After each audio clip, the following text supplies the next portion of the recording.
Hey, what's going on? We're doing the palette cam today. Hope you can hear me okay.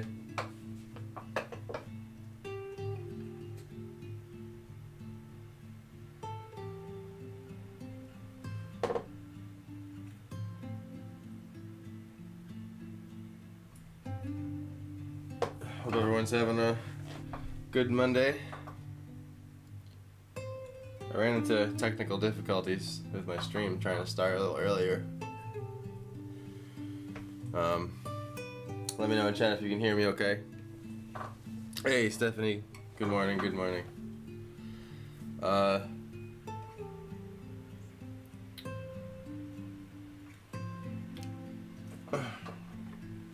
Anyway, yeah, I was trying to set up my alerts.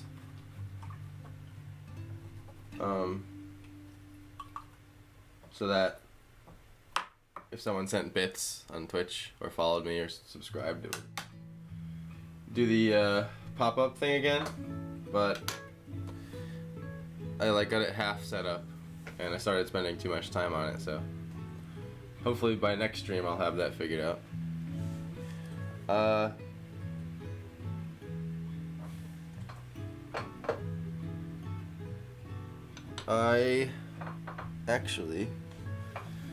I have the thing that this canvas is on, it swings.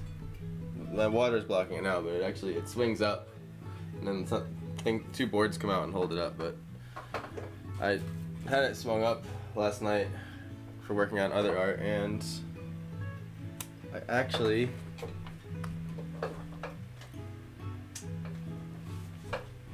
have to reapply the rubber bands. So there's these rubber bands on the bottom here that hold it in place. Just find where I put them. I just had them.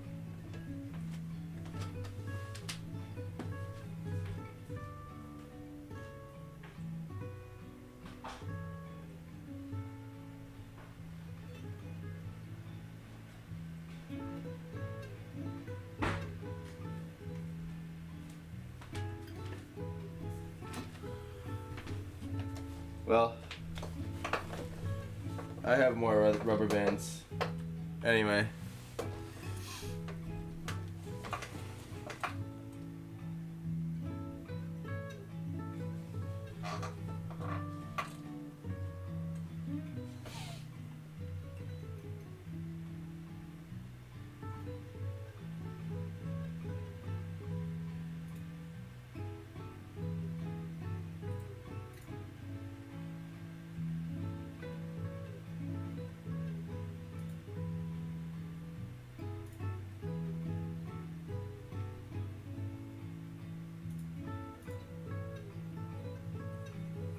Sounds good, great.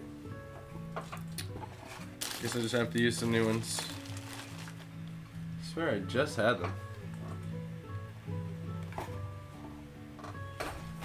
Anyway, basically there's these two little hooks, and then I twist them tight like this.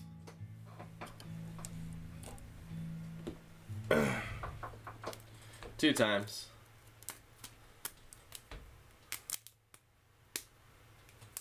Only take me a minute here. So basically, I went with the elastic bands rather than tying a string because of the nature of how it will always kind of re-tighten. And so far it's been a pleasurable enough painting experience.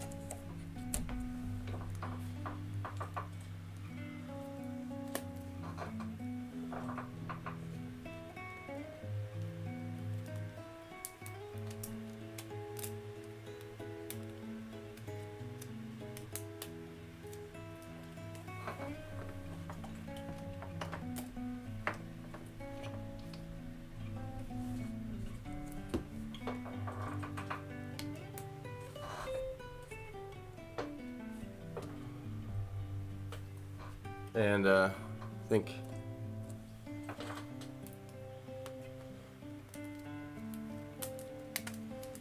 one more on this, each one maybe.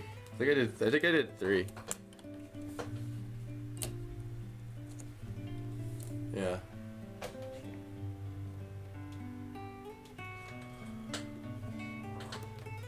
He was 3.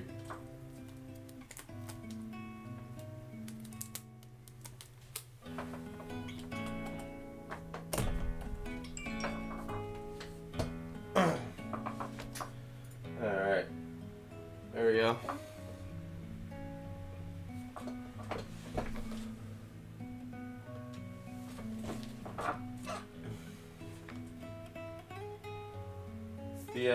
It's one way to do a big painting in your room.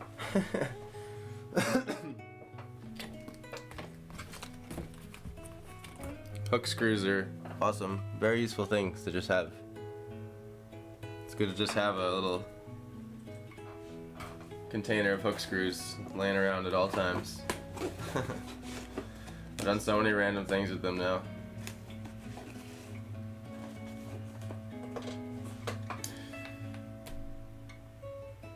I've set up my palette cam better this time around as well. It's on a tripod now, it's not all janky hanging off the water bucket.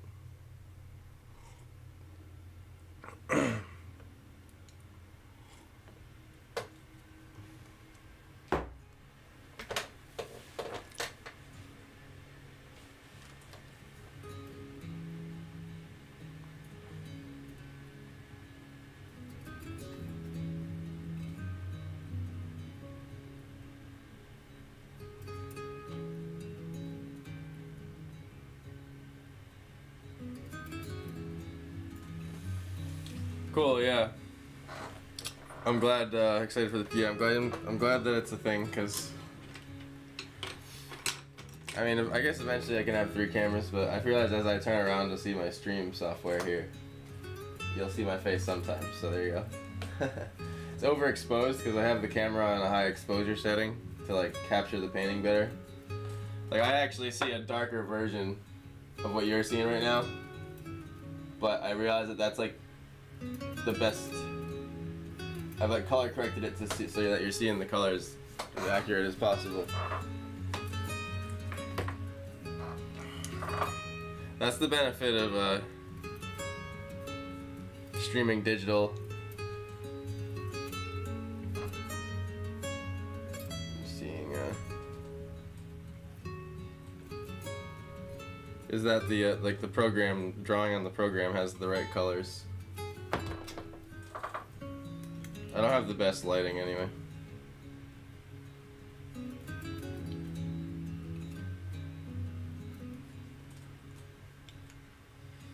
So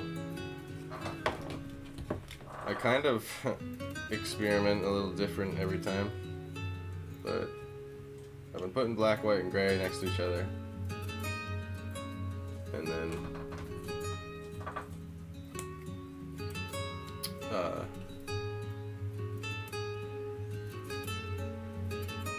putting the full saturated on this side.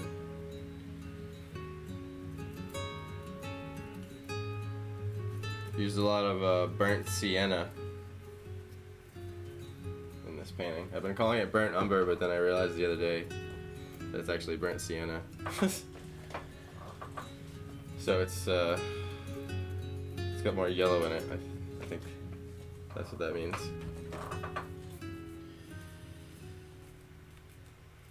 Find burnt umber, or at least umber, to be more dark brown.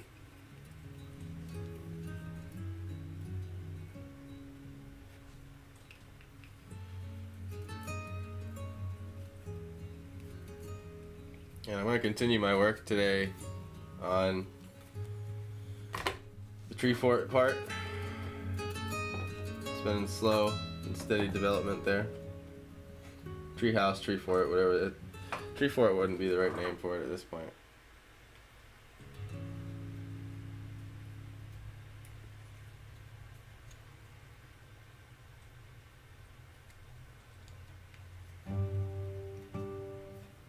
It's basically how the color set I've been using there for this part of the tree fort.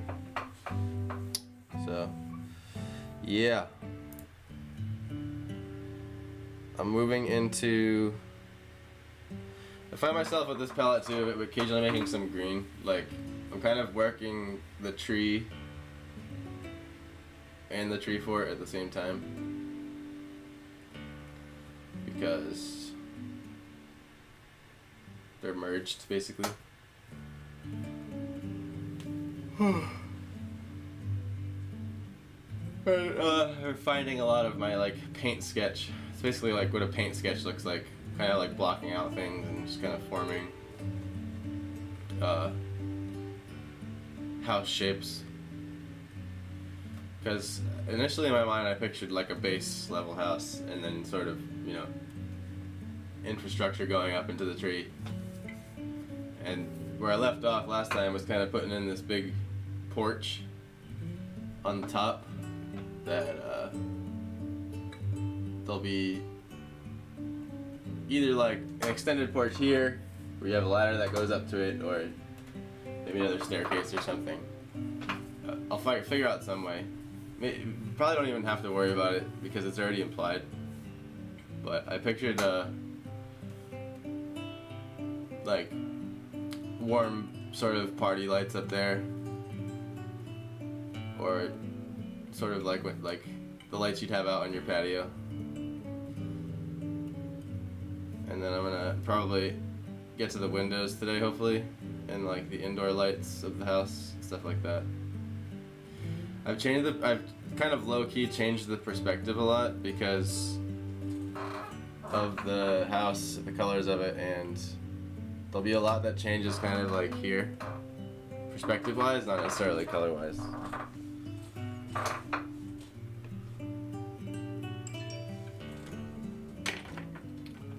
Guess I'll start with my flat brush. It's kind of what I painted the whole treehouse with. I find it's nice to stick with the same brush or brushes, because you get similar strokes. A few bristles are coming out here.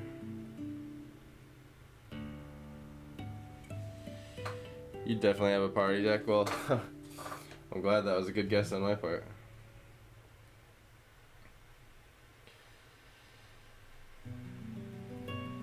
And I make the colors meet at the middle of my palette, so they form a gradient, if that makes sense.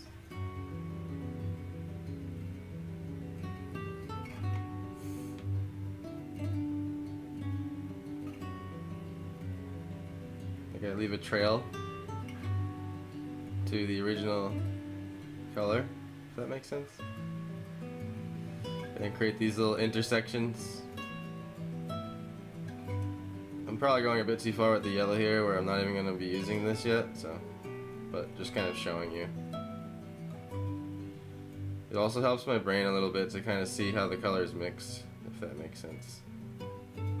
Now I've gone and put a little bit too much yellow in this brown here, but it's fine.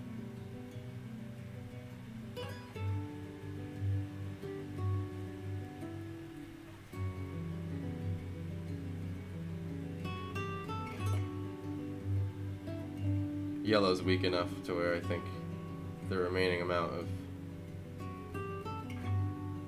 brown here will do.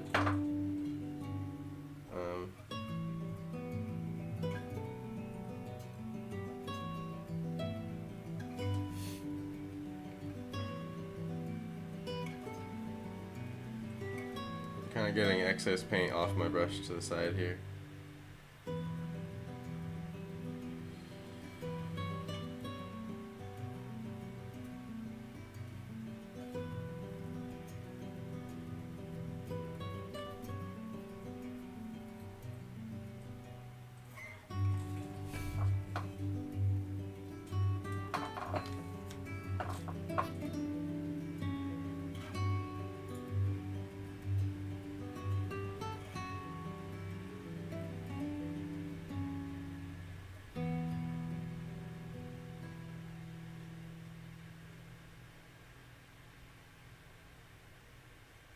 Just checking something in my stream software here quick.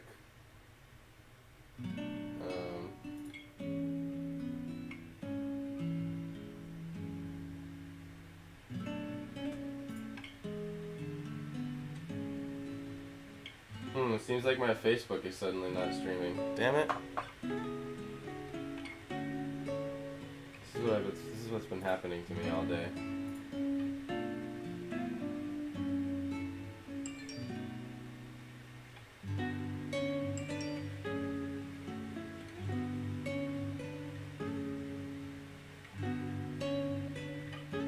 Or it says I'm live now.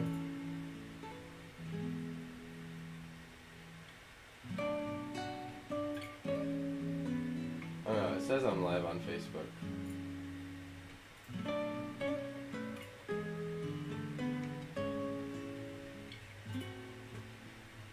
I am live on Facebook, right?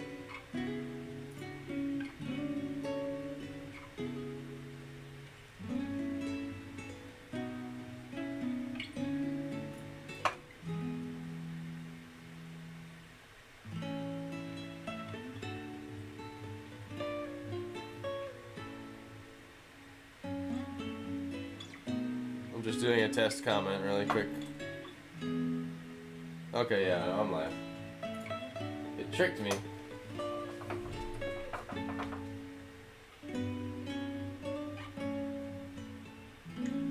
Just add a little dash of gray. So I don't want it to be too saturated. And white, what I like the neutral gray for is it's not as, it does the same thing as the white does, but it doesn't brighten it as much, keeps it darker. So it's like, I find it useful in that sense. I'm gonna do a little test here. Okay, can roll with that.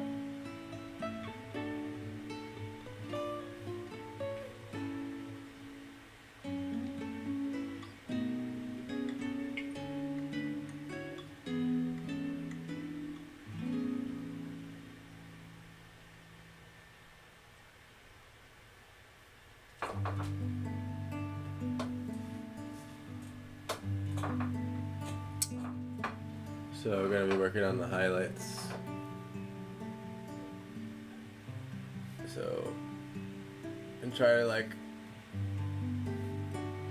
make some of these parts more distinct here.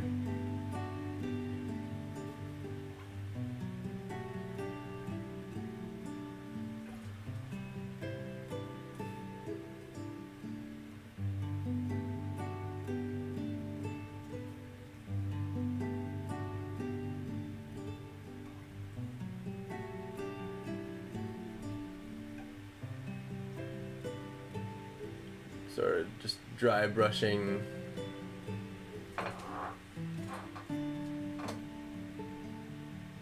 I'm probably not gonna full send all the highlights yet. I'm still kind of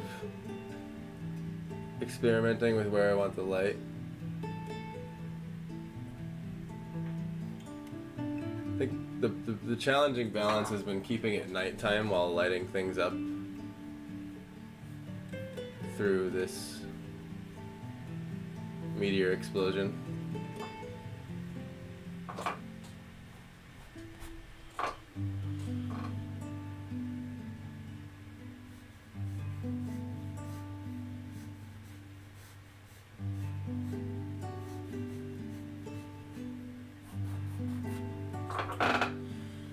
I'm allowing a little bit of roughness in the dry brush because it's wood. And wood's a little bit inconsistent in its texture, so just letting some of the brush do the work for me, or let the brush do some of the work for me. That's what I meant to say. I feel like since is our last day, wherever we are, it's time for Bigfoot and maybe an alien to make an appearance for all the doubters, even if there's just for a second. Yeah, I plan on putting a Bigfoot in there. For sure.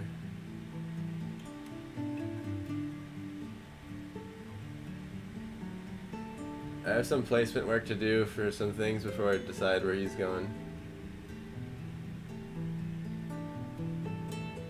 And the other thought I had was a UFO sort of situation, you know what I mean?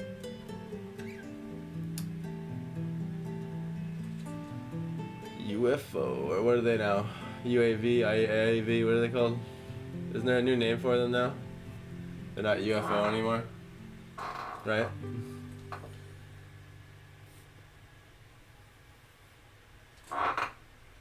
UAP, what is it?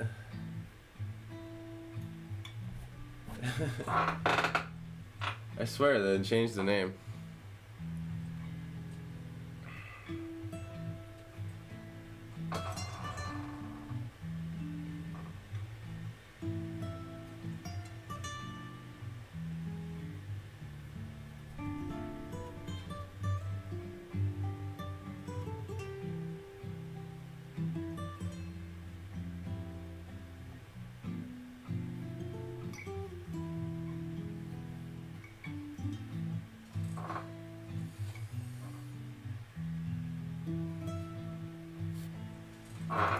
I've had to get up and stand back from this painting a whole lot.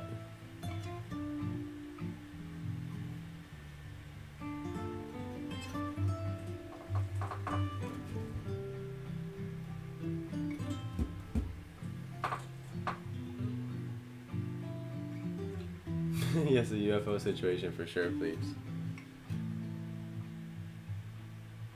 Yeah, I don't know what that situation's gonna be, but make it a situation.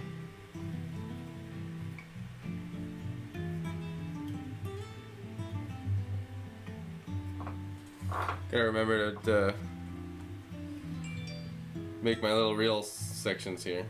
Just gotta pretend I'm painting. Just to watch the real magic happen here.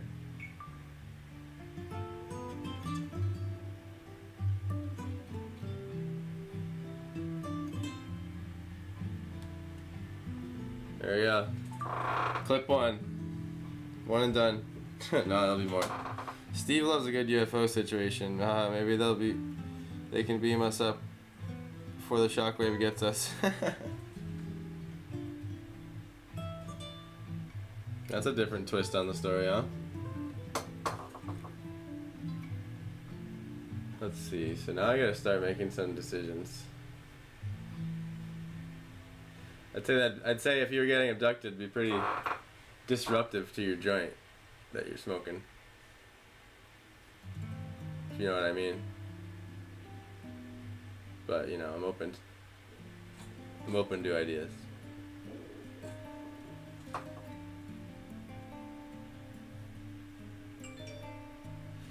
So the reason why I like painting these sort of objects with a flat brush is because it's like they help you get really nice straight lines. Granted that your brush isn't in craft condition, which this one is on its way out. It's barely hanging on. That's how we end up at the cave bar.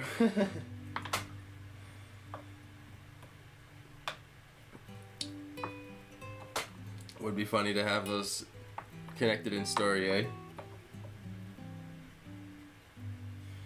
I think the beauty of this painting is there's so much going on that y'all will be able to have so many stories about it, you know?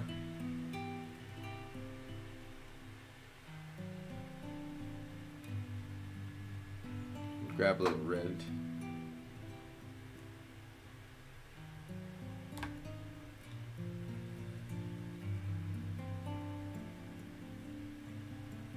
I'm trying to do warm shadows because I figured since there's such a giant explosion going on,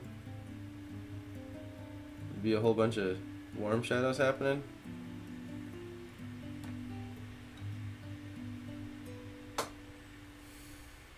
Let's see, this needs to be dark in here, I think. Darker. Wasn't quite desaturated enough.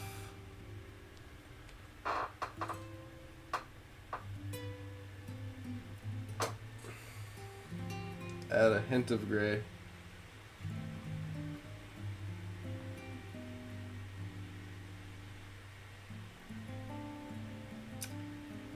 A tad of gray.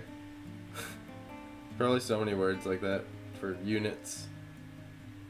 The amount of different units out there is astronomical. See what that brings me. Yeah, more in the direction. Even black can be too saturated. Brings it forward a little too much. And even then, this is still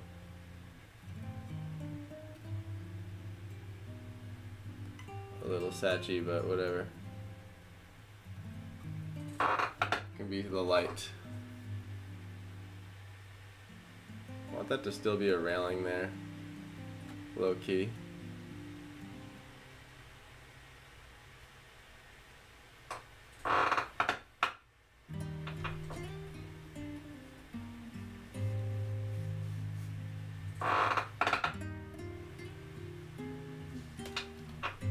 I'll use this as a subtle highlight then.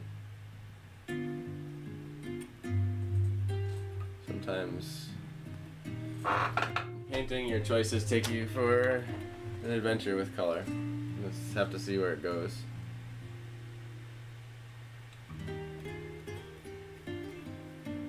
It's the fun in it. It's one of the fun parts about it. Like, I don't want to control color too much because it's very chaotic in nature to begin with, the way it bounces everywhere. So it's good to have like all these little variations that are close to each other, I find. I even want to grab a little bit of this umber, bring it back into it, redden it. Hey, what's up, man? Good to see you back. Shedding out this treehouse here on the side, building it up. How's your day? What are you up to? What brings you on YouTube? Doing some YouTube chilling? Watching some vids?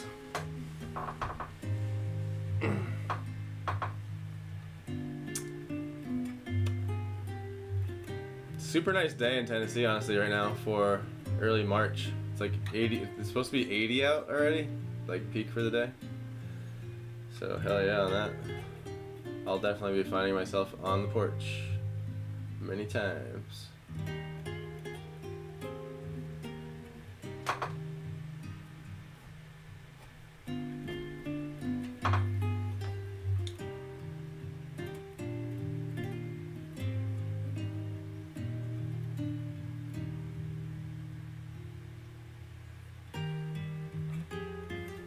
Would you guys enjoy like a painting lesson stream, like a tutorial thing? I just feel like there's so much already out there that I wouldn't be adding much to the world by doing like another tutorial, you know? So I feel like I'd rather just paint my shit, but I'm always thinking of new content ideas.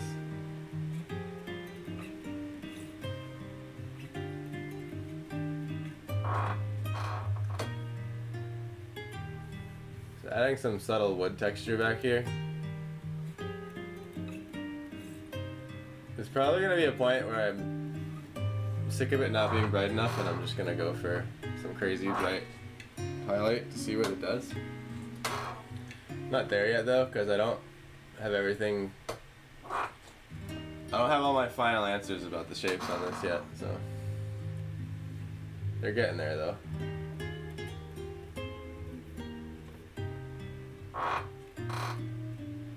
Because I sort of pictured this house being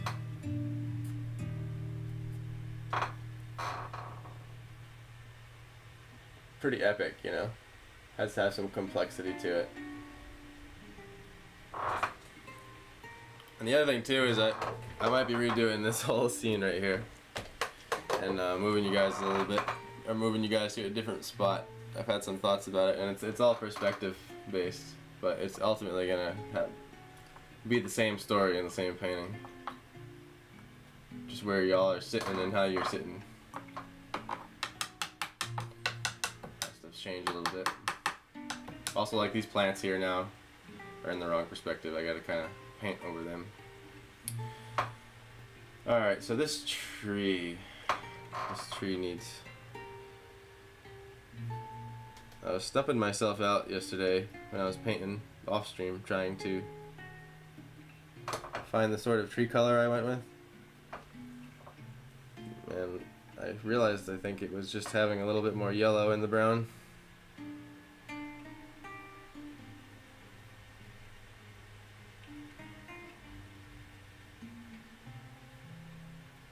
Because I did want the tree to have a different color wood. You should do tutorial. Alright. I just feel like how you do things in art is so subjective, you know what I mean? But there is some method to the madness. Sometimes. I'm here, by the way, I just don't have a face camera today. I'm doing the palette. Because it's just more stuff going on. I realize because I realized like in my streams I would be on this palette for 5 minutes at a time sometimes, and no one would be seeing what was going on, and I wouldn't be saying something sometimes and thinking, and so now you can see where what's happening with that, if you know what I'm trying to say. Do what you're feeling with the painting. You know we love your art, so just go for it. Hell yeah! I mean, you guys have totally made this painting really fun for that reason. So I will indeed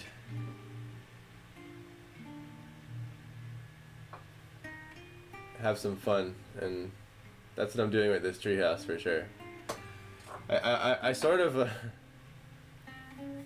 kind of want it to be a little bit like over designed. You know what I mean? Like almost a little impossible.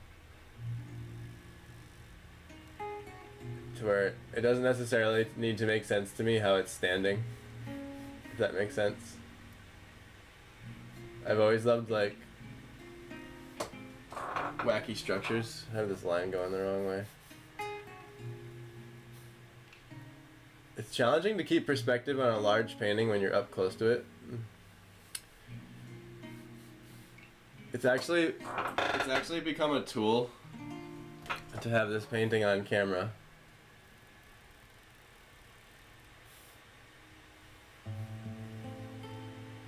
And have that like smaller version of it, because otherwise I'd have to like stand up every 2 seconds.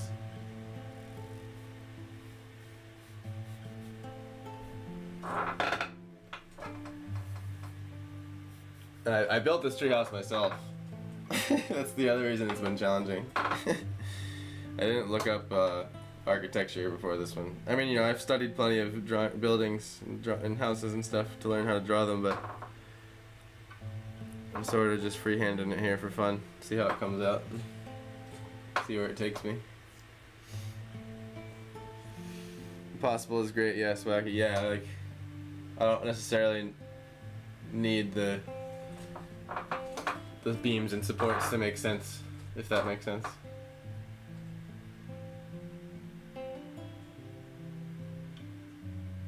I mix with low amounts of paint too when I'm doing the more detailed end.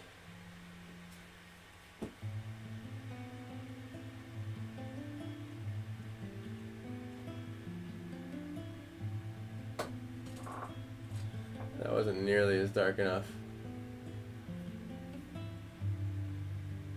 I'm actually gonna just smudge that out.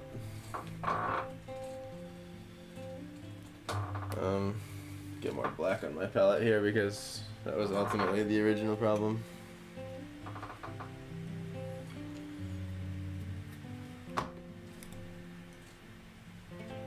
Realize with acrylic too, it helps to just sort of keep a little bit of water going on the brush.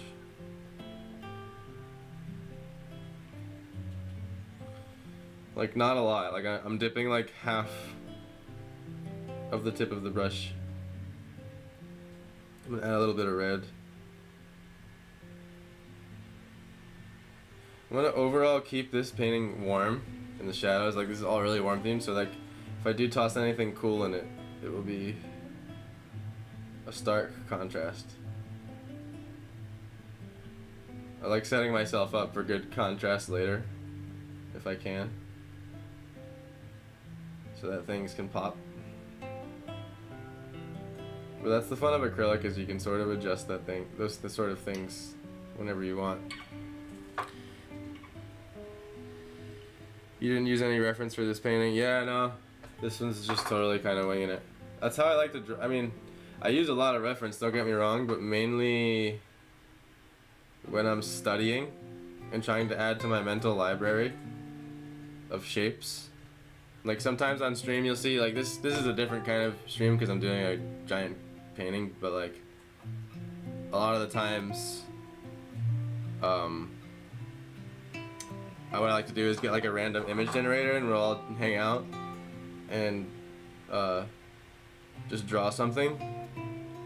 There's like these random image generators you can find on the internet. It'll just pick one out of 9,000 or 900,000 pictures, and you know it'll be anywhere from a bicycle to a family eating dinner to a rocket ship going off. And basically I'll just like force myself to draw it. And I also try to throw something weird into it as well, because it helps to like interpret. But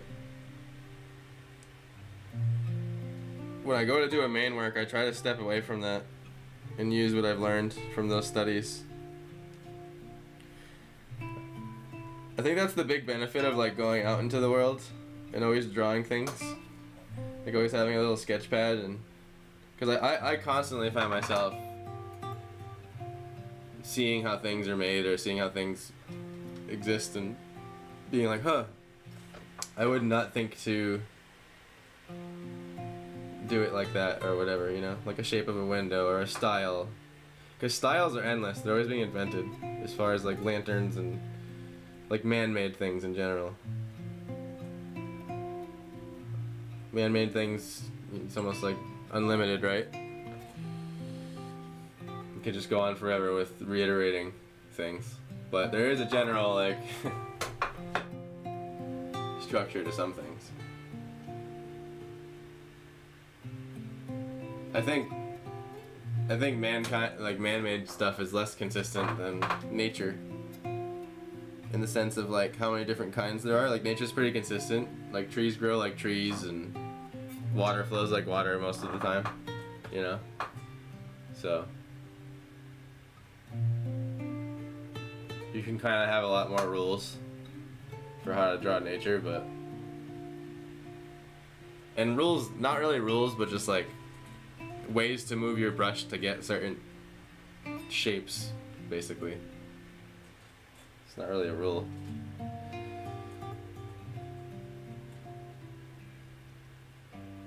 More like a technique, maybe, I guess. I guess that's one thing that interests, like, that's the big difference between like painting and line drawing, is you have to sort of like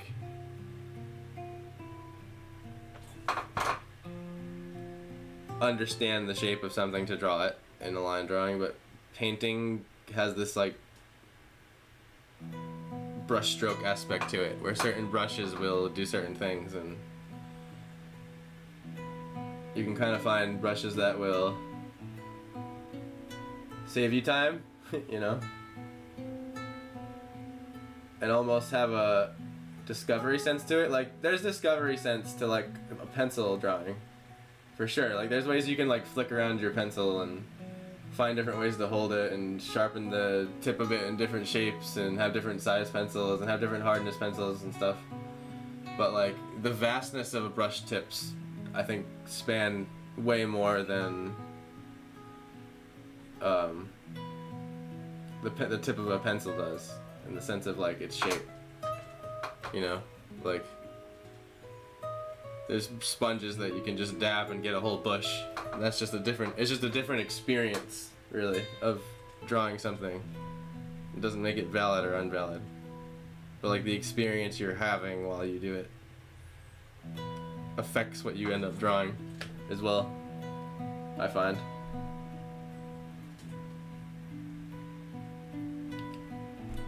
Going to darken some of the... Well, actually, that wasn't even a darker color. Oh well.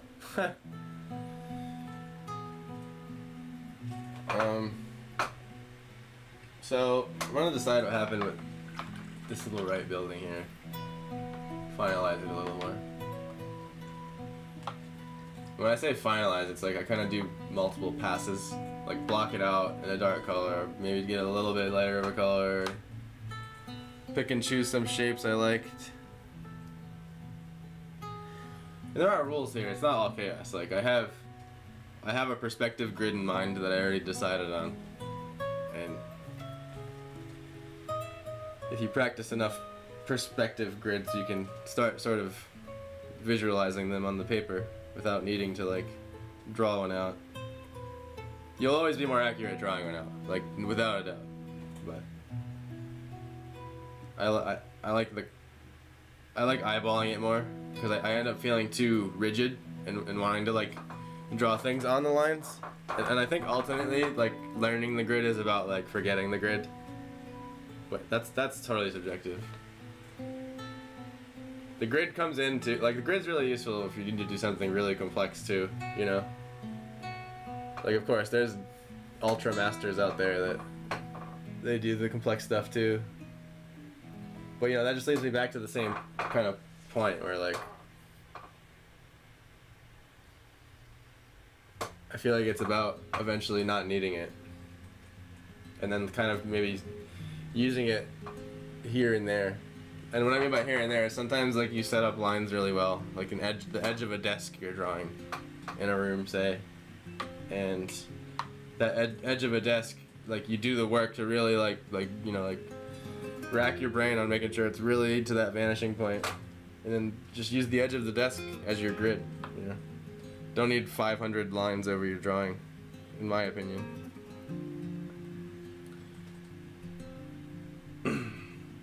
Like a simple grid is not better. It's just like it gets cluttered, I guess. I find it gets cluttery visually to me when I do too much grid work, and it affects my drawing, like I said.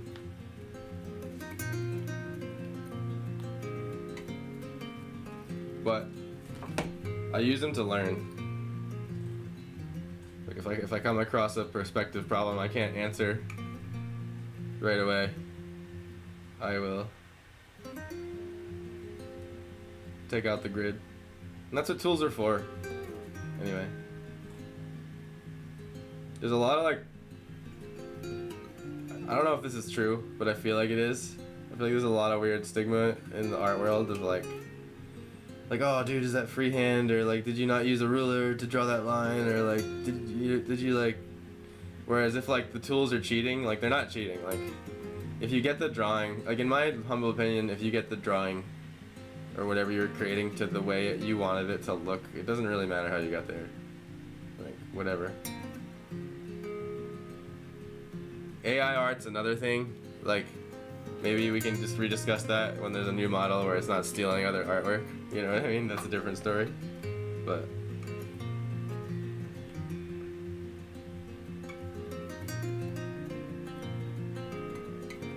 because you know there's certain effects you can't get unless you have perfectly straight lines. And a ruler is one of the only ways you can do that. There's really cool optical illusions that people draw. They use rulers and protractors and stuff to get all of the things perfect. Really cool.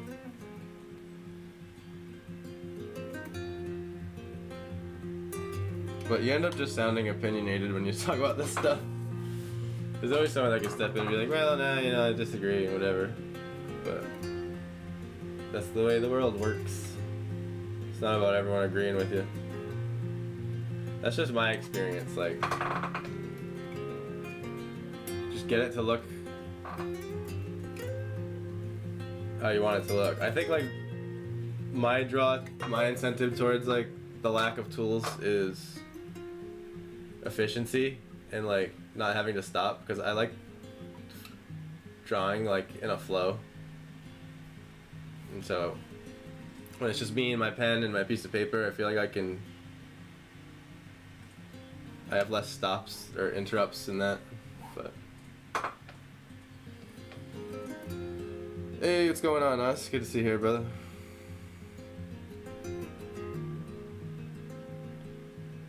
Couple fun dungeons last night. Congrats on your priest getting to 70.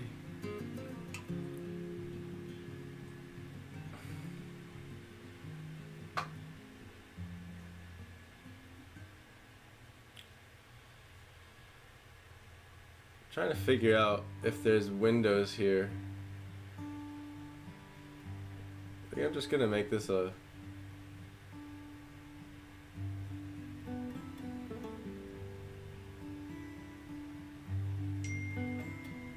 I'm gonna roll with this being a highlight color for a minute and just see where it goes. Can always change it. So honestly, I'm seeing like in my mind's eye a sort of pull here, and then a pull here.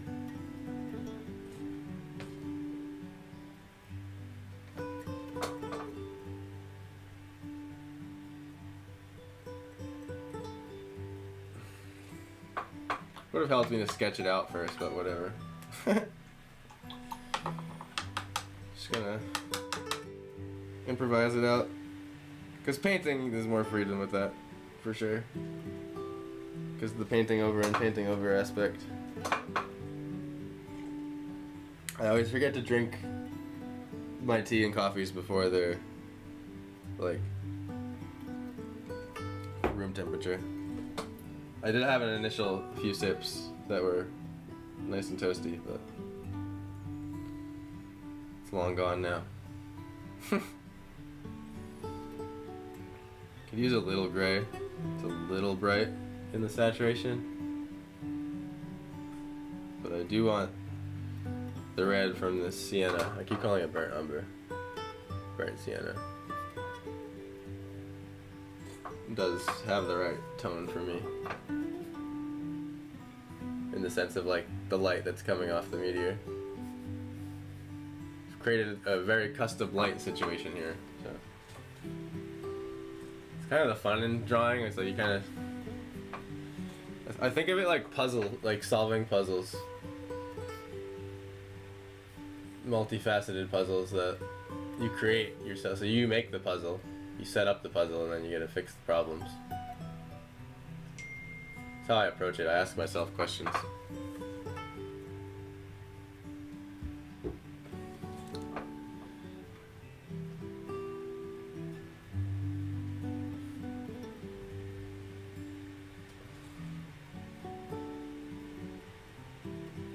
Trying not to make this soffit start any lower than this one because I gotta keep this sort of perspective line here. And just to show you, here's the vanishing point I have, right? So here's like, it's right behind this hill right here about on the horizon. So I feel like it's eyeballing it, but you know, that's about where the lines are going. Like that. So as you come down, it kind of arrays out like that. And so here's like where my steps are. And my soffit here. Hitting like that. So I'm just trying to stay on that line there.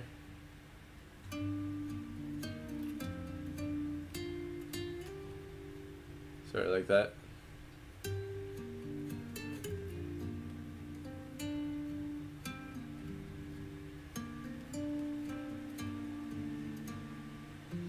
The back of this house won't be too lit up, I don't think, but there'll be a little glow. Coming from the top of it.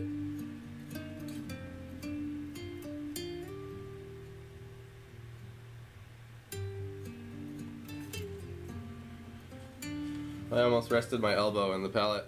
That's funny. Hey, Kirsten, what's up, love? Good to see you here.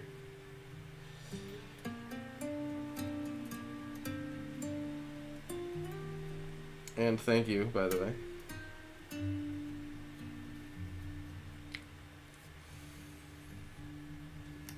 I feel like I finally have gotten the camera to the most accurate it's ever been with the color. like I said, y'all are viewing a little bit brighter version than I am, but it's the compromise, like I said, when you're color correcting.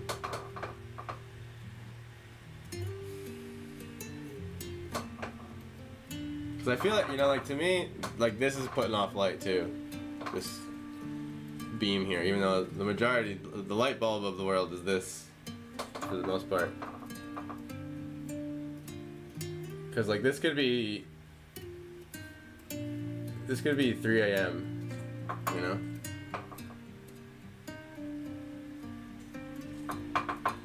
Two a.m. in the morning. It'd be the same.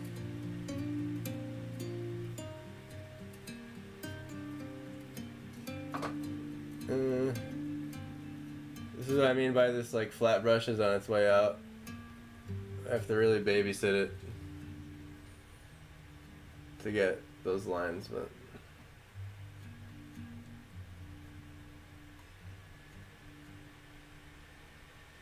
and then I'm just blending. I don't know if you can, yeah. I wish I had like a magical camera that would zoom in on the spot I'm working on and then like zoom back out. That'd be a fun thing for art streamers. Like, there you go. There's a freaking good use for AI. AI camera that zooms into where you're drawing on the paper.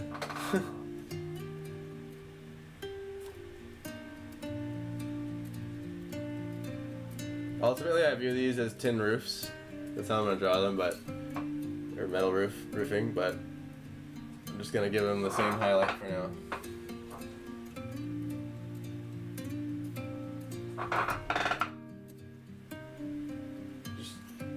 I have just enough space here to like fly back in my chair, and so I can like see it from a little bit farther back.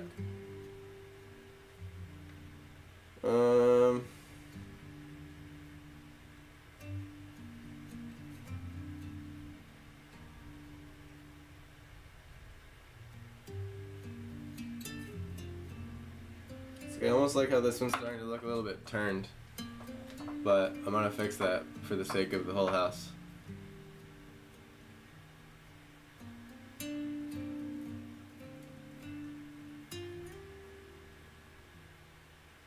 So I just need to make that roof longer, or the front facing part, to like here.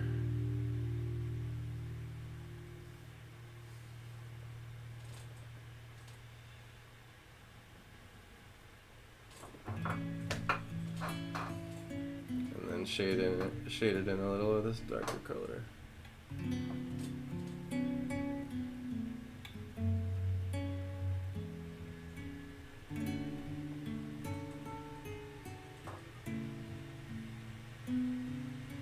Trying to make a darker color here.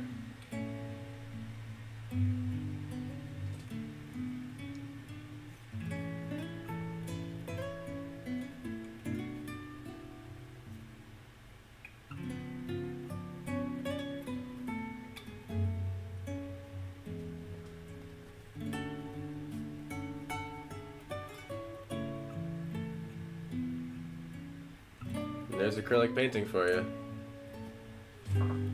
What mess up, you say? I never saw one. I don't know what you're talking about.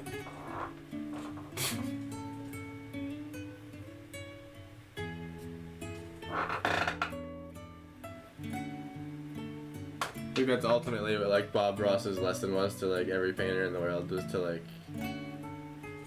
chill out, because you can just paint over it. That's the whole happy accident lesson. Just don't worry about it, man. Just paint over it. Do it again.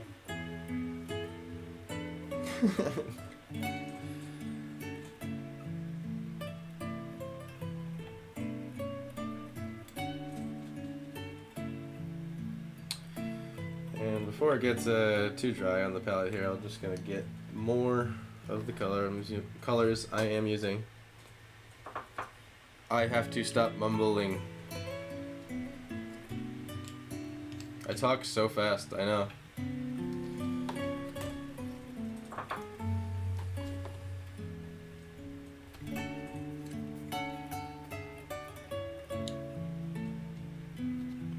burnt umber. I keep calling it burnt umber, it's sienna. Burnt sienna. A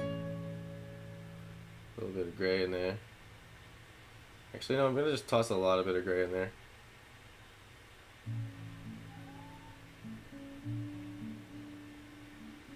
Get a super dark gray to mix with this brown instead, because this black keeps saturating the hell out of it.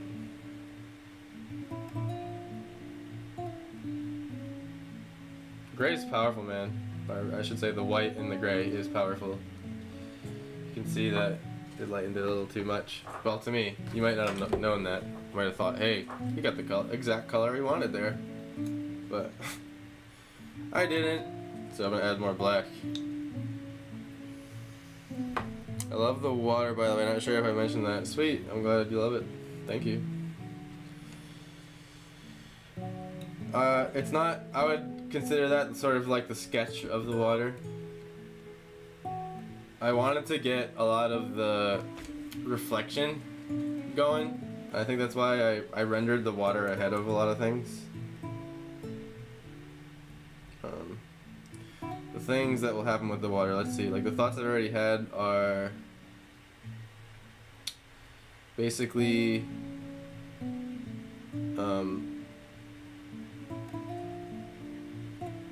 the dark parts here are going to kind of come back in, as in like the orange got a little too out of control probably after here. So like here to the left, some of the darker tones are going to come in to bring out other things. It's all things bringing out other things. Everything holds hands on a painting.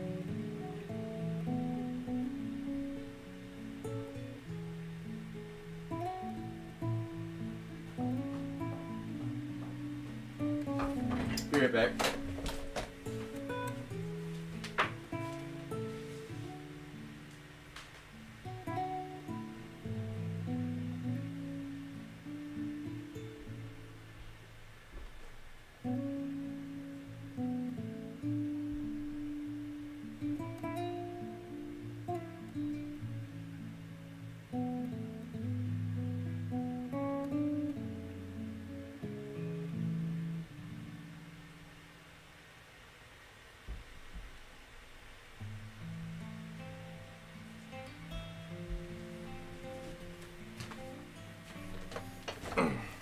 Sorry about that. All right.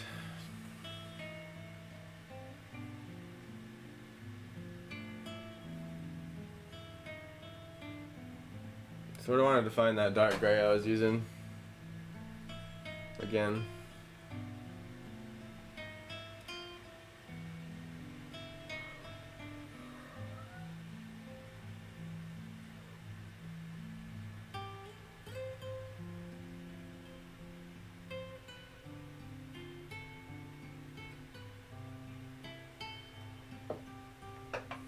Sometimes the paint's wet and it does this glare thing and it's hard to tell how it's going to dry.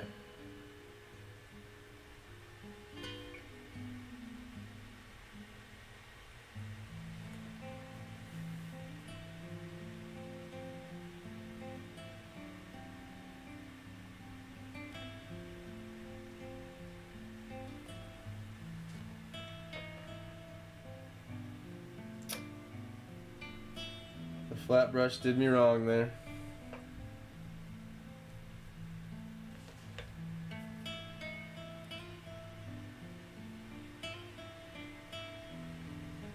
Bring some gray into this brown now here. Drag it down. However the water evolves will be great, I'm sure. I'm just really happy you got water into painting because you do it so well. Thank you, I appreciate that. Water is always an adventure for me. It's challenging to feel like I'm making it look right. You really like set out to like study a photograph of water and try to paint it. Shit's crazy. A lot going on in there.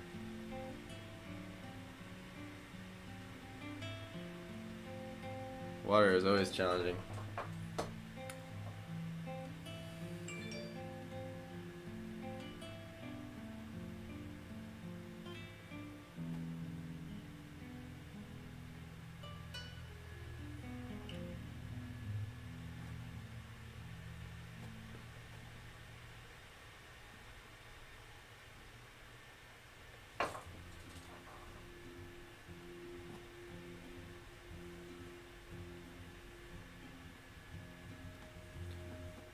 Figured y'all use like a dark stain on this house or something. Oh man, this flat brush is not cooperating, man.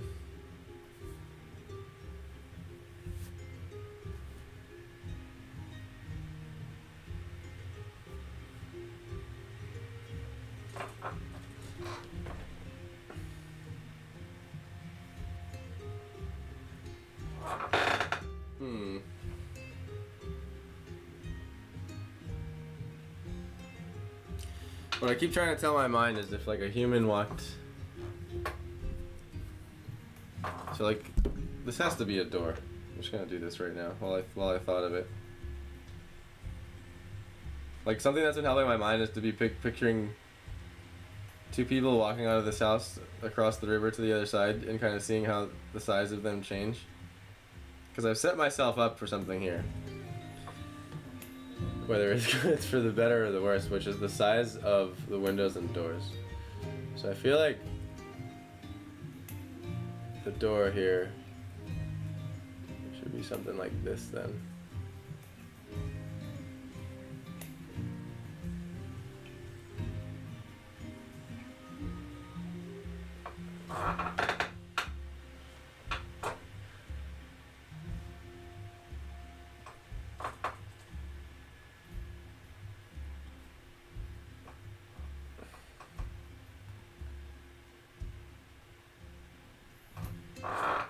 I feel like if I nail down the style of one of these bad boys here, I'll be able to draw the rest for much easier. Because basically that's what tends to happen with houses, at least. Is they all are in the same style. Like you don't usually have like a house built half Victorian and then half cabin. You know what I mean? So. Like to just establish one will give me all the information I need to like build the others. I think the one in the middle here is the farthest along. I made the correct accidental shapes for it.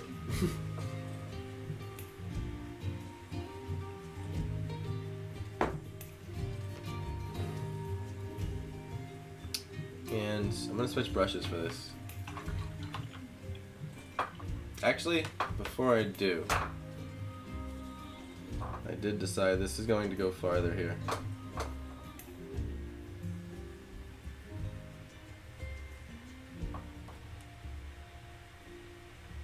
So this house's roof goes back more.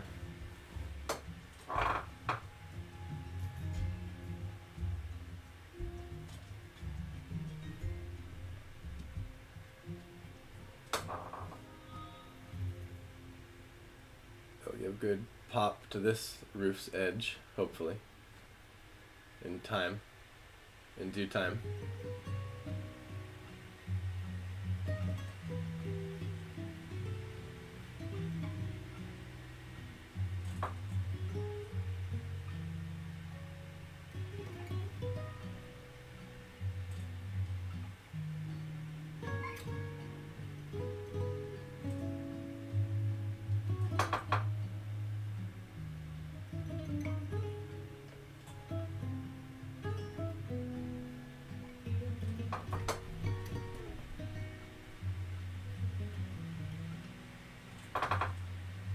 But not so far that we lose this little the bit of the tree peeking through here, because I think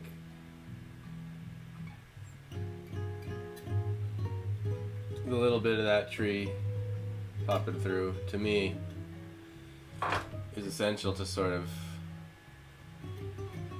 showing that it's going through it. It's one of the big peaks of the tree. Well, maybe not, because after the stairs too, but still.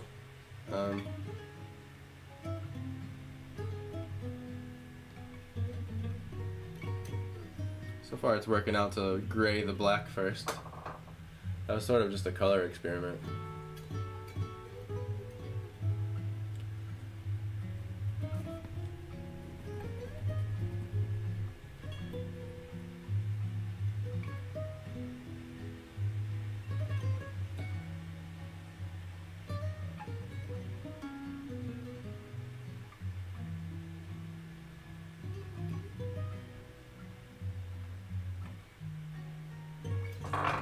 A little farther back like that.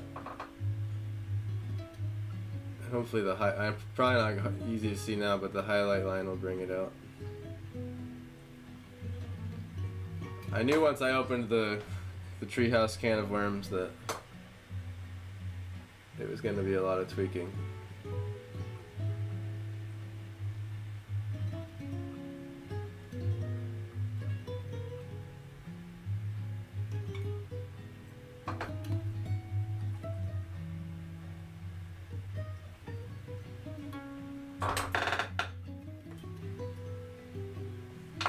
Also, you know, there's the 2-point perspective of this house that's just much more subtle.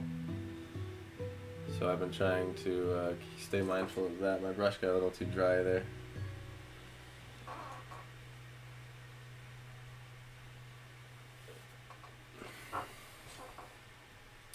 2 points here. Goes way out.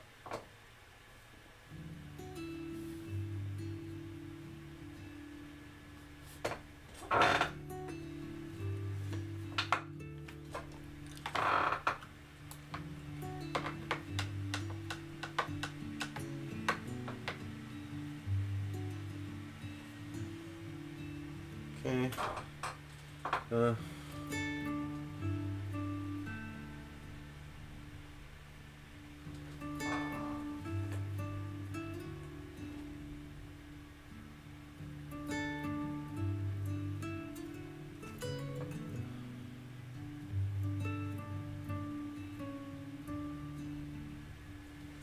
Sort of where I'm seeing it there.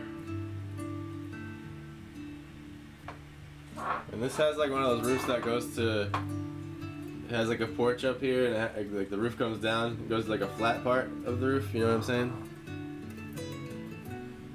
So I'm trying not to lose that. So like really it starts, because the pole goes here. So the edge of this roof starts here. It goes like that.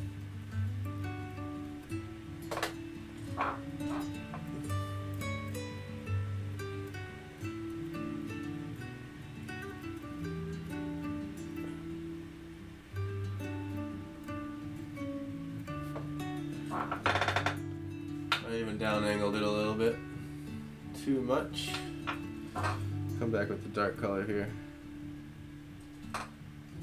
Water, a little water on the brush all the time too, like helps with like the paint gliding, I find a little more too. So it's not just about the consistency of it, it's like how it kind of operates off the brush core. Cheers, hey. So glad to see you here again. We're back streaming regularly, so had a little lapse. Cheers this morning. Been a while since I popped in. Wow, this looks great. Acrylic? Yes, acrylic, and thank you.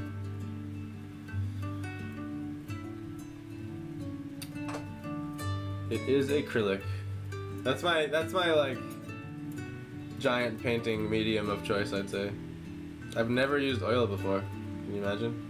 I probably should try it, right? I should at least try it.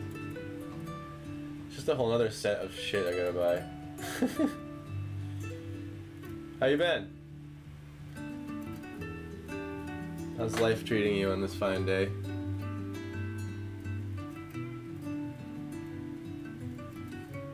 By the way, we traded my face camera for the palette camera for now. I think it's better. And you know, I'm here. If you want to see my face, I can look at you like that, you know? Even though I look like a white ghost. Cause the light right there, but whatever.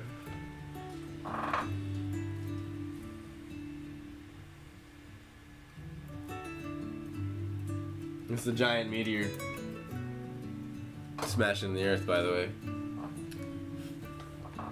Hopefully it looks like that immediately.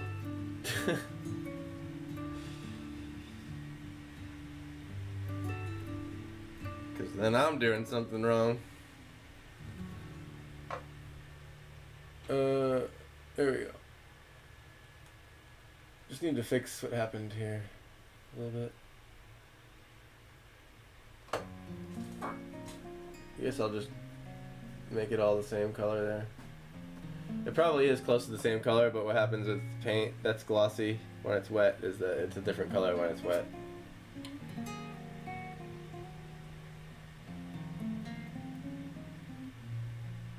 Because of the shine. So the shine's picking up the whatever color light in the room is going on it, which is pretty blue right now.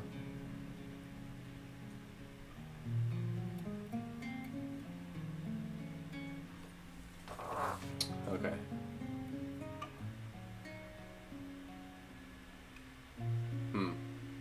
So you know what, maybe this is just another, this is like a wraparound porch double decker here. That's what I'm seeing. So like, but see, here's the dilemma. I don't want the door to be that big. So this is why I'm changing you guys here. You guys are going to be either a little smaller or much bigger because, or I mean, sorry, much smaller or a little bit bigger. And my other thing was I was wanting to put you guys like right here because the silhouettes would look awesome right here and you'd really see them. And then leaving like room for Bigfoot and stuff and aliens over there. But that's just one of the solutions I have. I want to finish, my main goal is the treehouse today, get this kind of done up, so. But I will be quietly thinking about that. And basically, because if you picture it, like, I put you guys in here a while ago, but like, if this was you and you stood up, you'd be this tall, and then you'd walk down here this tall, right? And you come up this path, and you'd probably only get to be about that short before you get there. So like, what I need to do is I need to like, push that back and bring like this forward. Is basically what I'm gonna be doing with color and everything.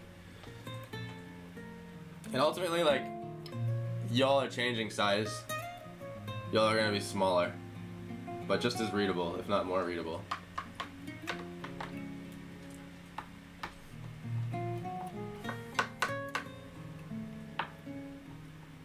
But that's not my final answer to the solution.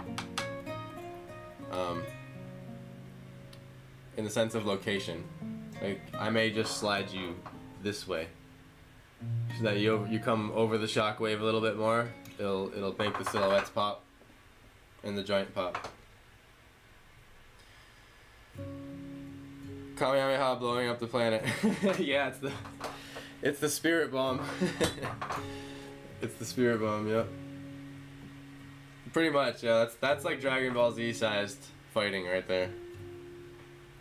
That's like one attack. No, that's like a dude getting thrown into the ground. It's just Goku getting thrown into the nearby mountains right there. Overall doing pretty well. Good. Glad to hear it. Glad to hear it. I feel like there's never a 100% perfect, right? Because life always has its challenges. But an overall is good. Let's see. Just fixing the top of this roof a little more here. Just a little more, and then I'm gonna go to a different brush to more add some have some fun with some details.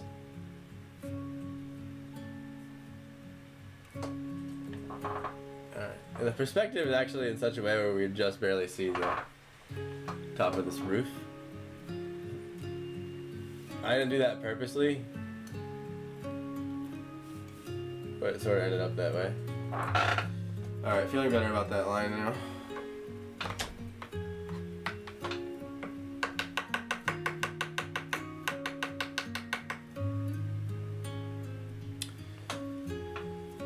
Alright.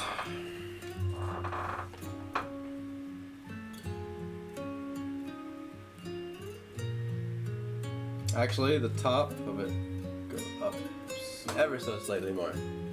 Just the hair. Because perspective. That's why. I get really fussy with my perspective. I'm just gonna cut it into that line just so. Nope. Damn it. Ah!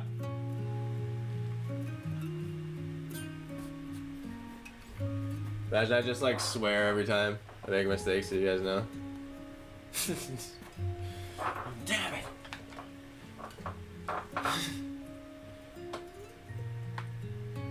Rename my channel Angry Painting. Make it like a whole thing. That's totally some weird YouTube niche someone could pull off if they just fully committed to the character, I swear. I see that stuff all the time.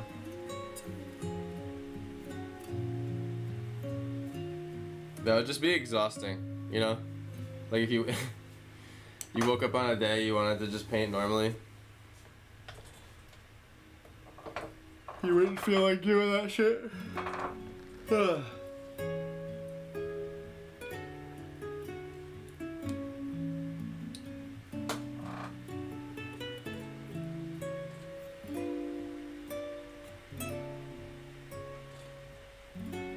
Gonna add some railings here. Hopefully. Hopefully I can add some railings without destroying the entire painting. That's what you hope. And here's the thing, like, someone standing at this railing, first of all, this railing's way too fat. I'm gonna fix that. But someone standing at this railing should only be about, like, just over their waist, right? Like, almost coming up to your chest height, so if someone was that tall, the door...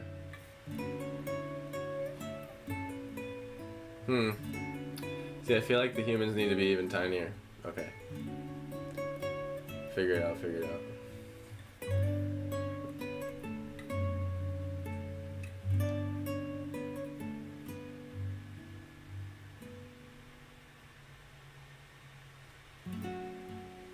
I need to redo the dark color inside this, like, house cavity here, whatever you want to call it.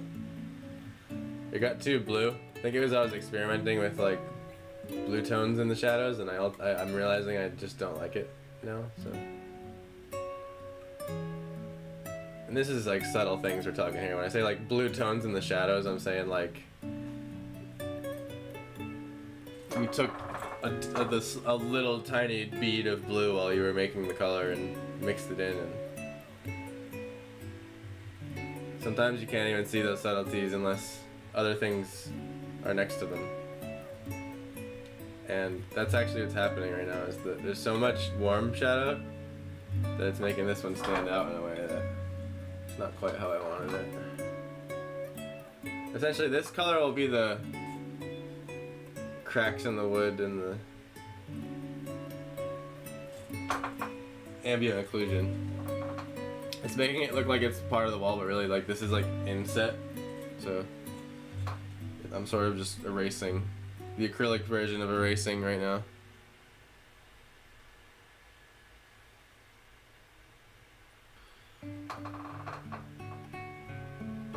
And also try not to dip my hand in the paint after just painting it too. That's you know, painting 101. Like, don't dip your hand in the paint you just painted. Good thing to watch out for.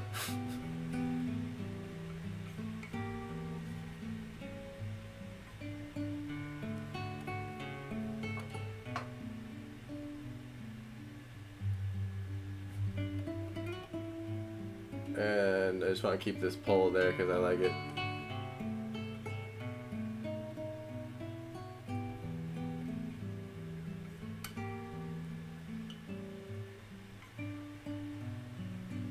I think the hardest part about winging something like a giant complex tree house is the design aspect. Because I think anyone in design school would be cringing at me right now, because the proper way to do this would be to, like, do 15 thumbnail sketches and then 15 value studies and then 15 color studies and then finally doing it, but you didn't do your value maps and your silhouettes. Well, whatever. Nah, it's probably not that cringe. I don't know. I'm out of touch with the school scene a little bit, honestly. Although I know, like, the principals, so they probably teach a lot there of, like, what I've found on my own. Books and the internet have been my school. Lots of practice.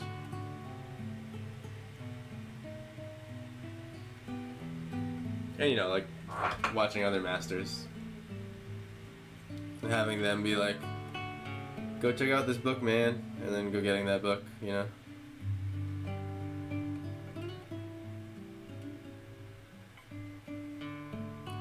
A lot of times art books will be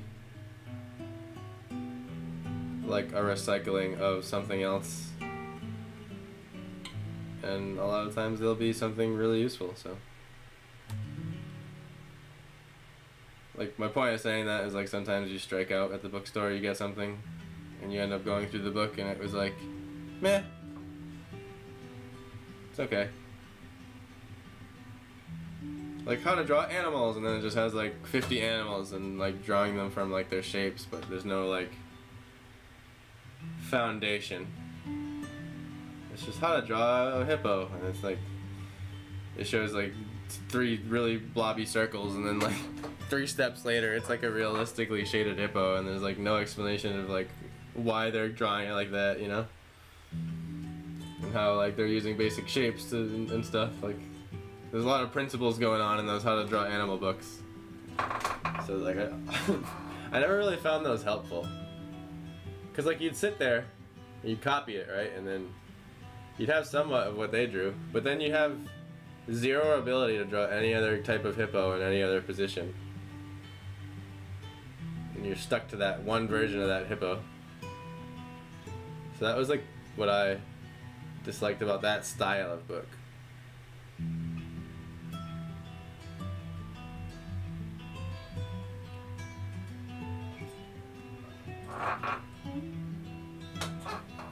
Like, it's actually pretty advanced, low-key, what they're doing. Like, the artist of that book has done probably an entire lifetime worth of animal study drawings and has drawn a hippo in 100 different positions.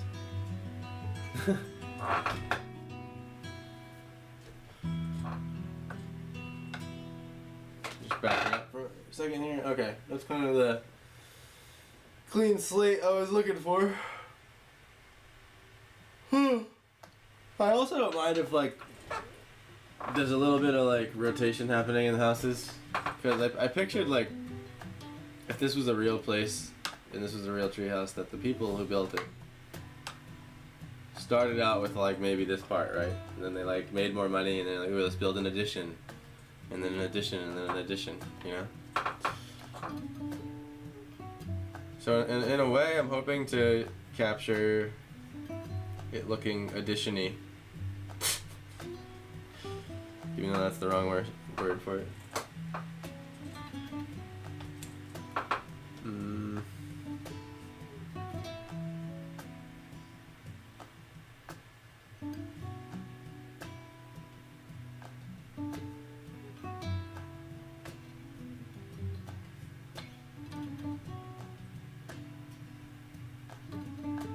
And because it's a wraparound,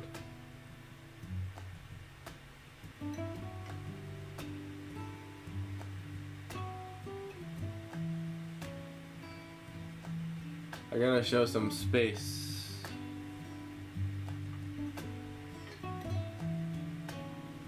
I'm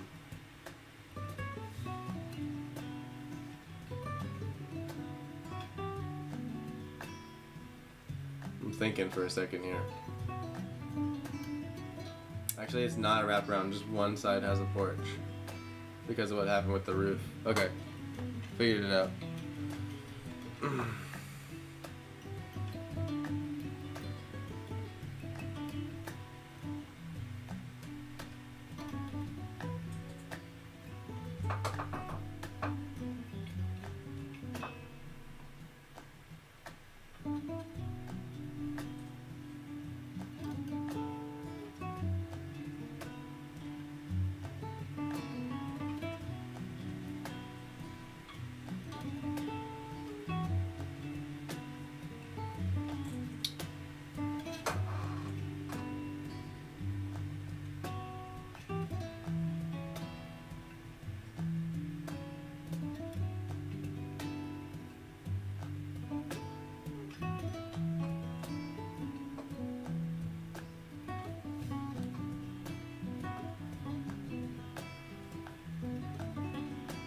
I also realized after painting with the setup now for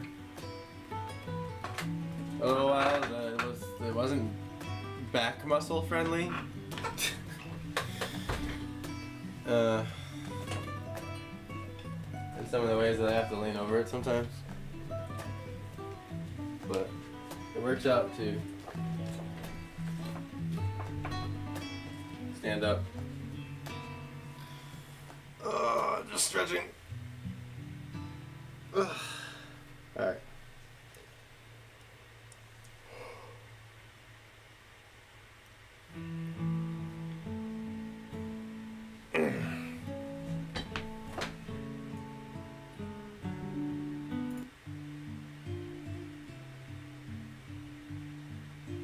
The addition idea is cool. Sweet.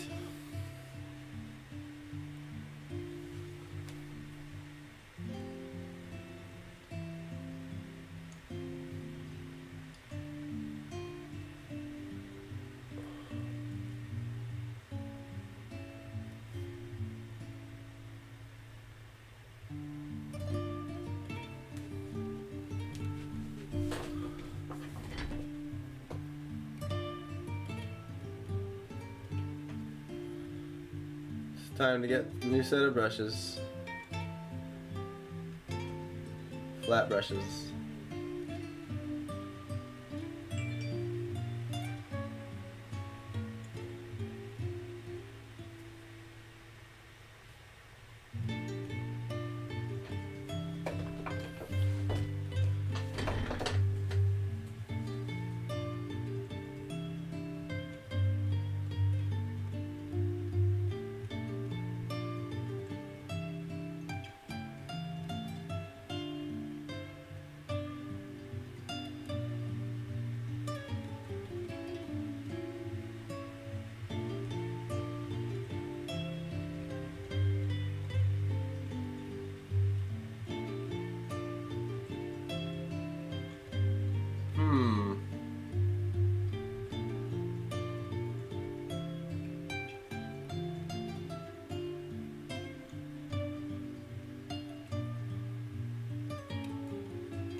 Deciding things.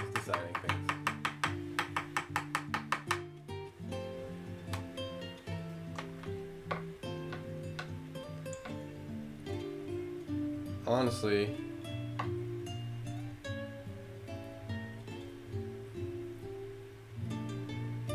not sure I'm into the size of the railings up there. I'm gonna make it a solid wall.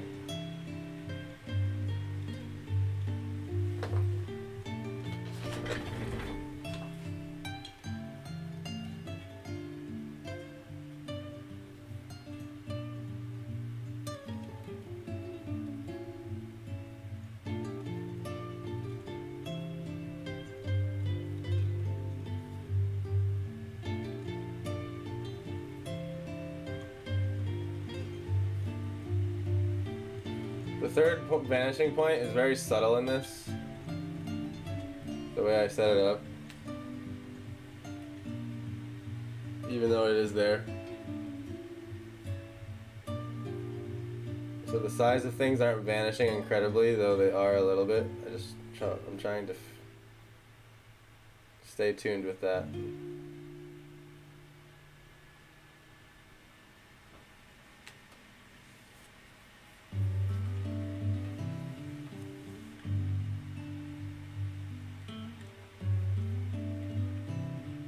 It's almost like I wanted to make it. I want to make it like another. Like the third vanishing point is probably like this. Like super subtle. Center point.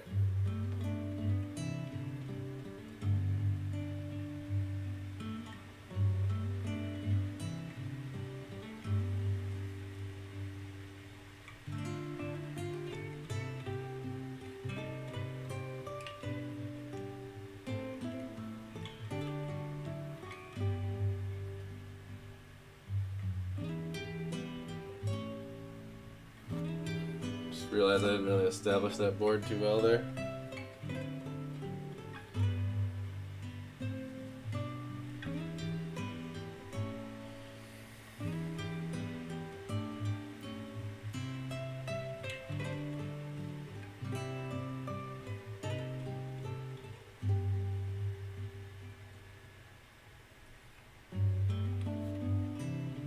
So yeah, like third point. I know I'm punching the palette camera right now.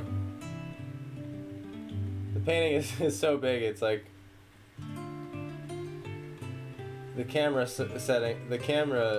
setup around it is very tight. It's easy to bump one. I actually gotta go back up really quick. Go behind the desk.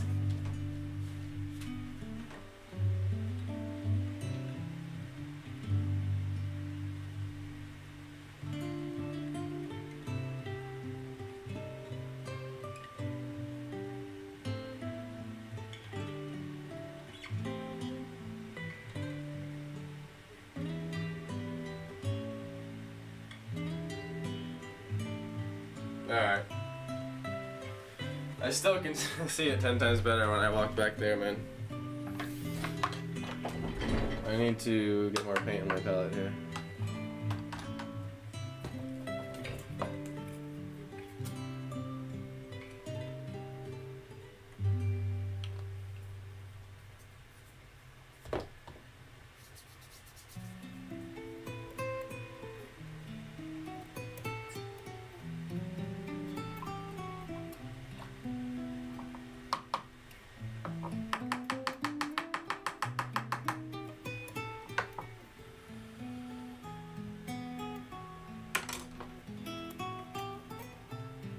Black and we're still good on the gray. That shit's too strong anyway. Alright, roll with that.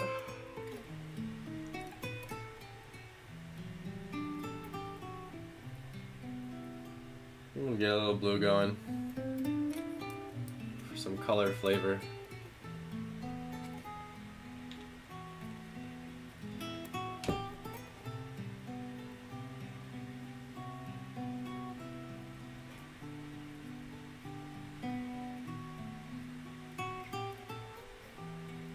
A little bit of gray.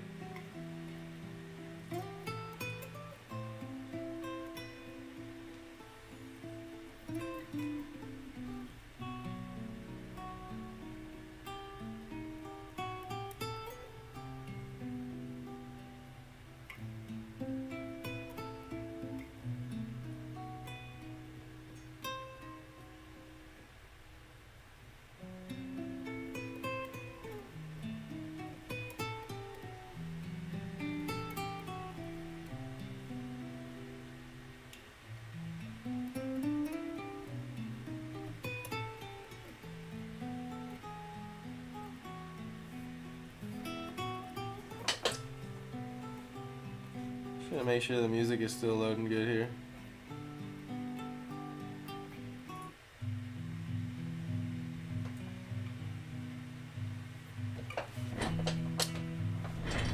Alright.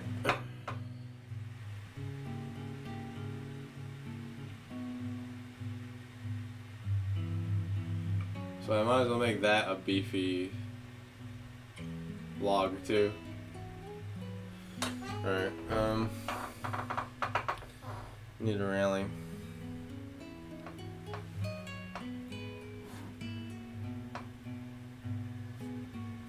Nope. Get some white before it dries. I never ended up using much yellow, red, or white. It happens. I mean, I used some yellow and red, but no white.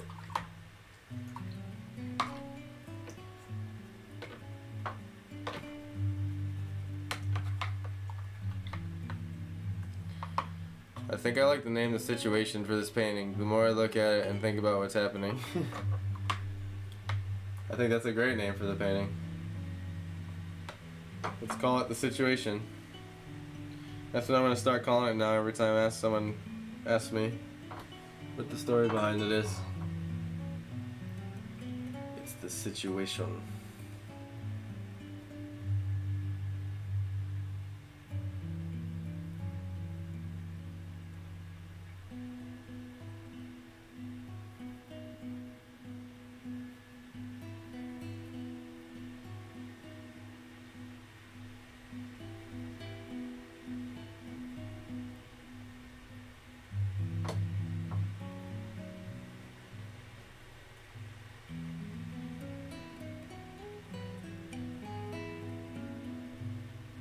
Just trying to get it grayed out to where I had it before.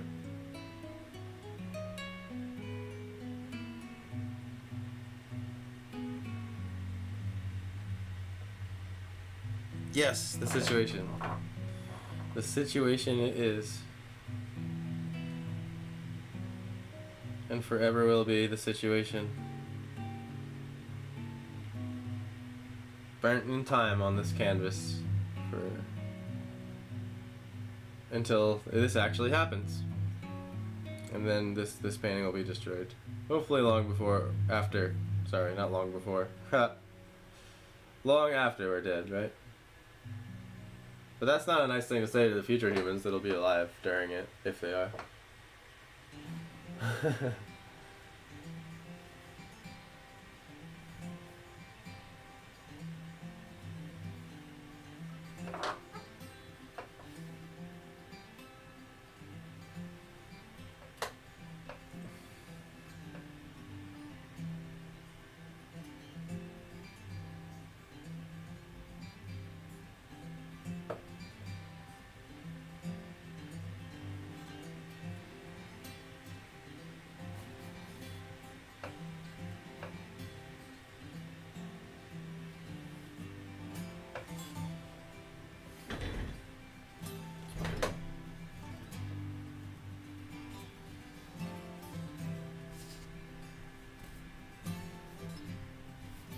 Sometimes I take a little water and just wipe it off. You have about 5 seconds. That's the real 5-second rule. Whether you can go pretty much anywhere with the rest of the painting. Oh, that way you can go. That way you can go pretty much anywhere with the painting. Can. Yes, I forget it was can.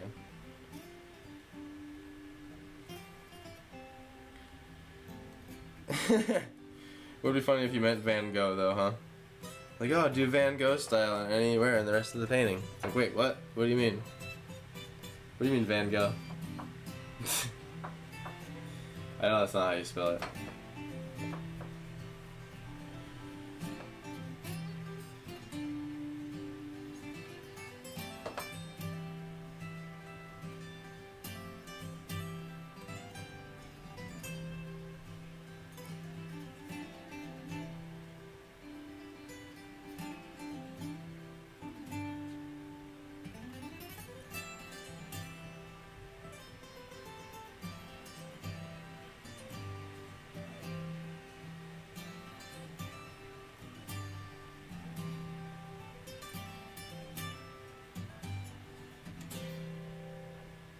Kind of faking it really quick in one tone, and then I can get the third in there. Yeah, alright, that's kind of where I want the third point, finishing point going on that thing. Just a little bit. It's more subtle on a big painting, like how much it moves. Like normally on a small drawing you can see the whole thing in front of you.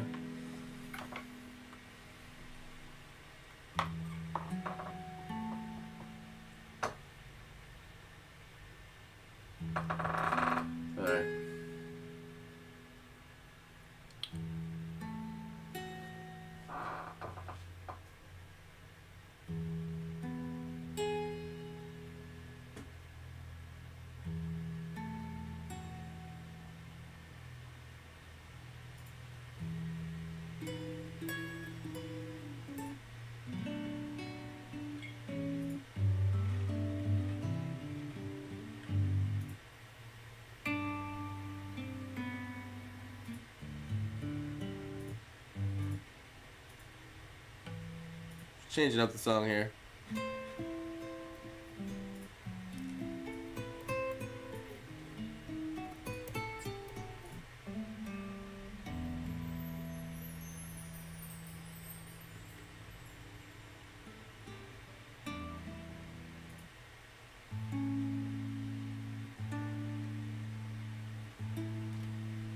Alrighty.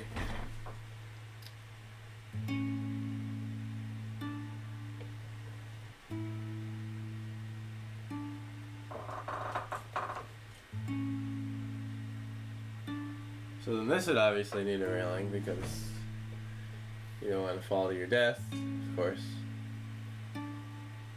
But it's smaller. So I think there's just gonna be more houses up here or something.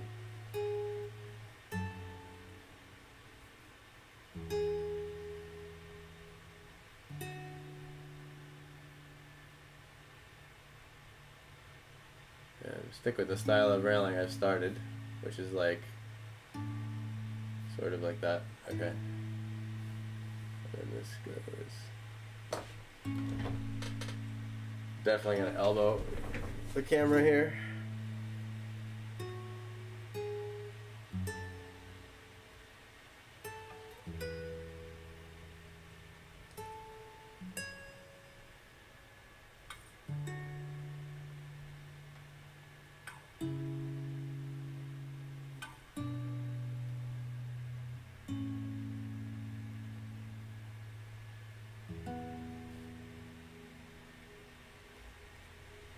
And we'll be seeing a little bit underneath, or a lot of it underneath the railing now, rather than like the side of it.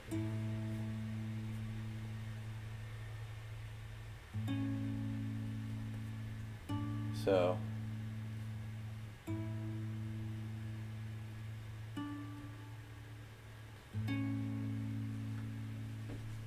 when I draw the spigots or whatever they're called, spindles, they'll stop midway under the line to show that that's where they're connected.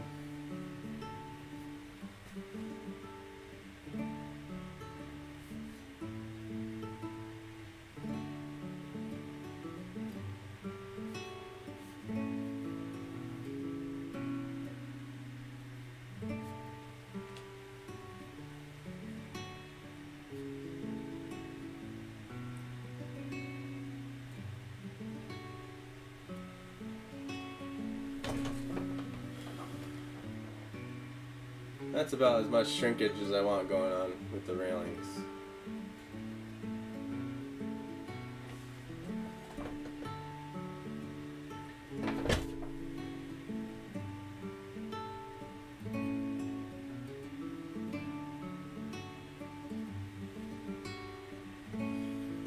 Keep it like that for now. Come back to it.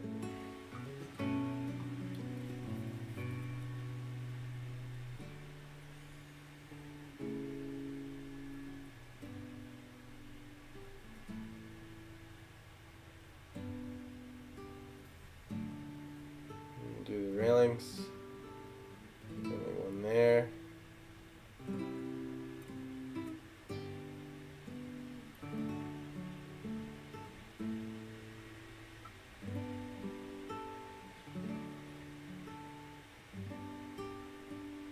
I'm just gonna match them to this 3-point here. So that's probably the spacing. Another nice thing about a flat brush is when the edge of it is cooperating. If the brush is long enough, it can just give you a straight line with a dab, which is useful.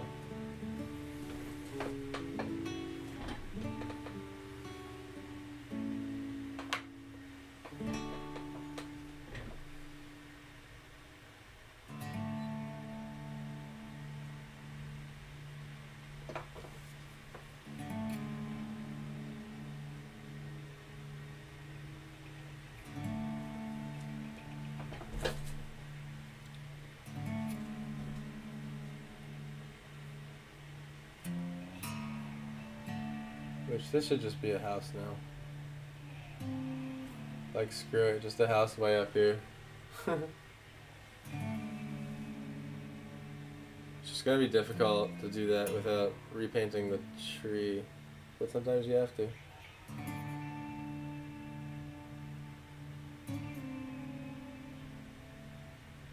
Not all of the tree, just some of it.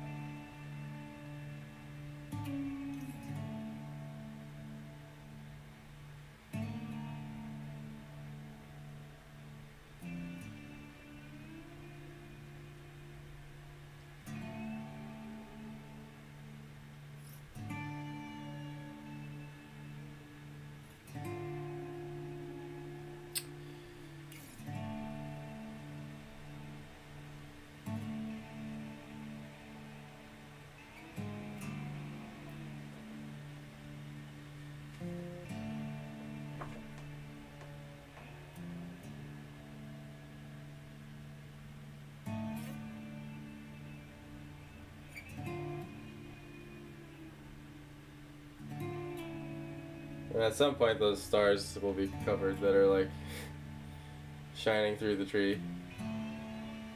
Just haven't gotten around to it yet. It's a very undone painting. A lot of little loose ends there in that sense.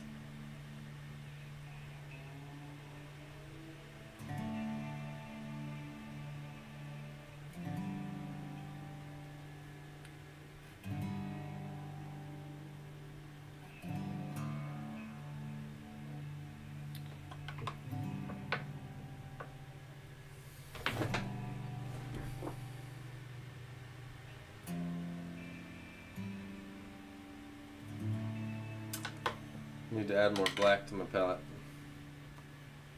Camera moved a little bit, didn't it? My bad. There you go. My bad.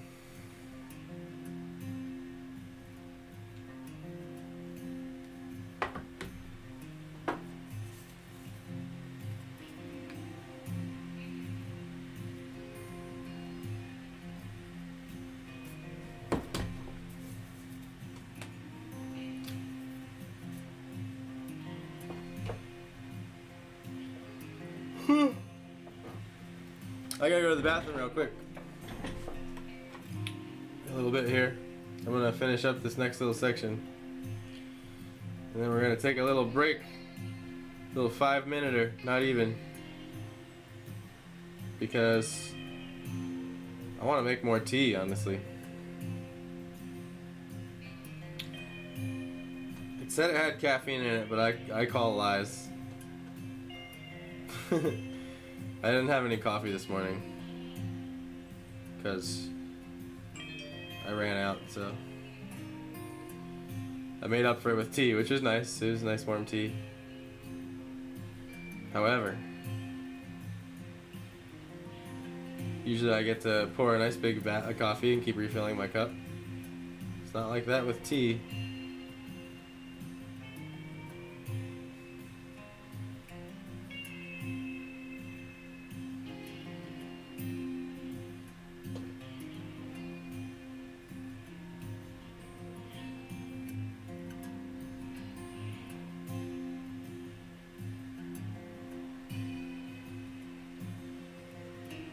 I'm seeing some rafters happening.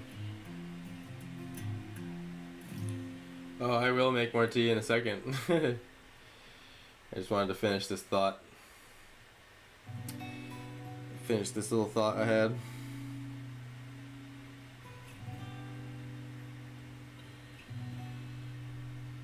Let's see. Just trying to get some excess paint off me brush. Alright.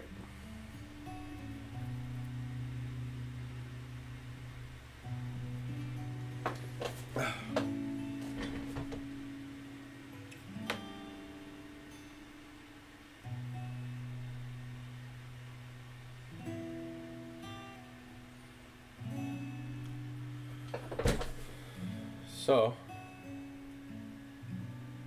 this is like a, whatever they are, 12 by 2 beam.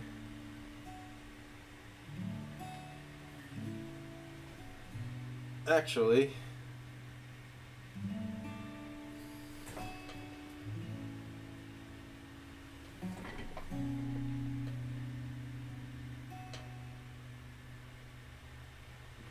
Okay, so it came a little bit down there. That's okay. I was just confused at why it's feeling a bit off, but I just... There's the actual line. Alright.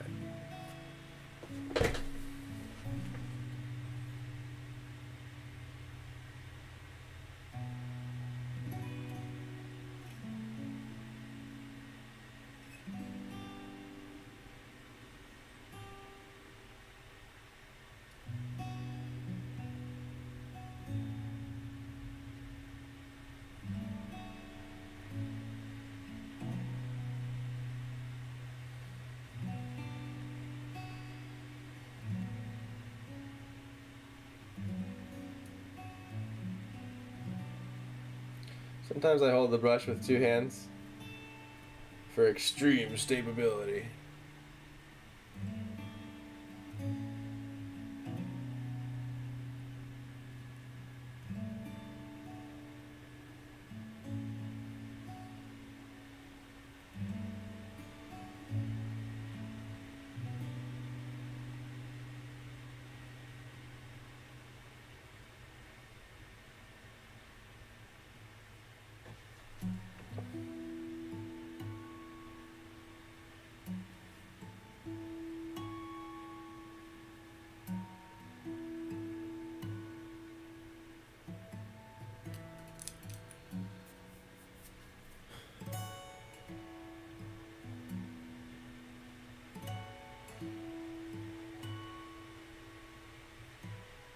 And then make sure I don't cover this edge.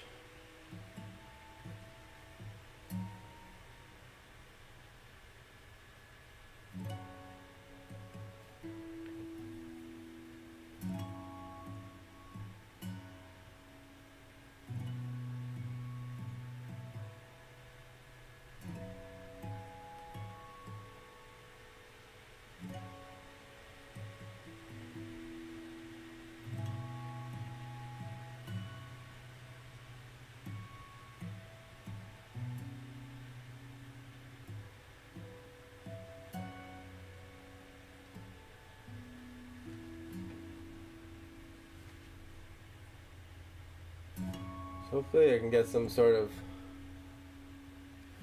rafters going on under here. That's my goal. So I needed to start with start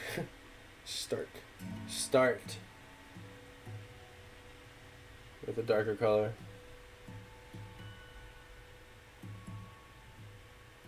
It's our tree.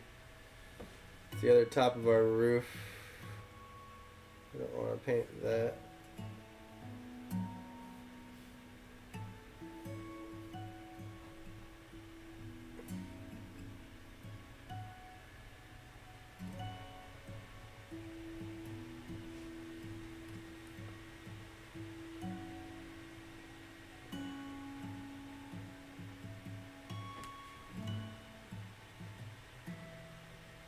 And I've forgotten to do another clip. Oops.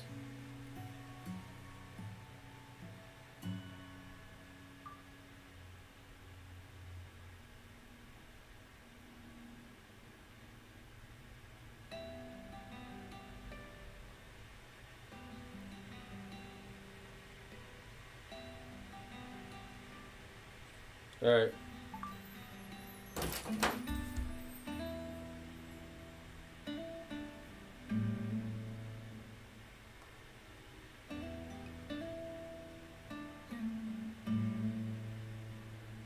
Creating content while creating content. Yeah. Just trying to line this edge up.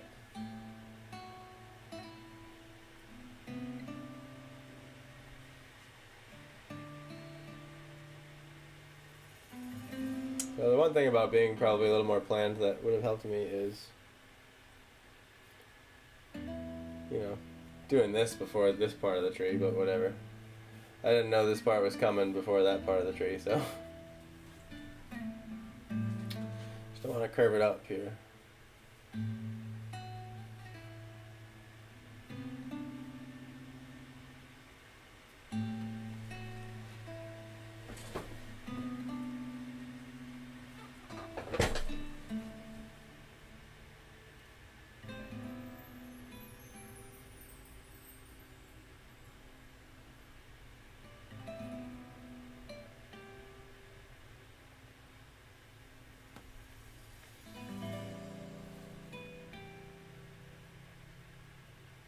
being extra cautious on my tree branch there.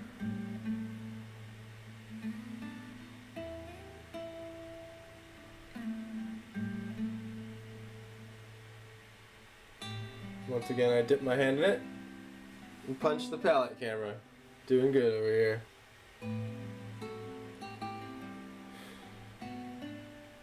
What did I just want to fix? What did I just see? Oh, right here.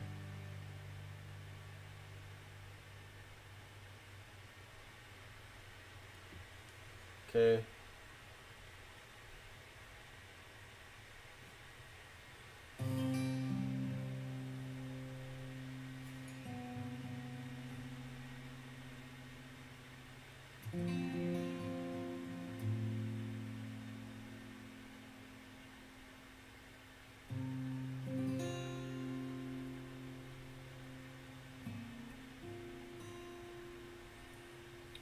I'm gonna do the same over here.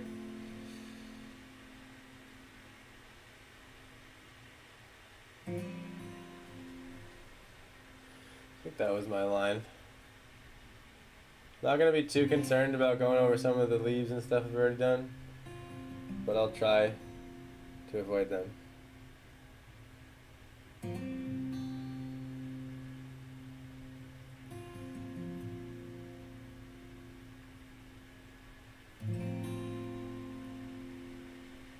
Like I'll even try making leaf shapes with this shadow color here by cutting into the edge of them.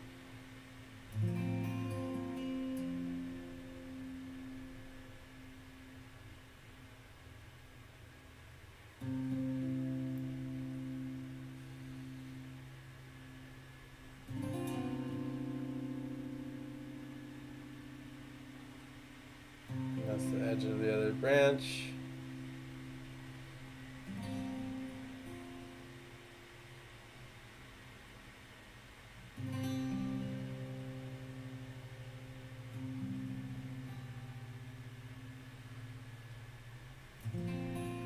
Or like that. And then it's over here too.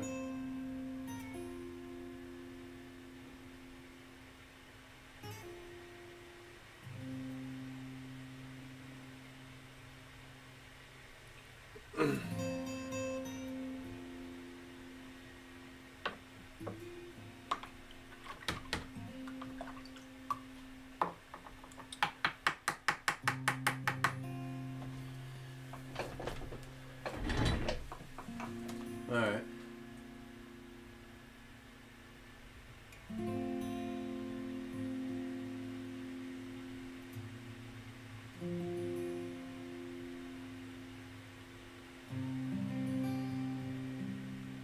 I was thinking even maybe like a post could come down from right here. But the thing is, I have to check. Let me see. So if this goes here, this is part of this box, which it is.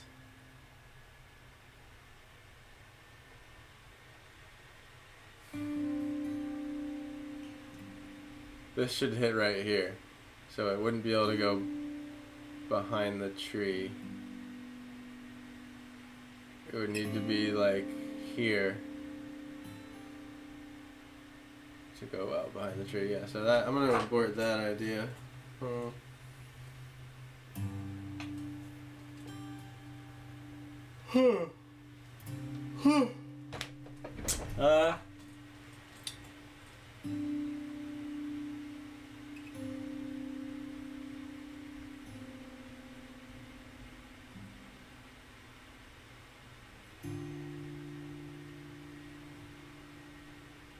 I'm gonna jump away from that for a second. Hop down here. Now that I have this color going.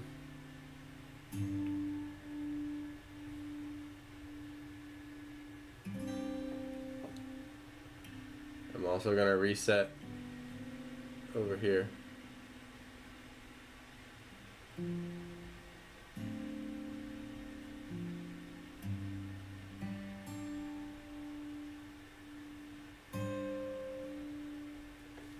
I'll get a clip of that. That's a pretty satisfying feeling.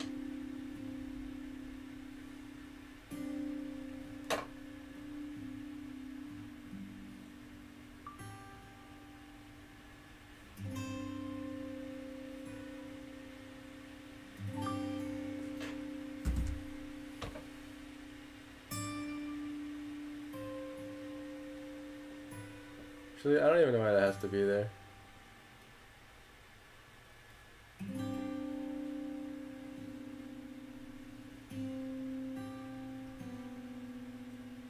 And then I'll let that pole come down. This pole, behind it, that one.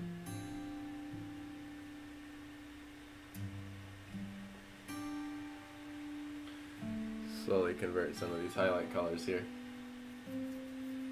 Okay, go back to this color. Hopefully, tiny bit of water. Keep it alive. So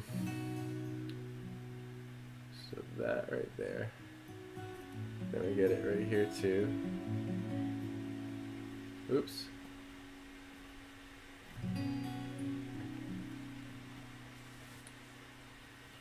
Well, actually, no, I was right, because I do gotta cut into this railing. Just like that. Reshape it.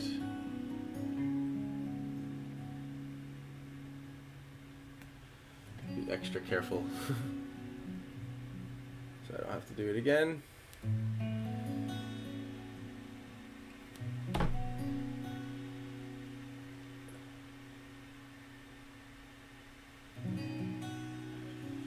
Just like that.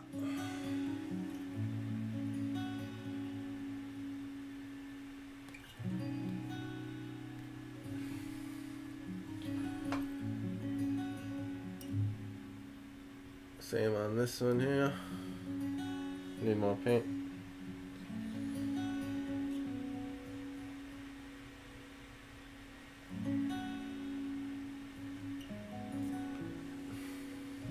Okay.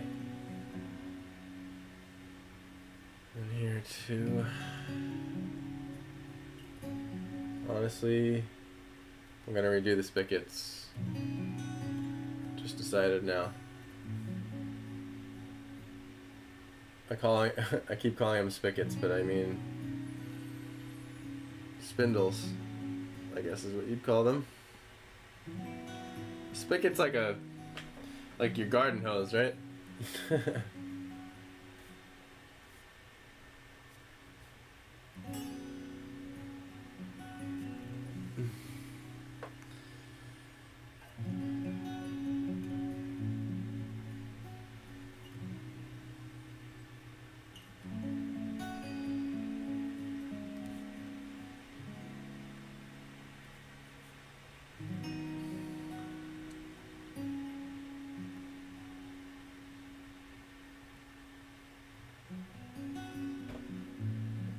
There we go.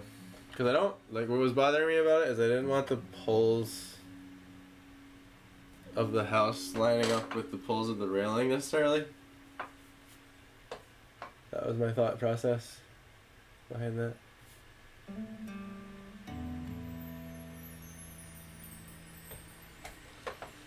And I'm just running with this color that I found that I like too.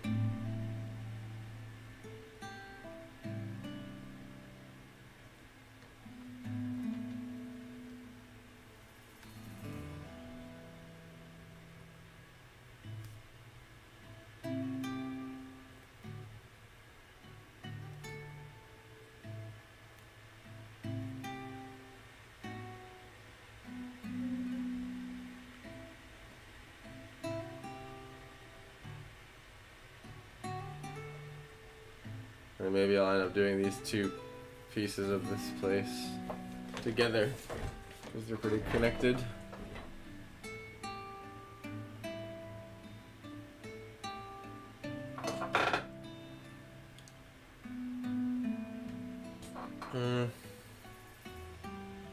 Want the pole to be leaning a little bit more that way.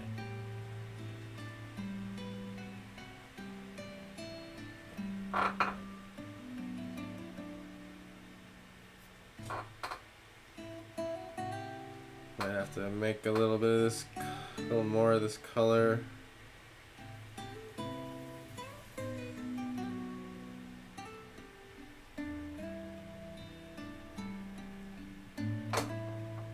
It's a fine dance. It's very easy to accidentally make it too light.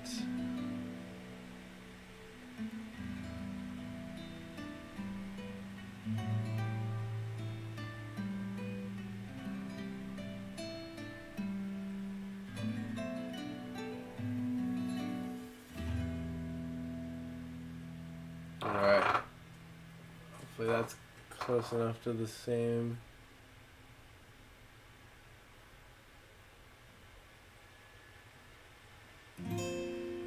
Still won't cover that little star. It's funny.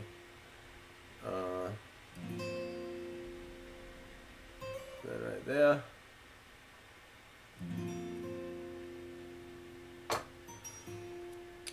Get this little corner.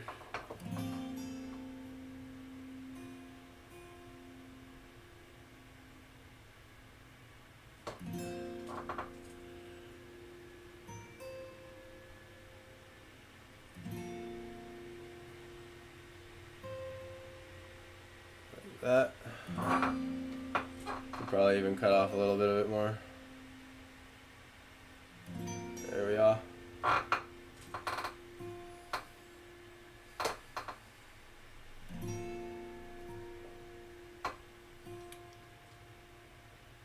And then, not the face of it, but right here.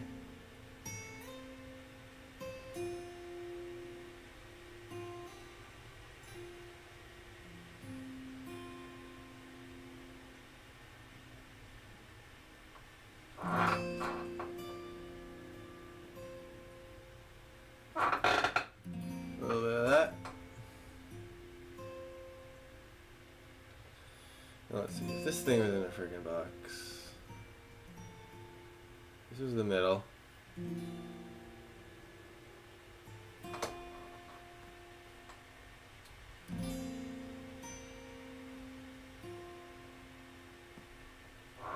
Just drag my hand through the paint again.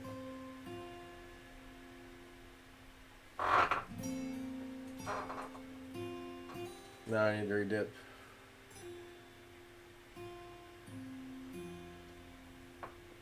And it's not about just like having water on your brush, it's like the right amount of water. Not as fussy as watercolor, but.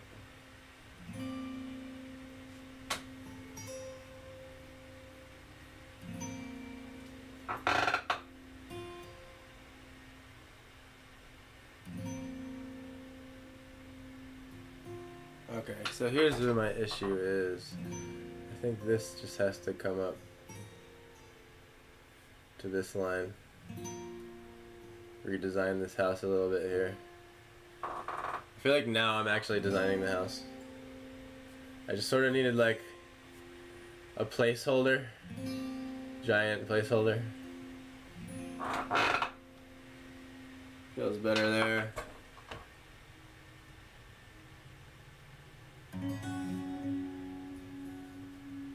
But now this one has to carry along with it.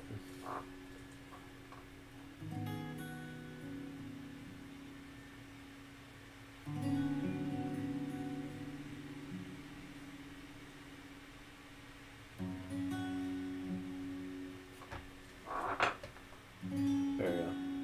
Now I feel like they're part of the same house, kind of.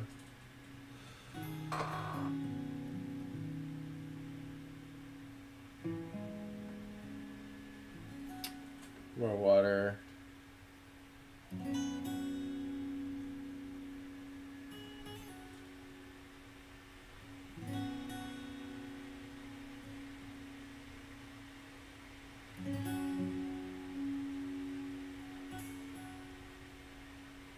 A little more water.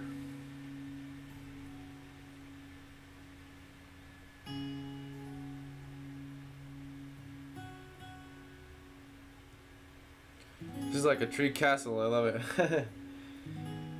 I'm glad you love it. I did want to go a little overboard with the tree house, so It needs a lot to it. I'm excited to add like the little like outside lights and the window glow, like the warm inside lights coming out from the windows, because that's gonna like light up the railings a little bit from the inside and stuff, and like give it a lot more depth. I'm real excited for that. Once I have like the shapes of all the parts right, I'll be able to start better deciding where like doors and windows are gonna be permanently. And this will obviously, we'd see this too here. There would be a little, if I can not mess it up. Like that.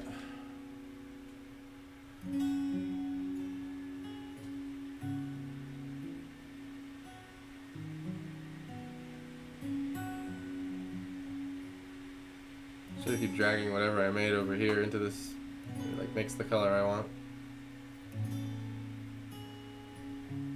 Not so much of it, but just a little.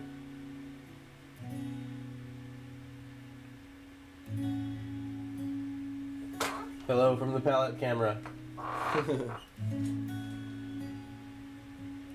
Can't call this just a simple treehouse anymore. Yeah, no, you're right.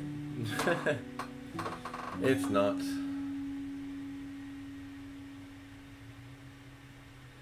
Ooh, that got brighter. See what I mean? It's a fine dance. Gotta bring more black in. And if anything, that's going to be darker. But I don't want to go too darker.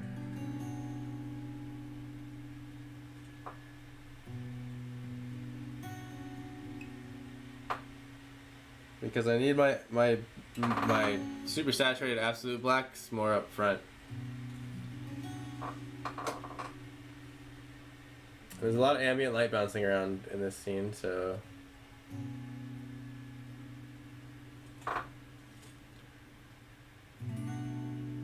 we would be seeing some things, I think. And then I need, like, I'm trying to set myself up for contrast, like I was saying earlier. Specifically for the window lights and porch lights and stuff. Because, you know, I'd imagine, like, there'd be no reason to, like, shut your whole house down. Like, if you were, like, running outside to, like, catch the view of the meteor, you know what I'm saying?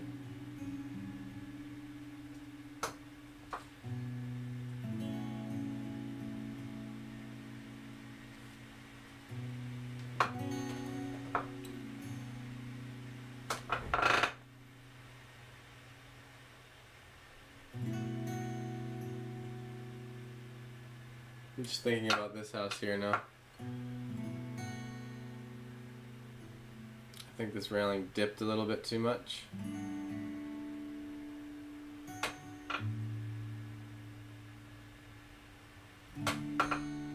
Goes more like that.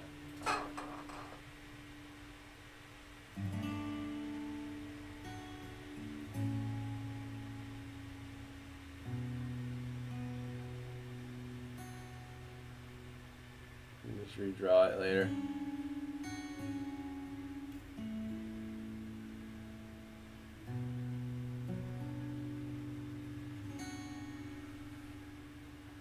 I'm gonna go a hair darker. Just because this is facing away from the explosion. But we will see a little bit of that roof, or that ceiling of the porch, I believe. Which there will be a door here. I think it would be cool to provide extra contrast. Especially here with the porch light, maybe, because I don't know, it could be a coffee table, or, you know, for some porch furniture. Porch vibes, you know. Good old porch vibes.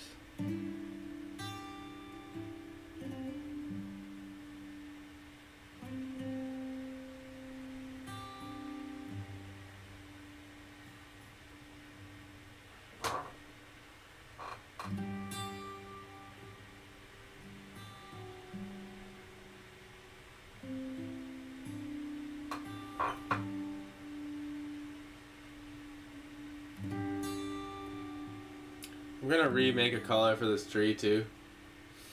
That's sort of the sketch color I used. Yes, light up the castle or the tree. Yeah, I can't light. The thing is, like, I can't light the tree up too much because it'll take away from the stars and the meteor. But what'll look cool is the lights coming from the house will light up a little bit of some of the parts of the tree in some spots. You'll see what I mean. Like, some of the lights aren't even gonna be as bright as this campfire. It's like ranking in brightness is like 1, 2 because the joint and the fire and y'all hanging out, and then 3 even is like the water. Stars is 4 and the house is like 5. In the place of like, in the sense of like how dark or light it's gonna be.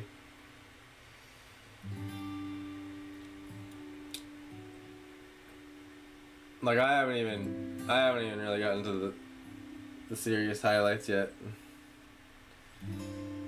It's gonna pop so much more than it is now. Like a lot of things are.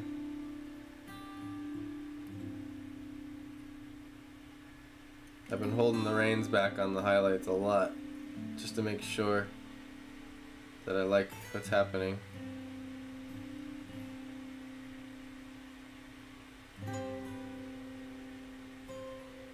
I'm just about to be dried out here on this particular palette. But I'm really starting to lock in the treehouse colors, like remember how to make them from day to day, so that's nice. Remembering what I used, how I got there. The tree house. The tree castle. Sorry, Stephanie. That's what I meant. The tree castle. Yeah. Yawning. It's that lack of coffee. You know, maybe I'm too addicted to coffee. I just like coffee though. It's just so good, man. It tastes so good. It smells so good in the morning, you know? It's like, I look forward to the experience of coffee.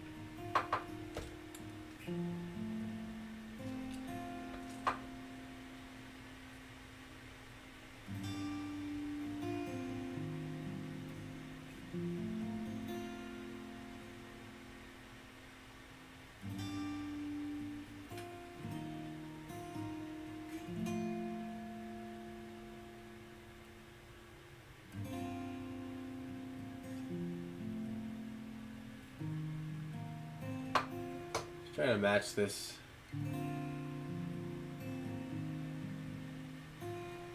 wood to this wood here, however the same size. I'm not even sure what it is. I'm thinking like a giant beams or something, but it was sort of a block-in shape, and I don't know if I want to make it into something yet. I'm still deciding on that. It could be like some boards, you know, or whatever. But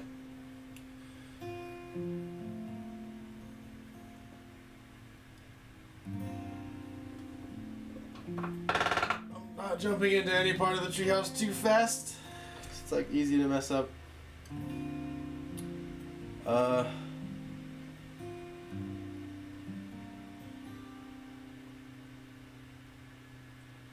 So you know what? The one thing I'm still disagreeing with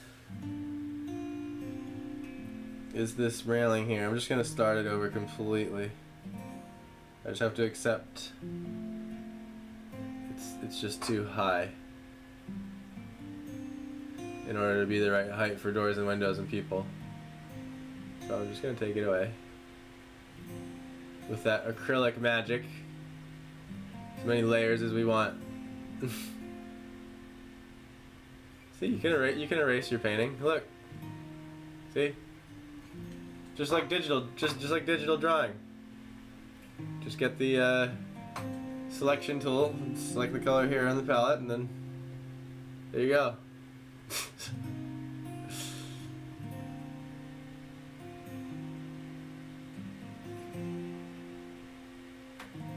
Ain't nothing to it. Besides already spending 2 hours to find the color on your palette. Alright. And that can go away, whatever that is. I don't know, this pole's like creeping out to the side here too much. I need to like chill it out. You know, it just needs to go away too. Just redraw it. Sometimes it's like that. Get some more of this excess paint off my brush here. I get a teensy bit of water. Put it right on the canvas. And sometimes a little trick I use, it helps to spread out those little beads of paint that are kind of drying up and being a little stubborn because you took too long to like smooth it out. And those strokes go away largely too in the varnish part of things, like when you finish the painting and varnish it. It evens out the sheen, basically. See, like now this is almost like, see now I'm seeing like the porch floor should be here on this house. That's the railing. You know what I'm saying? Like here's the porch floor.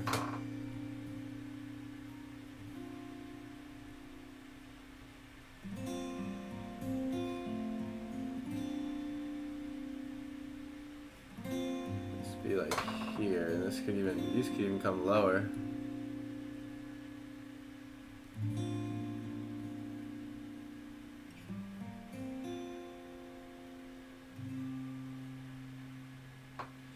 Get a little clip of this.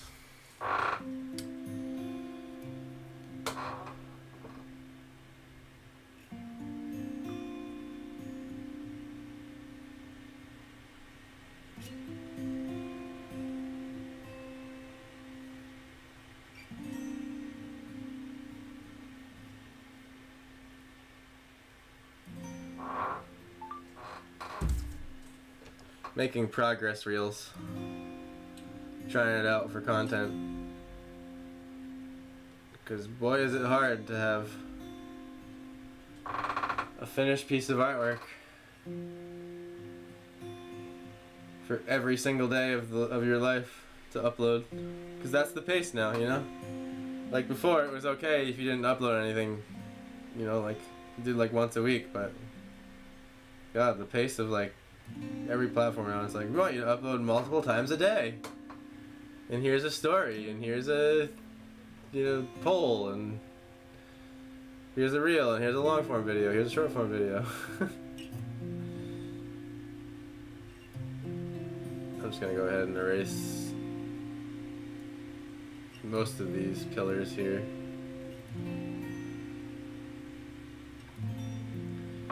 Porch 2.0.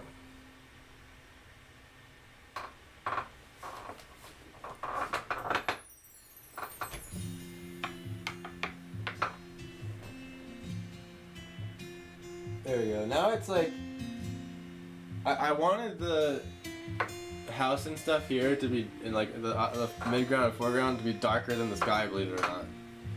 Cause like the original thought I had, I was like thinking about the physics of light with like how a meteor impact would work in the middle of the night, and I was thinking like,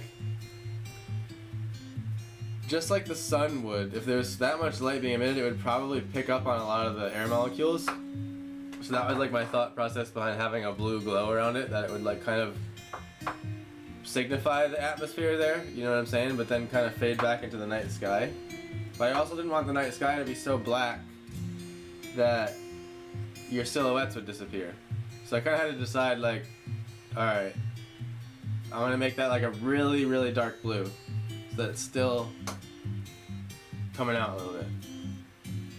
And then also the thought process behind the dark blue sky was also like the warm objects here will stand out more. Like this, like the sap green tree in front of the blue sky. Also, now it's like way overexposed, I just realized on the camera.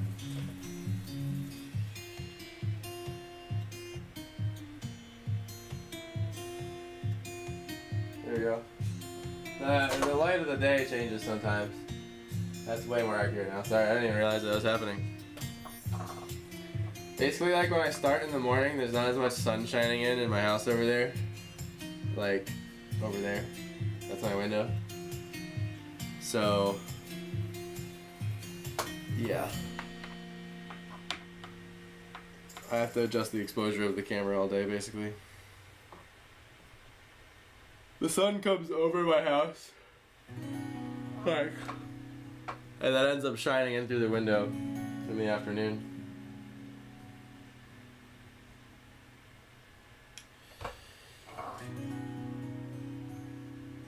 Alright.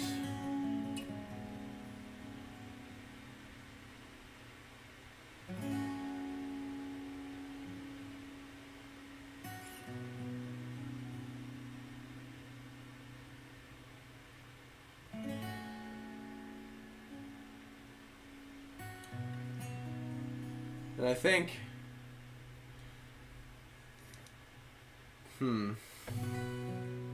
I still got a problem to solve with how this porch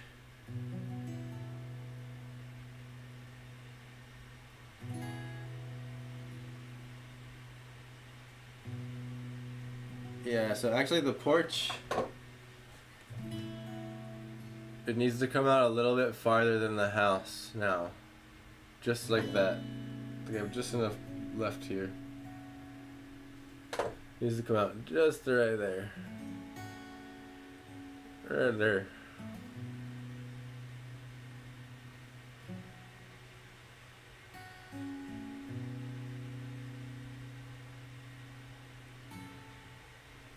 And then that way,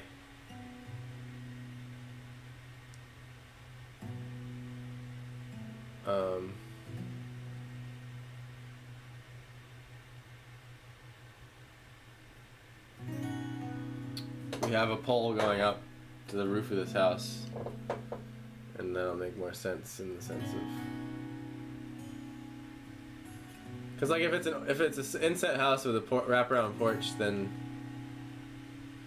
you'll see that space in between the end of the house and where the porch ends. You know what I mean? Kind of like how it was over here before I blacked it out, like right here. You know, like that sort of a space happening. I like all the stars peeking everywhere too. I like the feeling of that, so I want to keep a lot of stars peeking.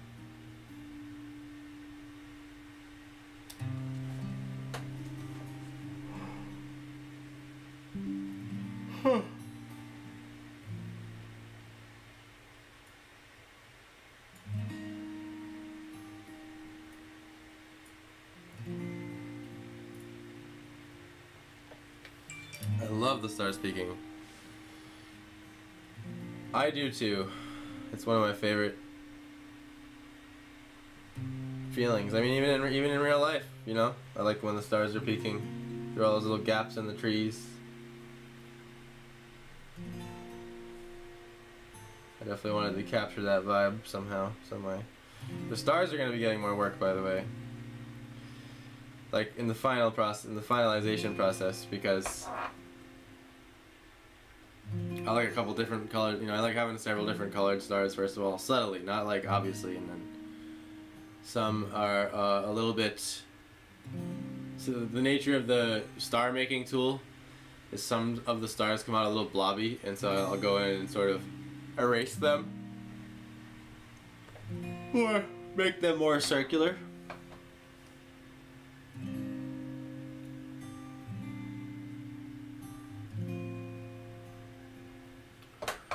And I think this just comes out now a little bit more. And I'll come back with the highlight. And then this comes down. There you go. Now I have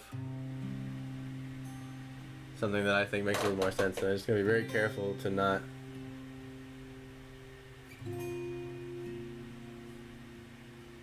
cut off the colors behind it. I want that wood showing through there.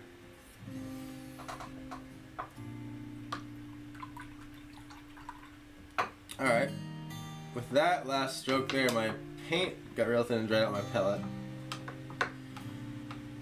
And I'm going to go ahead and make more tea, go to the bathroom, take a little leg stretcher. What are we doing? What are we doing so far?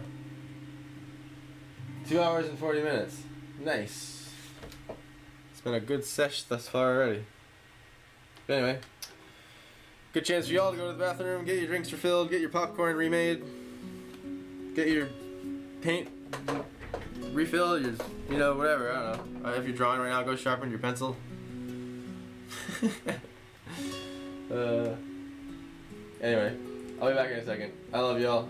And if you're gone by the time I get back, thank you so much for watching. And I'll see you tomorrow.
Thanks for sticking around.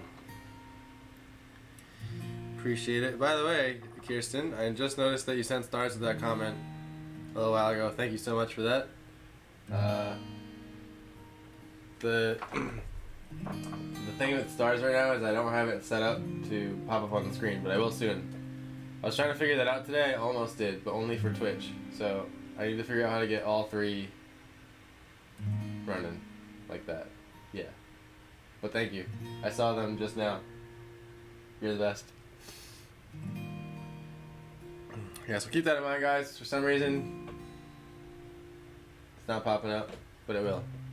I'm gonna make it my, like, direct next task after the stream ends today to go work on that.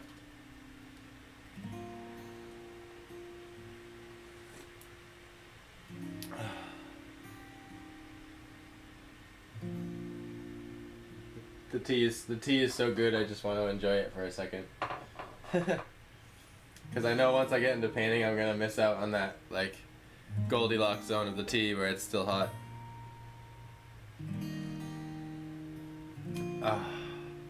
As a matter of fact, I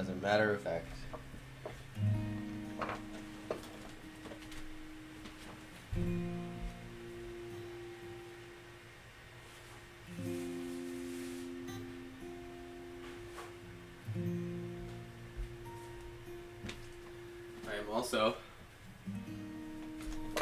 going to enjoy a piece of chocolate with my tea. Yes. So I guess I do kind of have the face camera, you know, just turn around so we can talk for a second.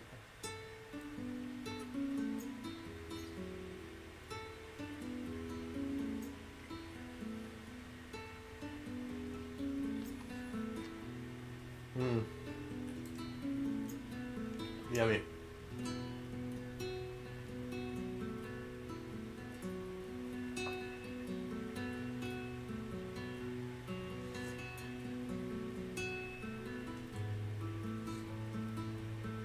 Apparently I have the Twitch one on right now. Like,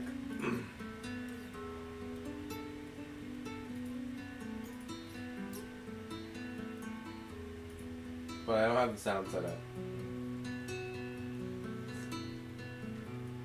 So it might just be some random ass sounds.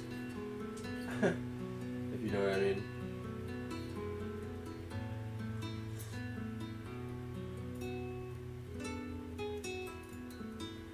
It's a little bit more customized in OBS. You have to kind of do everything a little bit more behind the scenes. I guess that was one nice thing about Streamlabs, besides their extreme bugginess and lagginess, was that, like, they set up the alerts nice for you. Ah, oh, man, that tea is so nice and good when it's warm. Alright. Let's see here. Just gonna pick right back up with the color I had going. The reset color. Still got plenty of brown on the palette. Plenty of gray. Didn't dry yet. Brown's here. Fuck, I'll just mix the gray into the brown right now. Screw it.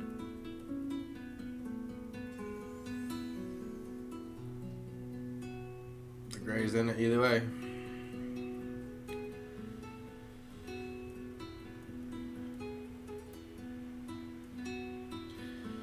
In this instance of the gradient thing, I probably put the colors a little far away from each other. Even though it started here. I'm very liberal about letting a lot of colors mesh on my palette because I like the variation. The subtle variation, that's key. It's not like big variation. Little changes in tones. Plays tricks on the eyes, adds realism.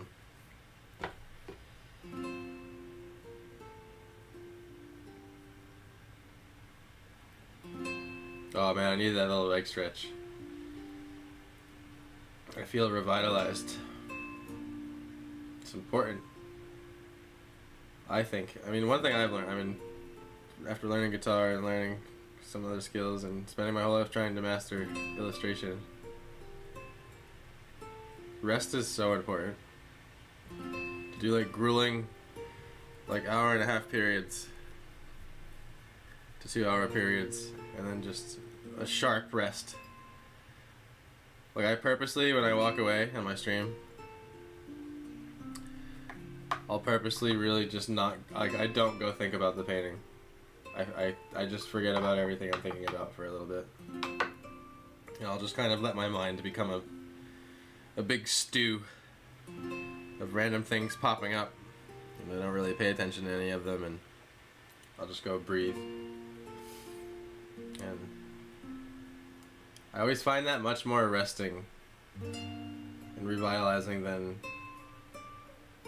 continuing to think of the painting or whatever I'm focused on that day or at that moment. And I don't know how else to explain it, but a weird thing happens that has happened my whole life, especially with guitar. And particularly in longer rests. I'm not talking like I want to take 5 minutes as much with this point, but in longer rests. It's almost like my brain sort of digests whatever I was working on. And I'm a little bit better when I come back, but only particularly after the rest.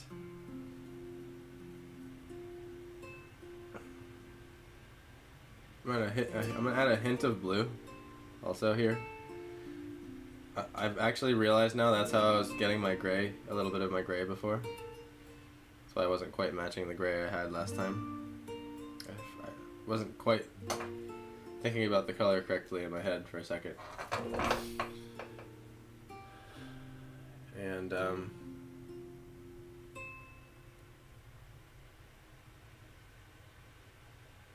I think that's where these grays were coming from.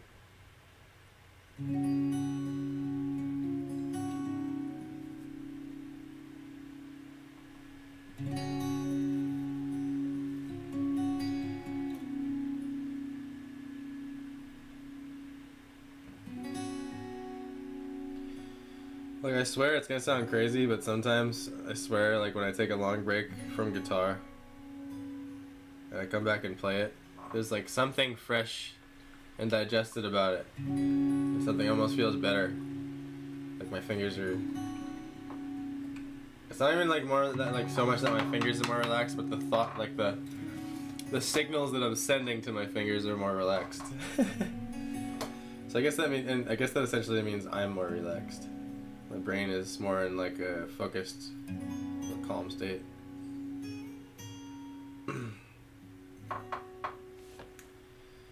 So I'm thinking the porch actually needs to be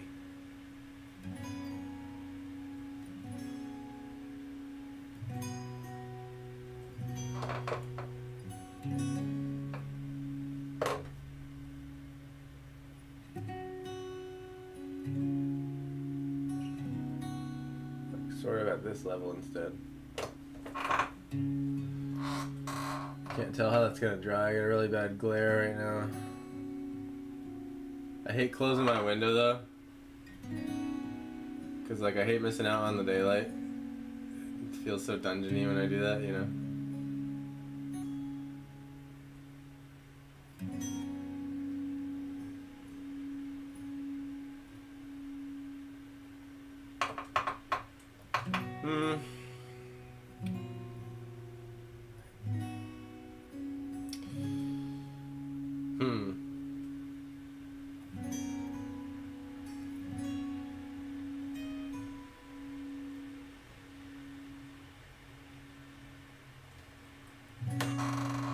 Bring a little yellow into the game here.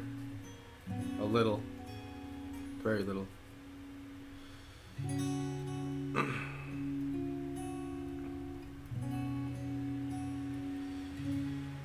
I want to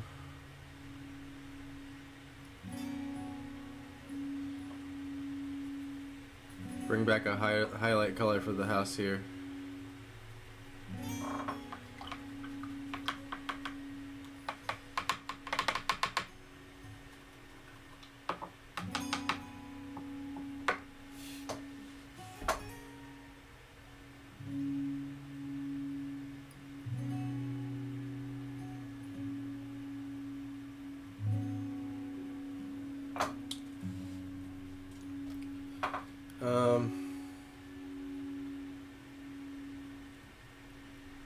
somewhere around here.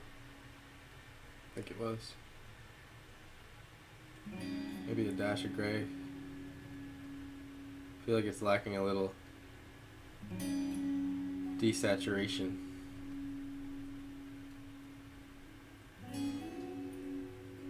Try not to block the color mixing like that with my hand. I realize if I turn it, you can see the brush.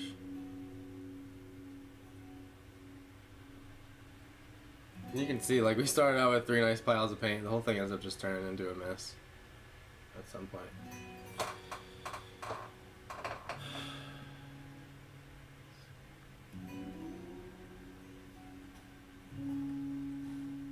I think I'm here now.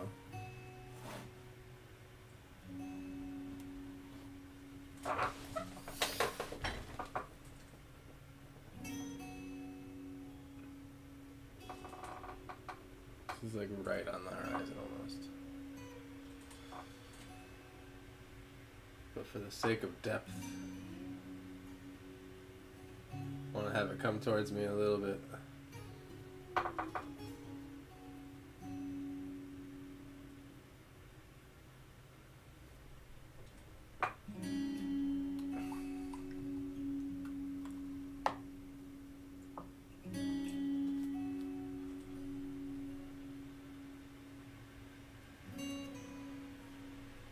Didn't get enough brown back on the palette here.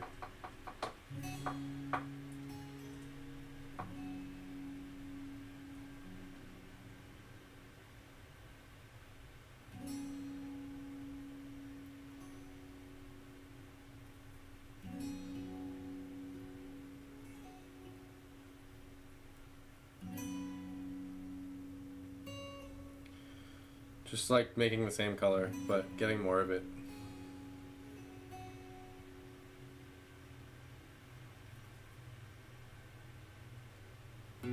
I want to get better at canvas mixing, which is like you sort of predict where they're going to mix, and you can sort of work in a wetter way with acrylic because it dries quick, but it's like a way of getting around and keeping the acrylic wet. But I'm still in my original technique of playing it safe here.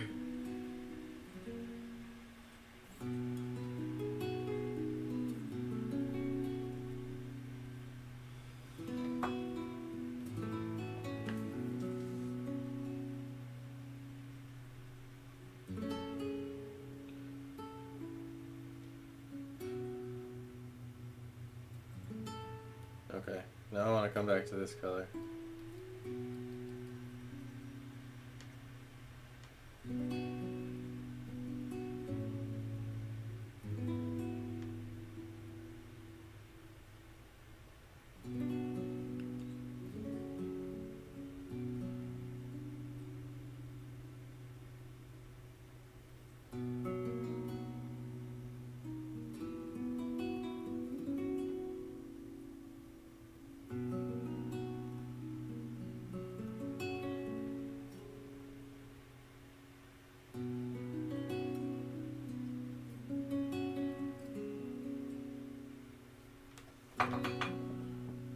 And cut that back.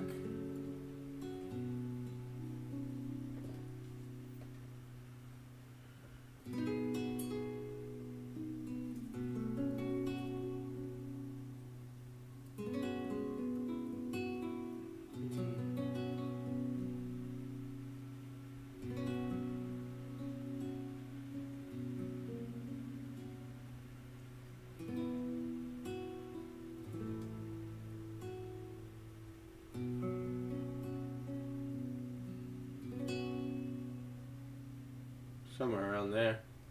Probably gonna tweak it again, honestly, with the light color.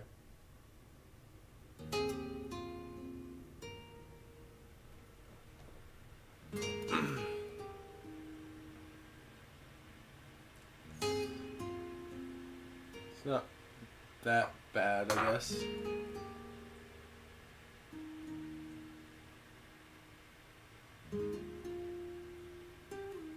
I guess we can just assume the horizon is a little higher. So like rather than here, it's here. Like a 1/4 inch difference. And to me that'll justify this enough. And I can draw off that.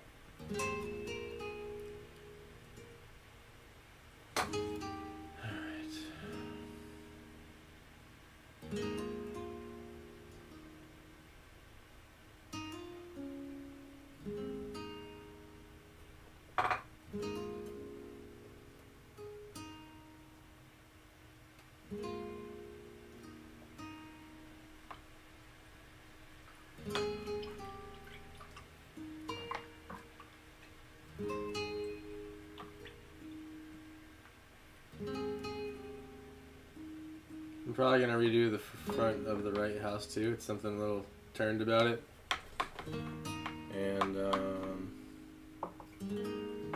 give it a pull.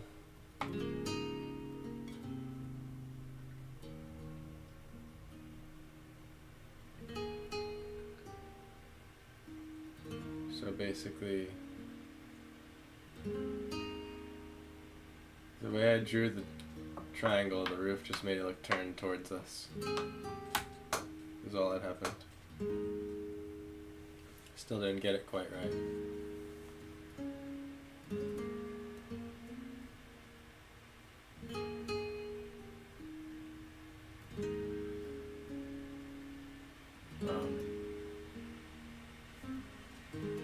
This one's correct.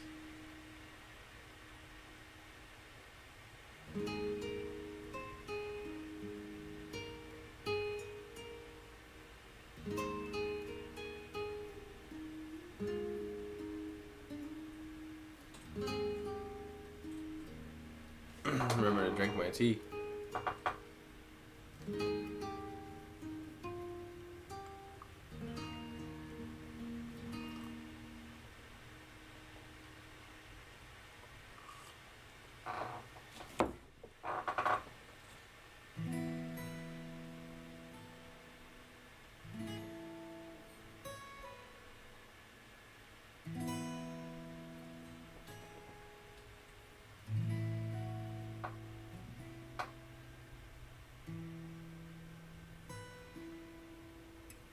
Cutting into these stairs a little bit. Or what I thought were gonna be stairs, I think. I don't know.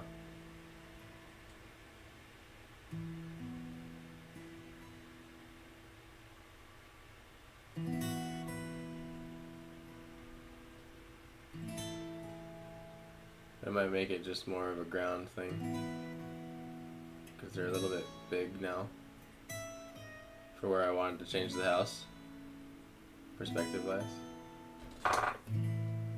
Well, nonetheless, cut the shadows into them for now.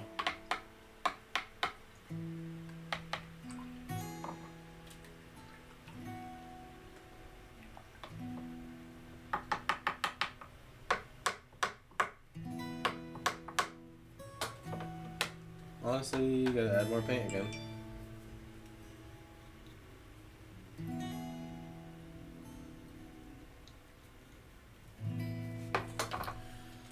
Black and the gray and the burnt umber. A little bit closer this time.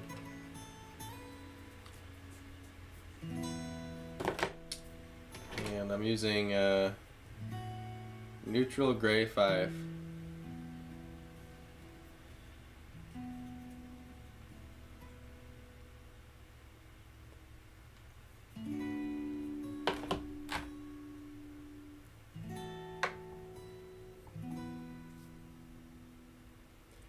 Neutral gray 5. Put a slop of that in the middle.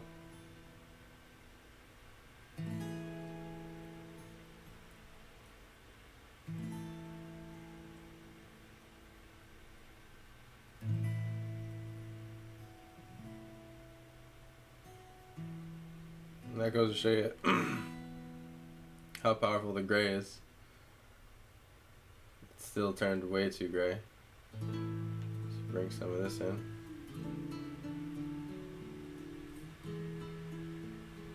I'm going to take my knife too here get some of the paint off this brush. Sometimes it gets a little out of hand.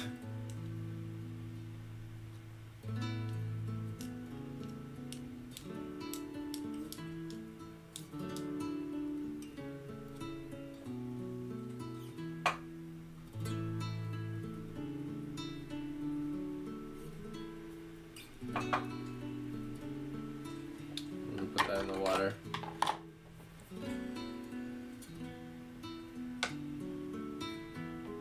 Where's the hot tub? You know, it's funny you say that because I actually thought of that. I'm not even kidding. But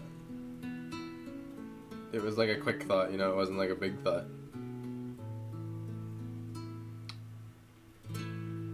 It was like so I was sitting there painting it by myself one day, and I was just like, huh, what about a hot tub?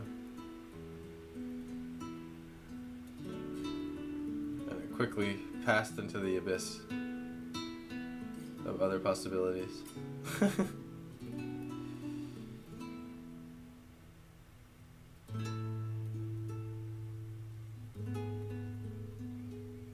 Alright, we have a lot more paint though now. After doing that.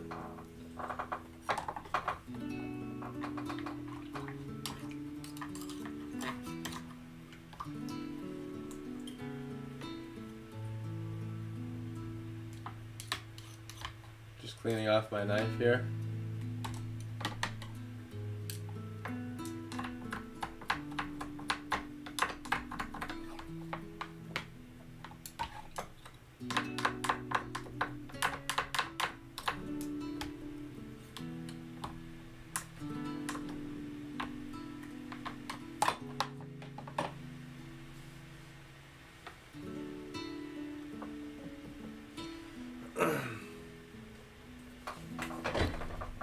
And where's my spray bottle now that I'm thinking about it?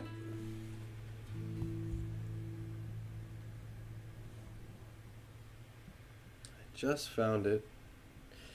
It's this thing I use to keep water on the palette so that it doesn't dry out as fast. And I thought I found it. Actually, I have to replace my water. It's gotten too dirty suddenly. So I'm just gonna go refill that really quick. I'm not even gonna go to the intermission screen. Y'all can just stare at the painting. I'll be right back. It's basically this thing. I gotta go refill this thing.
Sorry about that.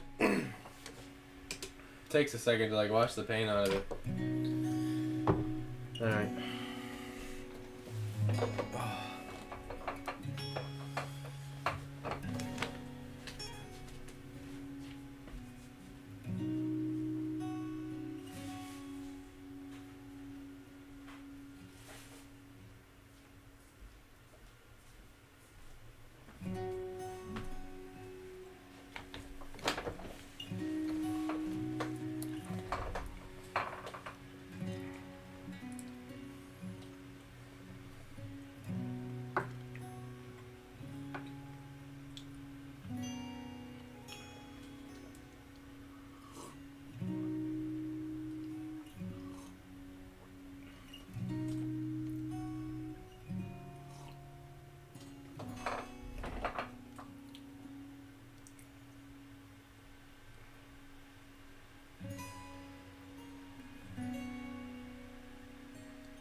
So I'm going in with that dark color again.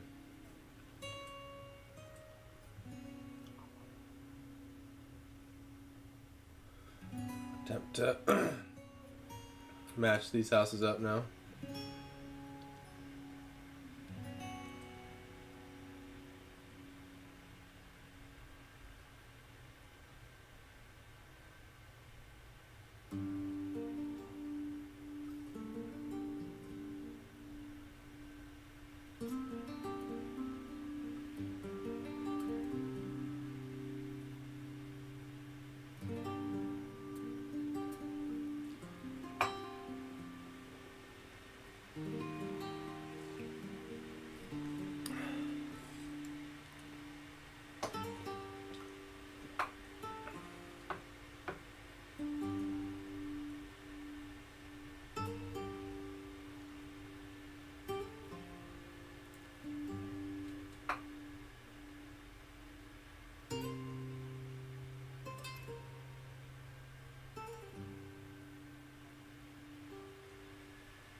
And this whole mission was to just get this porch to the right height.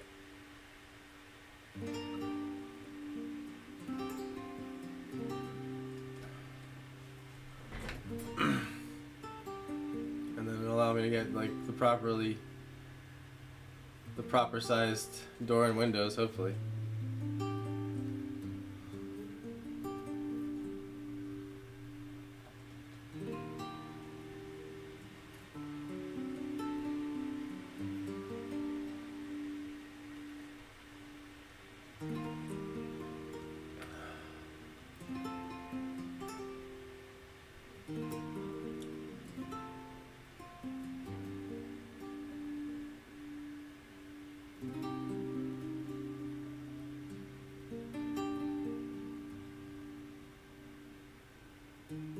I also realized I haven't eaten yet.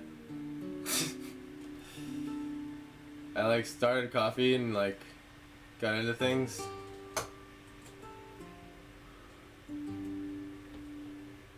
My stomach has been growling, so if you hear that, that's my stomach.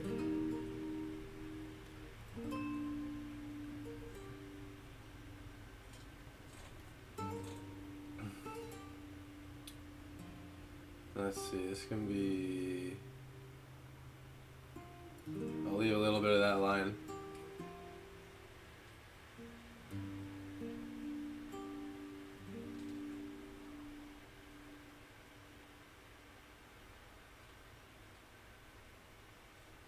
Okay.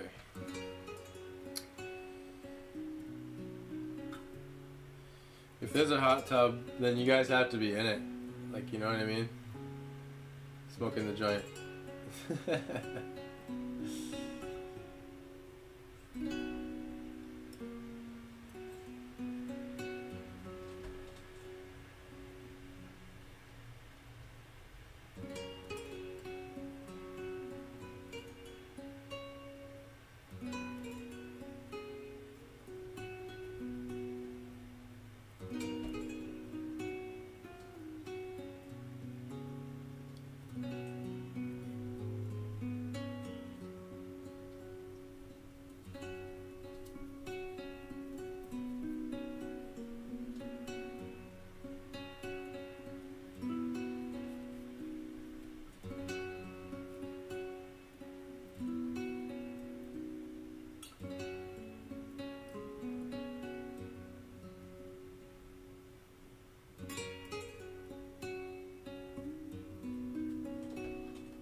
Yeah, I was gonna say, before I said that too, I was gonna say then the cow has to be... The cow has to be in there with you too, drinking a carton of milk.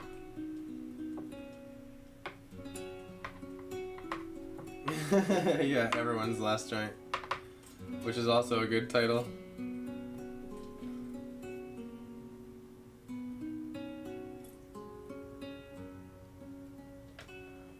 That would be an ambitious little scene there for sure.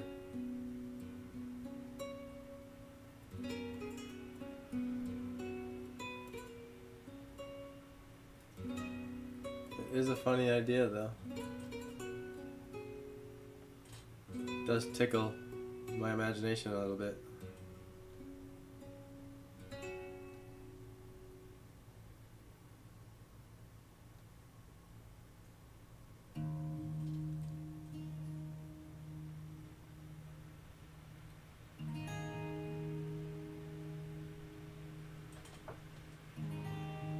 There we go. It was worth spending a second to like sharpen the edge of my brush for that.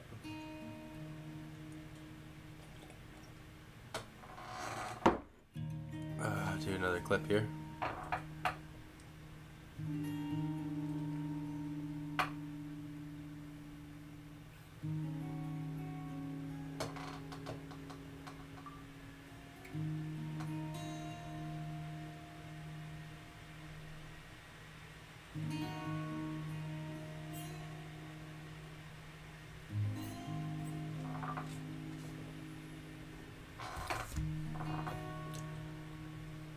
The Situation.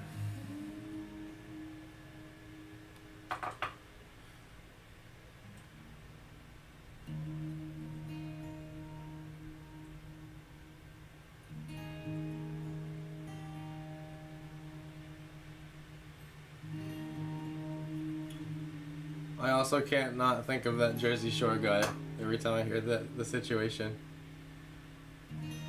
But it's in no detriment to how awesome that title is for this painting.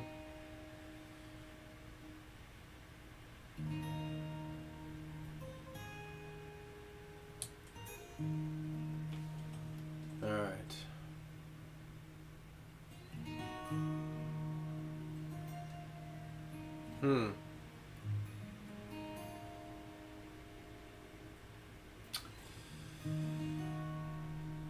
Need more black.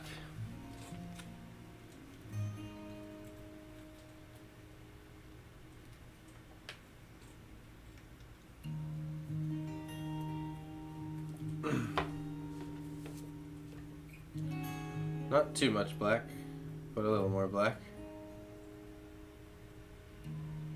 I'm realizing black is so much weaker than white and gray by miles. All the players from the cave bar poker table in the hot tub.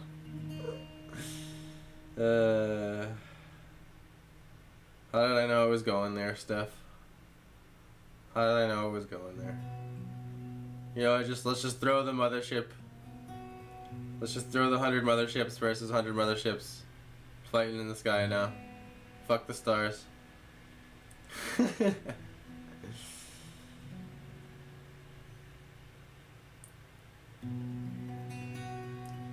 Gonna make sure I get a little bit of gray in this mix too, just to get it back in, because the black does take it out.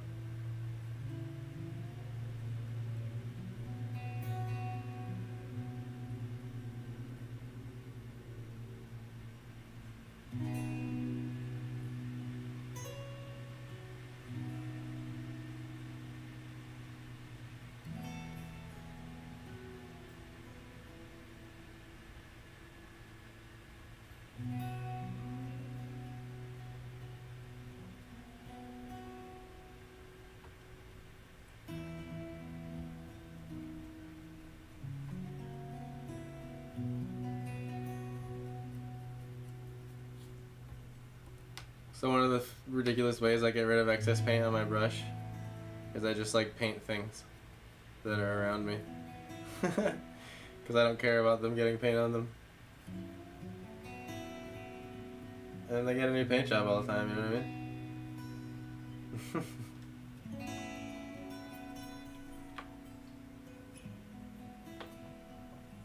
No, yeah, that would be dope. For sure. No, we gotta do 100 motherships versus 100 motherships. 100 flying space cows versus 100 flying space cows. Versus 100 flying Bigfoots. With machine guns.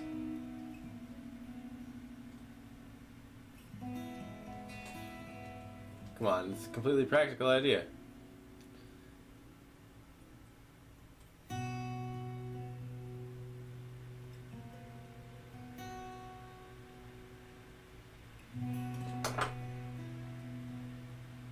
Completely practical.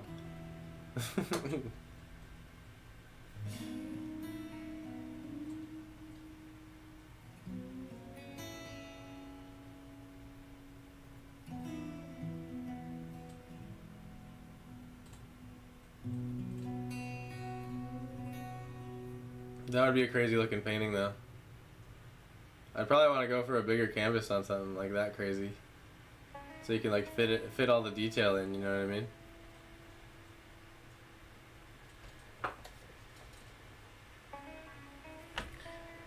Practical ideas for practical clients, yeah.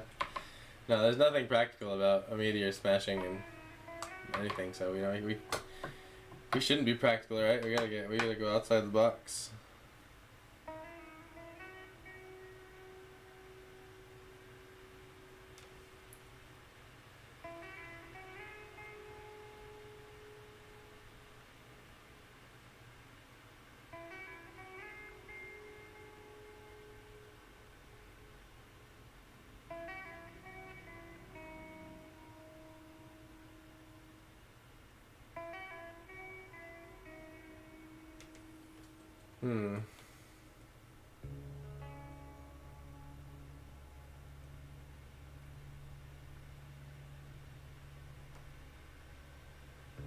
Sometimes I just straight up gotta stare at it for a minute. I'm not even kidding. I'm coming up with my own things to say about it.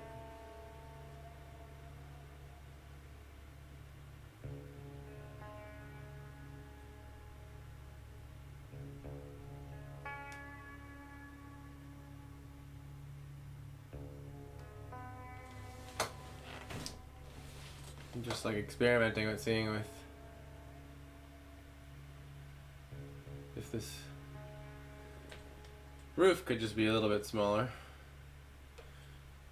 In turn revealing a little bit more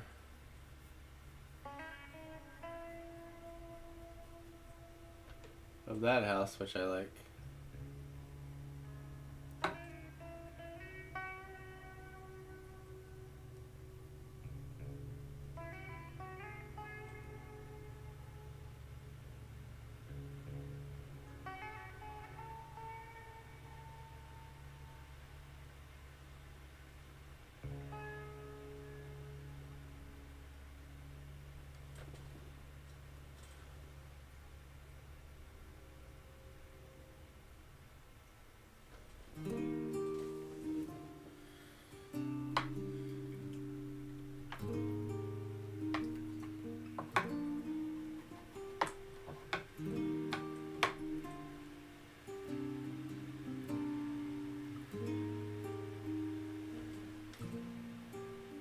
Plot twist, imagine if we were the aliens all along and we were just trying to find ourselves. Ooh.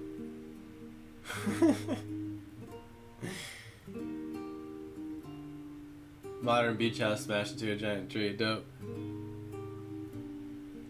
Yeah, this is like a Jokum style house, man.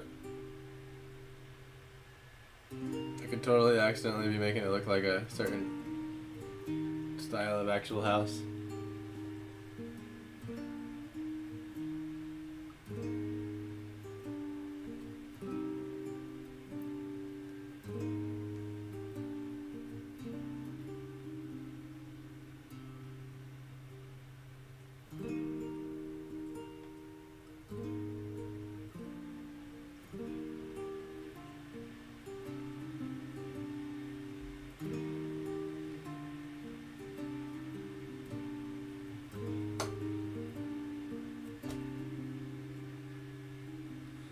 Ooh, I like the plot twist, and that makes as much sense as anything else, right? Yeah, imagine. The whole time we were the aliens. That's why we can't find them. And the big secret is that the government hasn't met aliens. They just know that. They just know that truth. They don't want anyone to know. And we touched down like thousands of years ago, and that truth has been held in like the high ups, you know, but they don't want anyone to know. And that's like the truth. That'd be a fun movie to make, or a book to write. Getting a lot of paint on my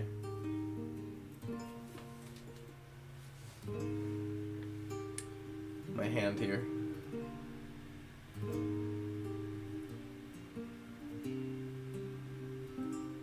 And that's why, I mean, it would also make sense that we're like weirdly the most intelligent thing on the earth, right? Besides nature itself, which is way more intelligent than we are. But just like creature-wise, mammal-wise.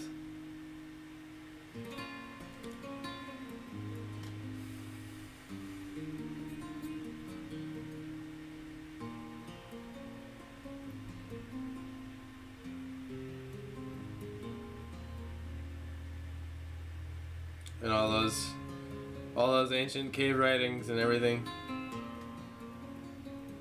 they're all just records of us getting here, exploring the earth, taking diaries of everything we found.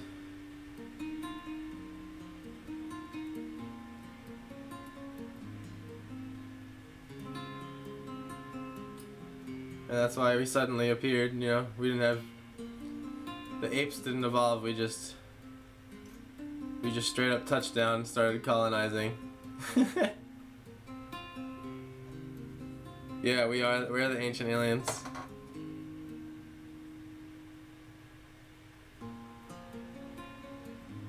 I mean, we kind of look like aliens. We're the weirdest fucking looking ones out of any of them, kind of. Besides, like, sea creatures. Like, who else walks on two legs like that and all crazy? With opposing thumbs and forward-facing eyes.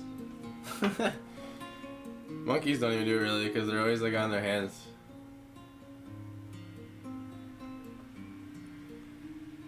Yep, you totally figured it out.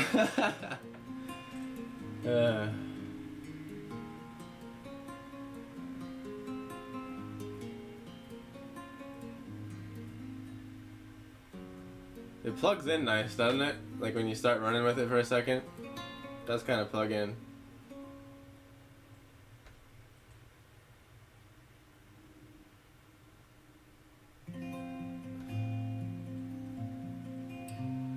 Because I mean, we're already in space if you think about it. We're pretty advanced.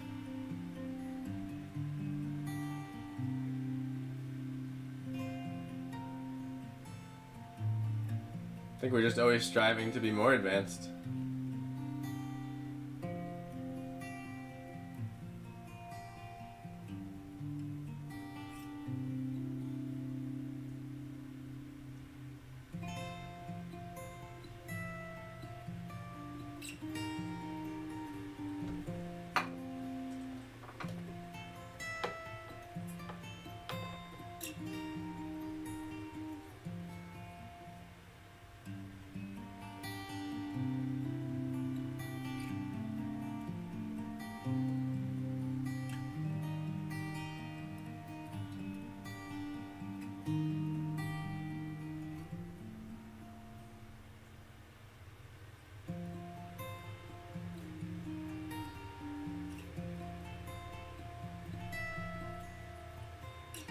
Making like a highlight mix right now.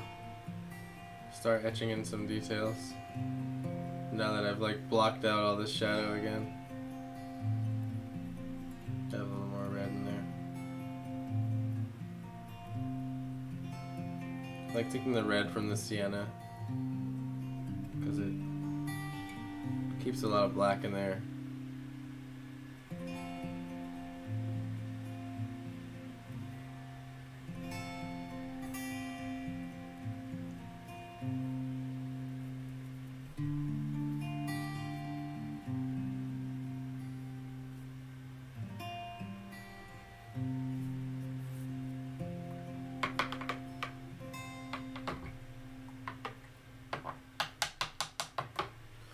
I'll get a little bit of blue and be weird. And mix it into the side over here. Just to get it a little bit of variant.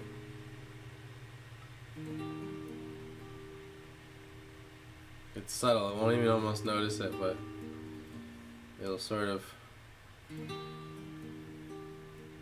give communicating life to the colors. I don't know how else to say it. Basically just emulating natural color variation in nature.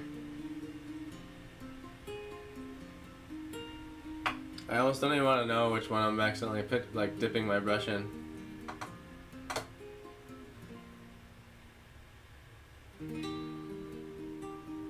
So I definitely like this pull. Add that one back in.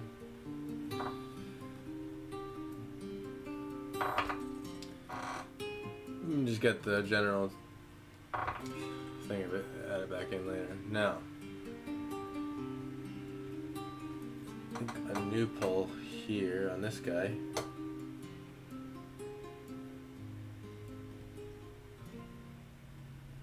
Yeah.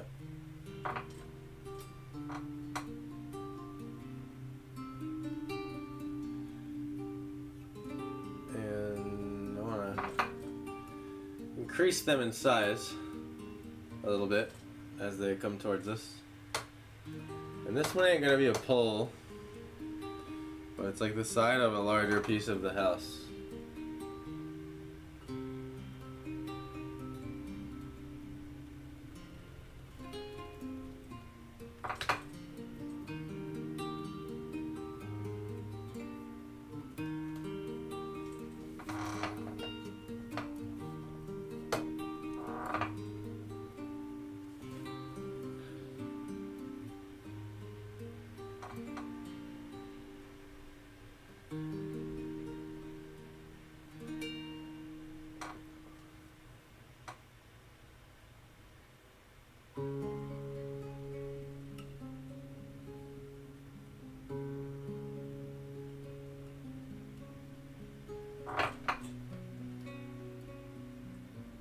Okay.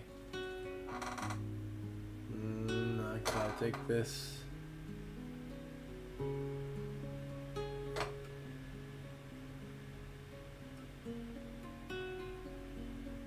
Bring it back.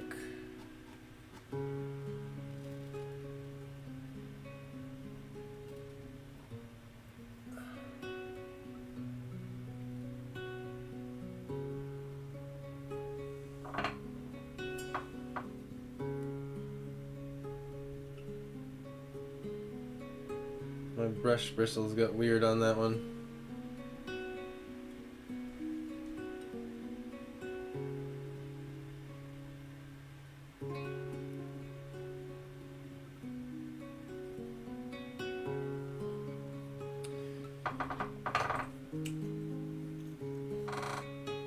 Using this black quick. Almost gonna be probably going through 3 tubes of it.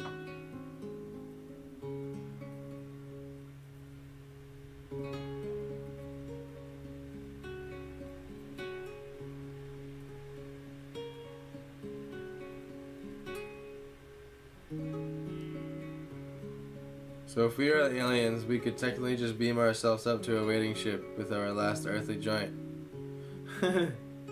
Yeah, technically. You could do that if you wanted. But see, the thing is, like,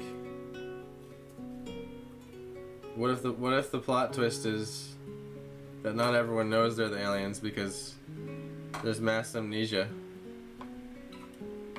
Because we've been here so long that they were able to hide the truth of where we came from.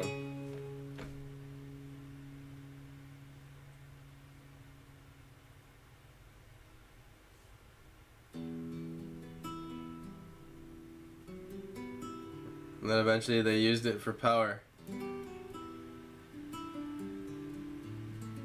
To control people's minds. Pleading for the information.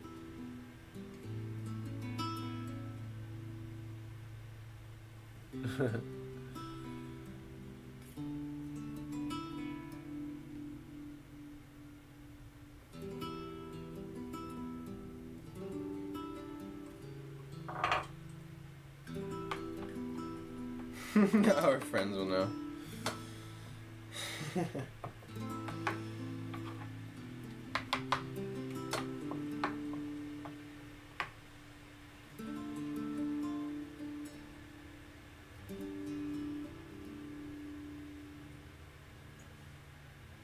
Well, I hope wherever we go,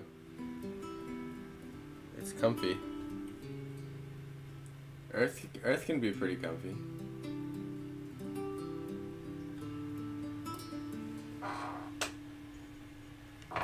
Earth can be real comfy.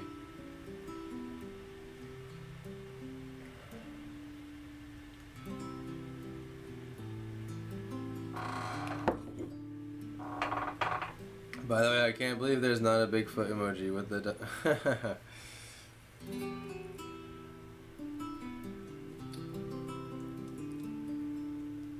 I gotta look into that.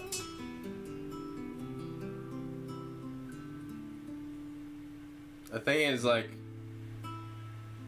eventually I want to replace all the green kitty ones, because those are just the default ones that they let you use, you know what I mean? So I could replace all of those with something custom, you know, and then wait the 2 weeks or whatever. Could make Bigfoot one of them. You already have a pretty good alien emoji though. I don't think that one needs to be made again. That one's pretty solid. Is there not a Bigfoot emoji?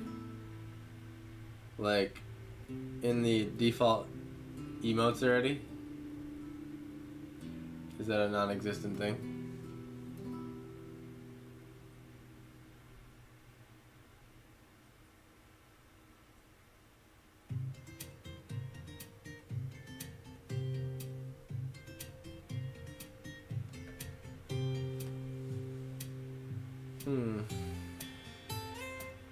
I gotta fix this house next.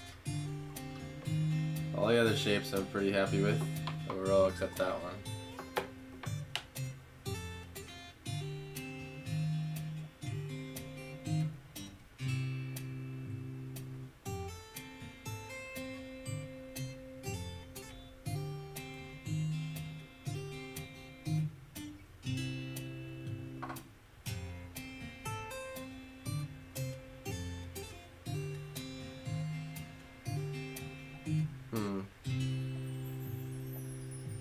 I gotta clean this brush handle off quick, guys. 1 second.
There we go.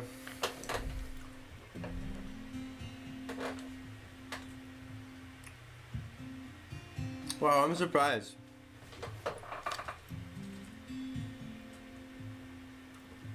I figured that would be like a given, you know? Super surprised.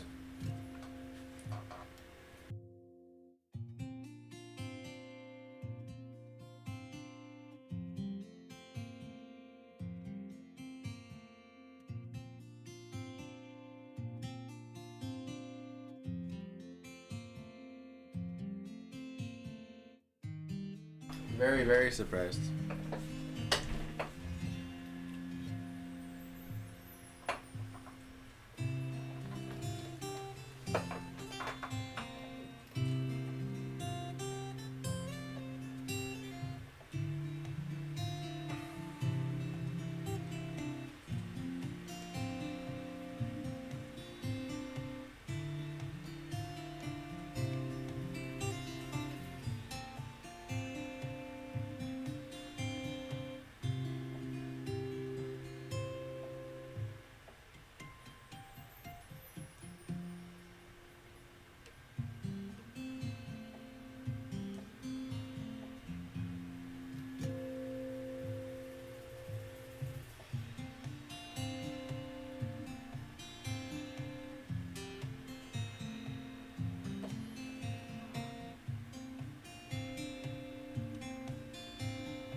It's rather irritating. Leaving the Bigfoot folks out.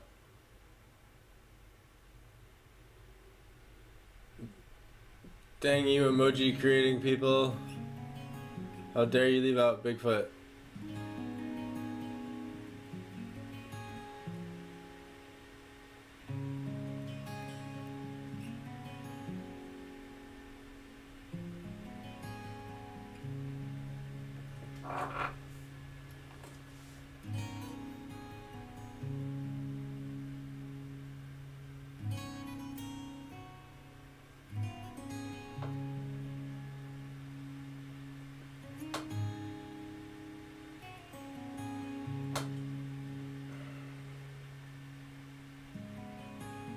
I've watched the emojis grow over the years too. Like when they first came out, they didn't have nearly as much as they do now. It's pretty crazy now how many emojis there are.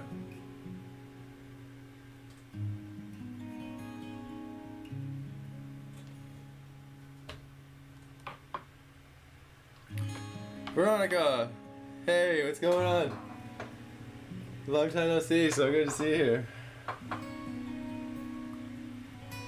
Yeah, it's a 3 by 4 feet. I had to like reorganize my whole studio for it.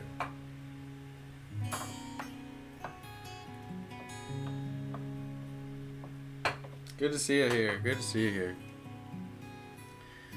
We'll be streaming Monday through Friday again. Just not at the same exact time every day. 'Cause life. But Monday through Friday again, so trying to bang this big bad boy out. Meteor hitting the planet. Hope you've been well too. Really, hope you've been well too. I don't have a face camera this time because we got the palette camera happening today. But I figured, you know, I can occasionally turn around and say hi. But I'm here. The river looks amazing. Thank you. Thank you. That still needs some work. It's almost there. Needs some highlights. Right now we're working out this like big treehouse situation going on over here.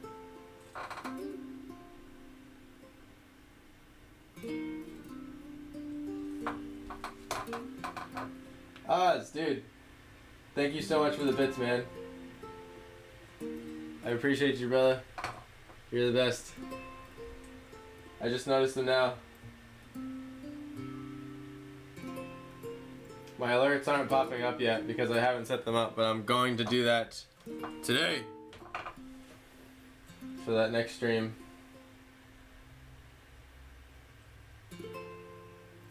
They will be ready. I'm changing some things around on my monitors over here really quick. Because now I can't see them pop up, but I have to see them over here.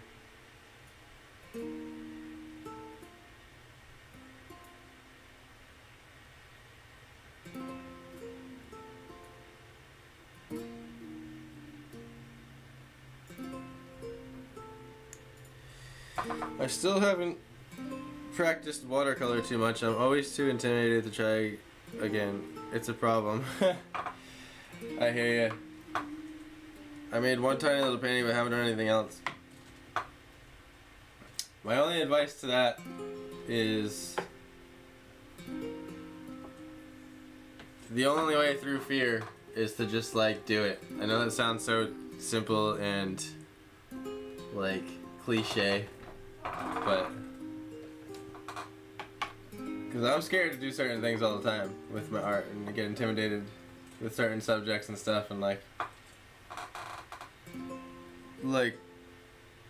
the only way to get through to that like fourth painting where you do like a lot better than your first, second, and third painting is to like do the first, second, and third, and just like the best advice I ever got was to just like allow your artwork to be crappy. Not that it's crappy, but like just like to always allow your artwork to like not be the best that you've ever done ever, because then like every drawing you're always trying to do is the best you've ever done ever, and that's an impossible bar to reach, I think. So it's good to just like have little doodles with it, like have fun with it, you know, like doodle with watercolor. Like doesn't have to be this masterpiece. Just like sit down and play around with colors and shapes. Draw spirals. Draw watercolor spirals. Who cares if it's like a portrait or landscape or something crazy detailed, or then you start having fun, and then the next thing you know, you're like wanting to do something a little bit more involved because you're having more fun. But there's something to just like force sitting yourself down. I swear. I have to do it to myself all the time. I'm not even kidding.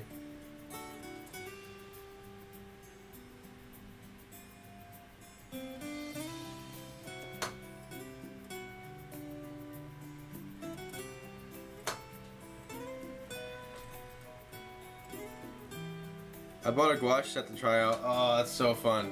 Just hearing about a brand new gouache set makes me want to play with gouache. Like honestly, as I've been acrylic painting for a while, it makes me miss gouache because it's so nice to like refine your colors. You don't have to like remix them. You just keep your palette that you've been working on the whole time. It's the best. I need to do that. Good words. I tend to be a perfectionist. Whenever I'm not immediately good at something, I go crazy. This is a good challenge for me to overcome. Yeah, so like definitely just go draw some wiggles and dotted lines and spirals and stuff, and you know, like I don't know, like shift the fun from like, at least just for like getting your brush onto the paper, you know? Like sometimes that's all you gotta do is just convince yourself enough to get your brush wet and get it on the paper. And then sometimes that's all that you need to like start having more fun and doing more. It's like the first step that's the hardest. It's not even like the whole painting at all, really. And then of course, you know, like just let go of the expectation of, you know, a masterpiece every time, because what even is a masterpiece, you know? I've drawn so many things that people think were some of my best, but I didn't think so. So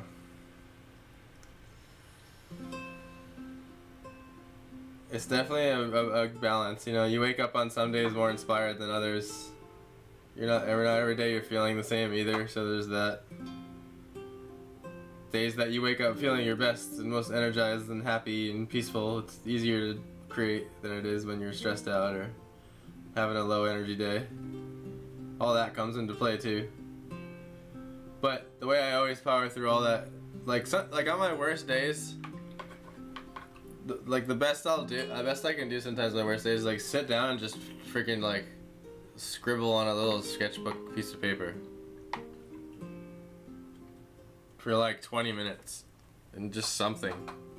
And even that makes me feel better. Even that, like, I'll find myself in this little moment halfway through the drawing where I'm enjoying doing the little hatches on the side or something, and then I'm like, oh, there it is. Yep, like I found the little moment where I'm enjoying art, and that's what it's all about, right? But yeah, seriously, like, half the battle is just sitting down and finding a cup and filling it up with water and getting your palette out and cleaning it and sitting down and putting on some music and getting a drink and getting your little snack and however you do your thing, you know? And then once you get through that, it starts to feel better. I promise. And if it doesn't feel better in 24 hours, your money back guaranteed. No, I'm just kidding. I also keep wanting to start out big with crazy landscapes and cute creatures. Yeah, that's a pitfall too. See, the thing is, like, what I'm trying to say is like doodling and playing around is the gateway drug into doing something more complicated. Because for some reason, even though you're not doing something complicated, it increases your confidence because you're already playing around and getting the feel for it. So like literally like the initial start of the fire is like the missing key. Cause like you can never know what's gonna happen after that. That's the weird part. It's like you don't know what you're gonna end up drawing, but you can never know what you'll end up drawing if you don't. So that's like the the ultimate paradox, the dilemma.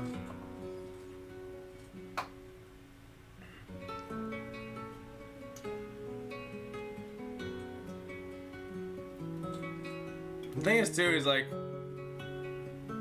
I guess like if you're like dead set on getting something out, you know, that's more of a masterpiece, more of like a landscape or a cool monster, or creature, or action pose, dude swinging a sword, like a favor I always do myself is to like do a few really freaking loose sketches first, cause like it's much easier to like. It's much easier to dive into an idea on the big piece of paper with the final product, like art supplies and everything, and then like take a weird turn on accident. And I find myself, I have like way more confidence when I just already have a clearer idea in my head to begin with. And when I mean loose sketch, I mean like loose, like just layout and shape, you know what I mean?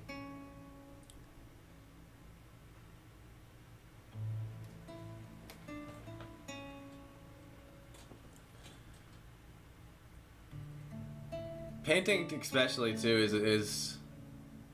is like that. Like there's some drawings that take way more mediums that take more planning, like pen and ink and stuff. But painting is much more so, you know, nuance excluded, like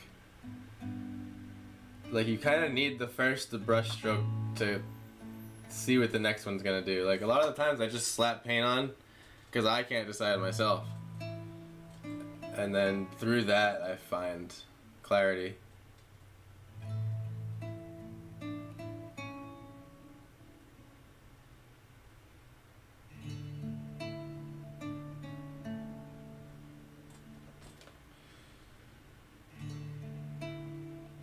$2 and I'll try it, and I'll take that money back if it doesn't work.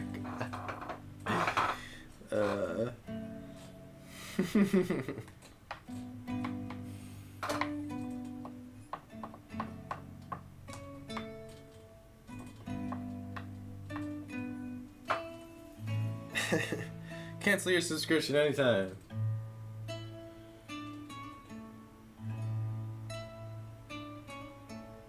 I mean, hell, you know what, like, I've always said this from the beginning of my art streams. Like, I encourage you right now to join the vibes and like take out your art right now.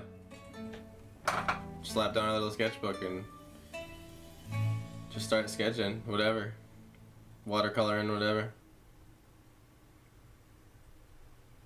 Because in some way, shape, or form, that's kind of like what I'm doing right now. I like had to like force myself to sit down. Not force myself, but like, because I mean, art's my life at this point. I'm used to like doing it every day in some degree, but like, personally, I always enjoy like drawing along or just having my own sketchbook out when I'm watching other artists. I watch a lot of other artists draw and stuff, and it always makes me want to draw. I mean, so that's the main point. That's the biggest dilemma. Is just like being attached to this awesome end result. Like that will shut you down every time. That will shut you down every time. I think it's healthier to be attached to making sure you finish it, because that's something that honestly I adapted in my later years in drawing. That helped me tremendously was to like force myself to finish it. Like even though I like especially if I start it like, and by finish it I mean like make it a complete idea. Don't leave it halfway. There's a lot of magic to completing ideas that I can't really fully describe in a quick nutshell, but there's just something about it, and it helps. And it feels good too. And it makes you want to draw more every time you finish something. And something that's finished doesn't mean it's like fully rendered, hyper realistic, all the colors and everything. Finished just means like you brought it from like back to front. You know what I mean? So like if your brain like you picture like a stick guy with a house like riding a bike, it's like don't just draw the stick guy riding the bike. Like finish it out and do the clouds. Especially push yourself through that little moment that happens, where you want to put it down. That moment that happens where like it arises in it's like a feeling and you get a little frustrated and you want to put it down. Just push through that particular feeling for like 10 to 15 more minutes. And often what will happen is you'll find this like weird second wind that'll happen and it'll start to feel good again. And you'll actually want to like keep going.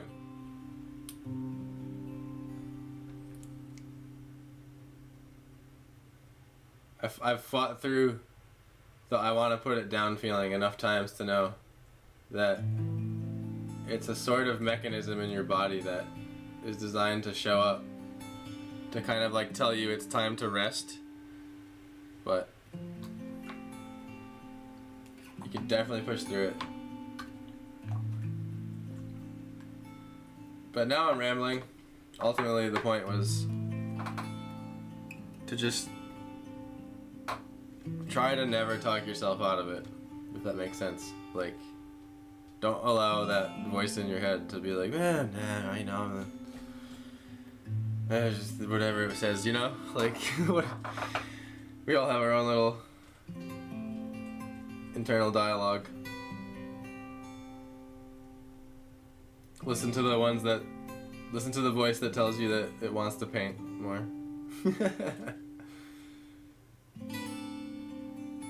The version of you.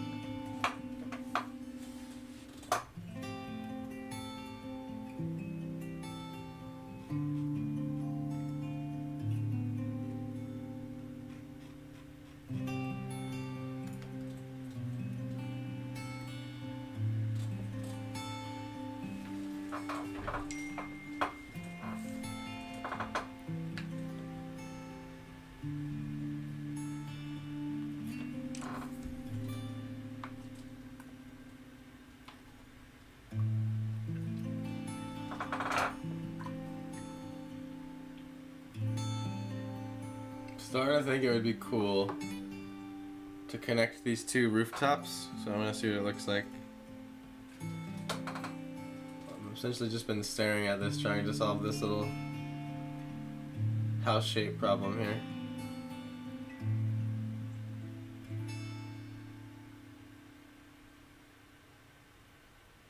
Got my brain thinking about that now, Veronica. Like, what do I do to help myself draw? Push through. Honestly, it feels good to just like use a pencil on paper sometimes for me. Just like scribble and draw shapes.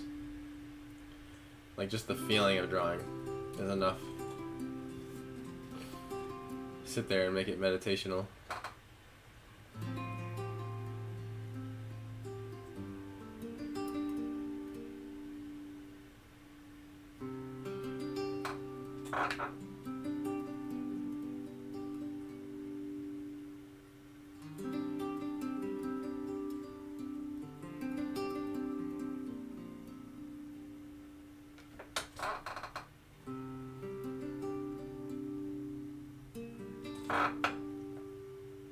Okay. I kind of like how it looks, honestly.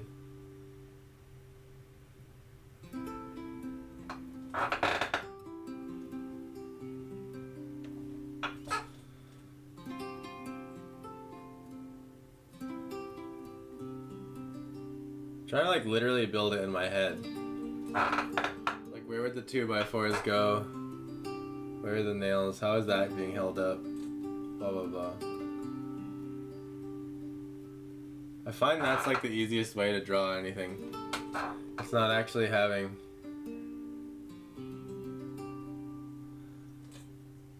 a mental library of what everything looks like. It's more about having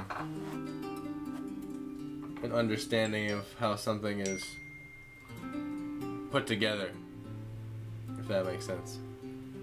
Sorry about that, my it's probably really loud. My phone is right next to the microphone.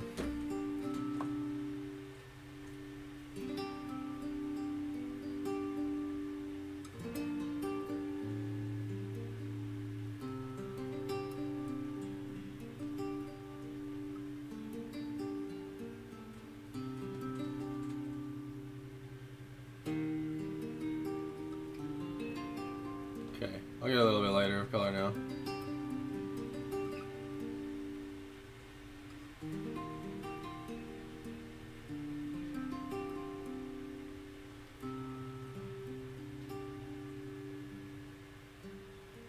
I was thinking of a stream idea,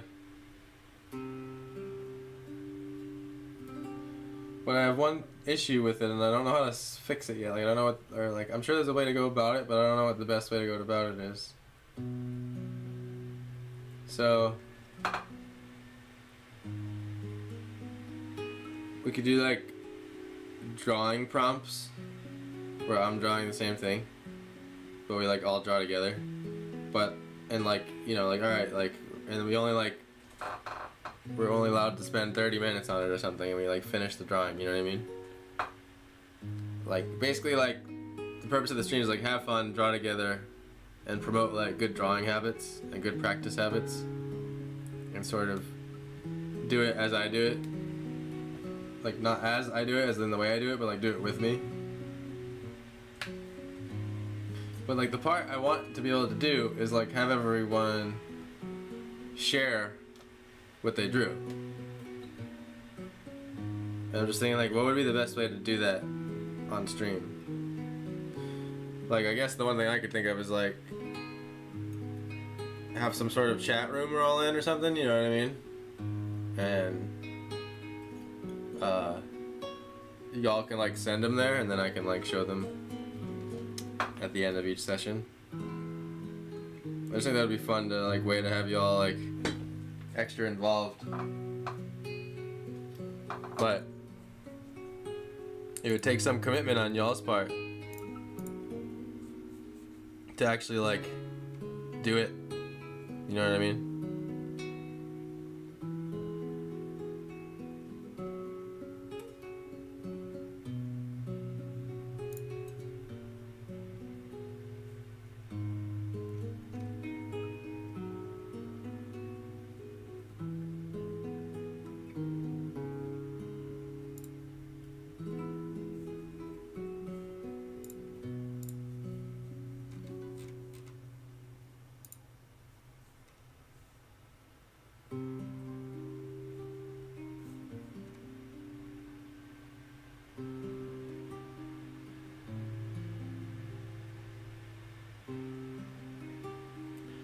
Unless you're actually starting with stick figures. Well, I think that would be the fun part about it, you know? Like,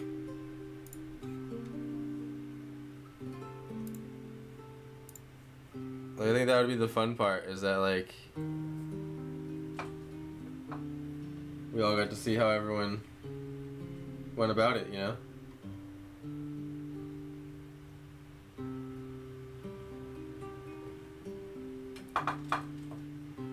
Just gonna answer Kirsten here.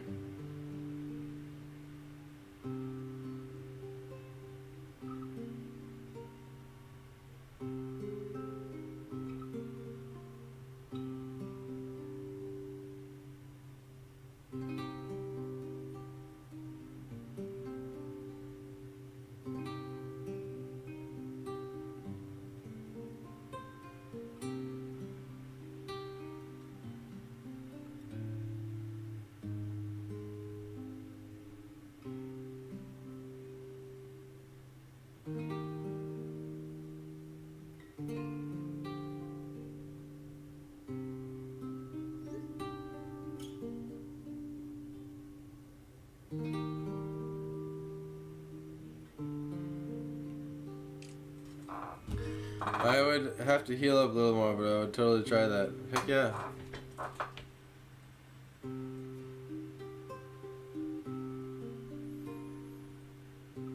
Yeah, didn't you get, was it you that got a new digital drawing thing that you were trying out, Stephanie? Right? No?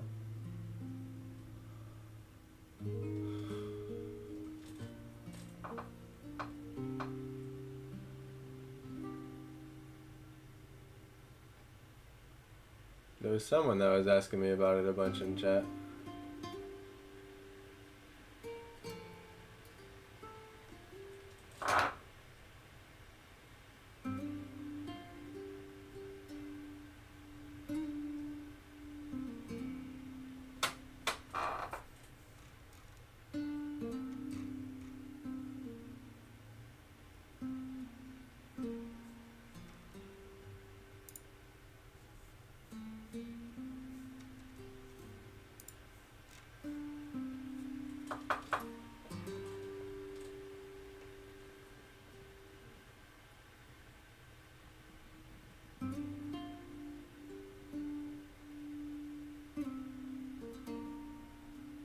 I remember who it was now. I think it was Doreen. The OG chat friend from South Africa.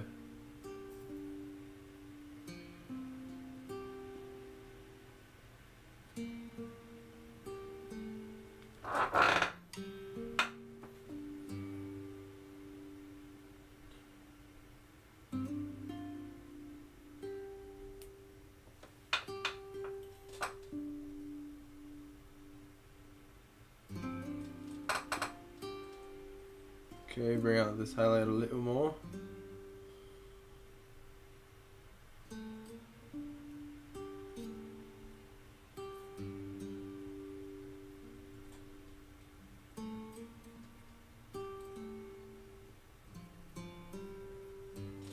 The last version of the highlight will actually be like the orange light.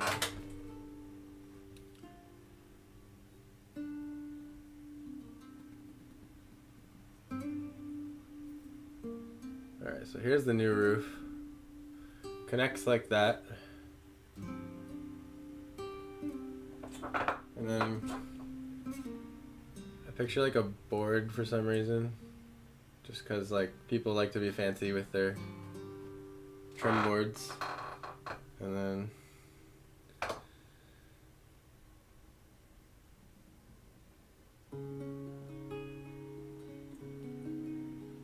support beam, and then another support beam here.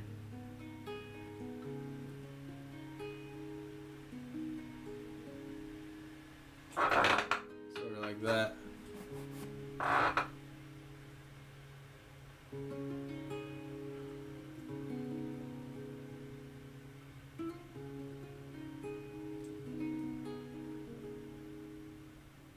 Yeah, I kind of like that. I'm gonna roll with it.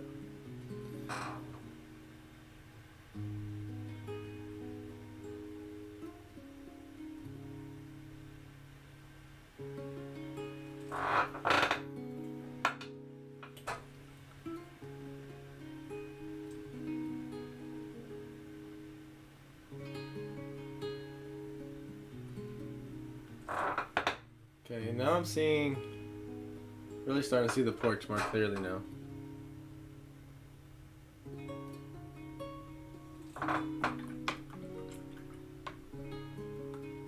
I hate not seeing it when y'all send bits and stuff. I really do.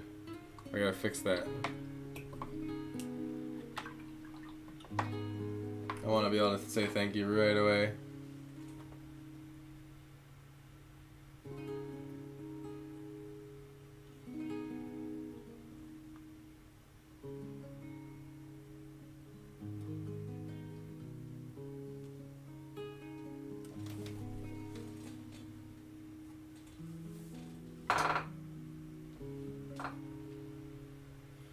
Actually, my white completely dried out. Gotta squeeze out a little more on my palette. I'm gonna bring it over here though. A little closer. Just a little bit. It's powerful.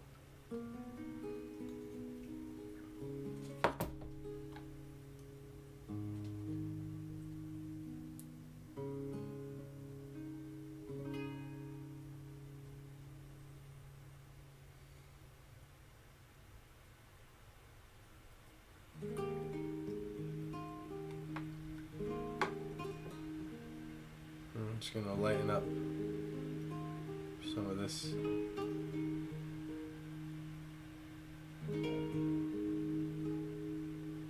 Add a little bit of brown to it, or burnt sienna.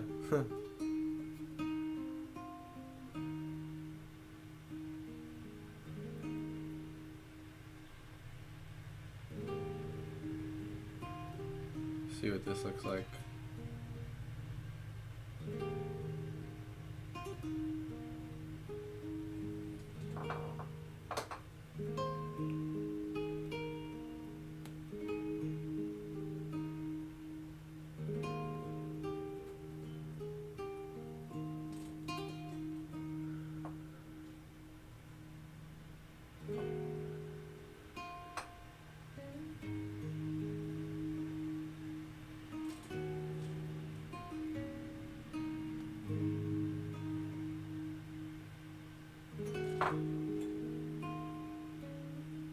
Experimenting with a highlight color here.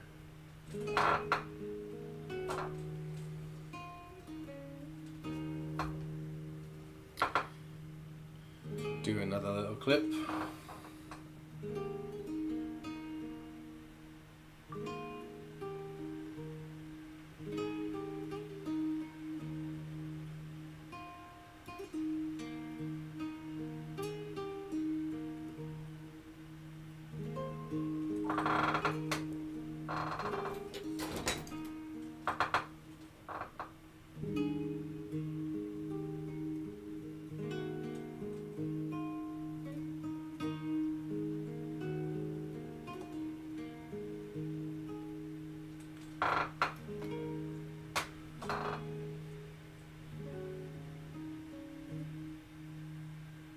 Just highlighting the things that I know are staying.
Shadows are gonna be interesting to figure out too.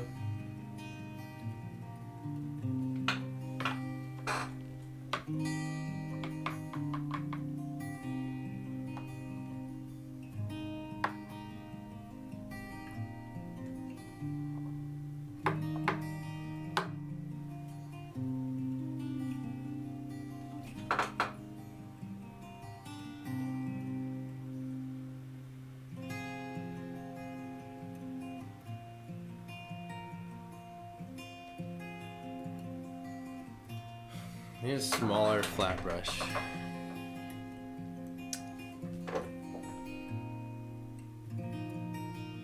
This one's just too big. I mean, it was good. It was good for where I've gotten to the point I've gotten to now, but it's now getting too big.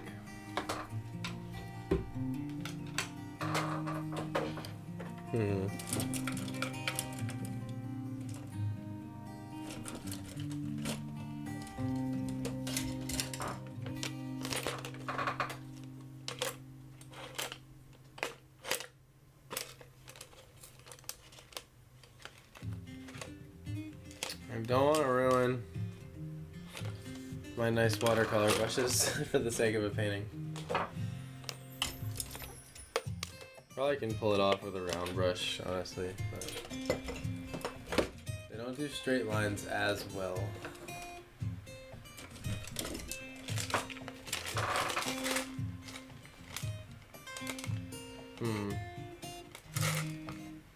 I want to start blocking in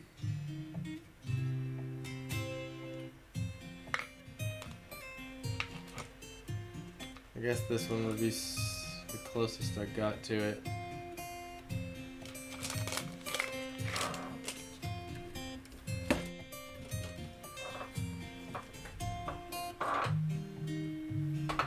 Probably got it a little darker since the sun's moved again.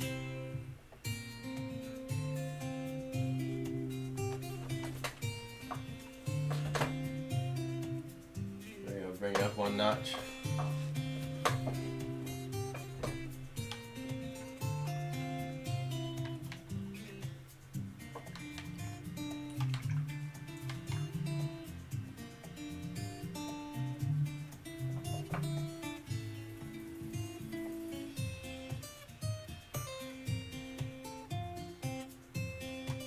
I almost want to get a pair of scissors and trim this brush.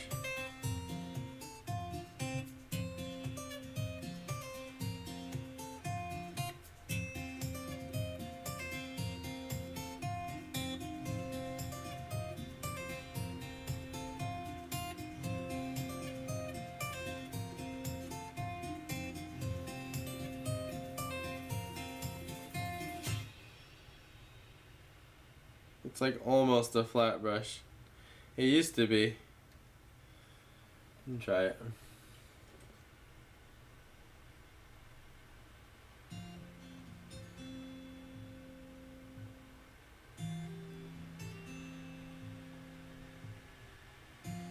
Yeah, I don't know.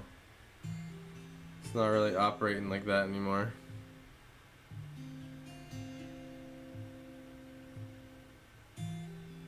Let me see if I can get this other brush to cooperate. I just saw it. It's like the one size down, even though it's still a little too big. Sometimes you can bring it back to life with the wire brush.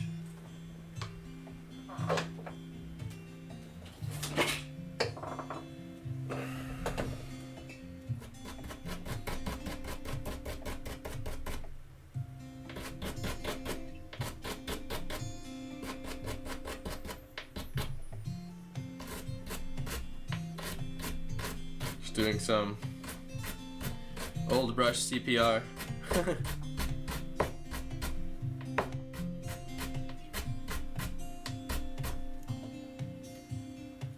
Kind of reshaped it a little bit.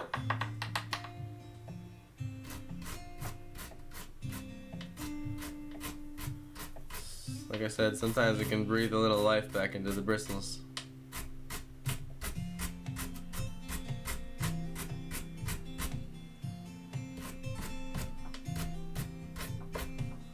try that.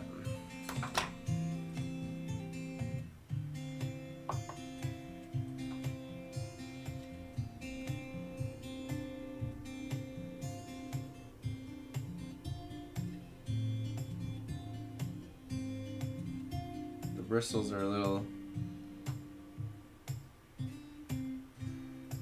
weird, but whatever.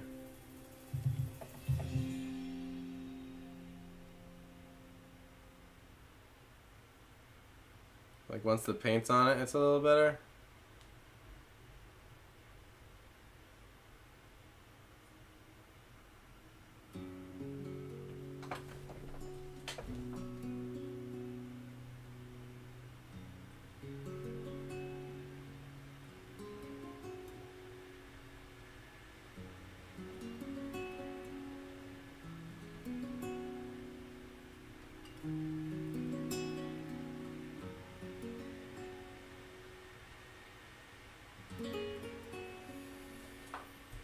Okay.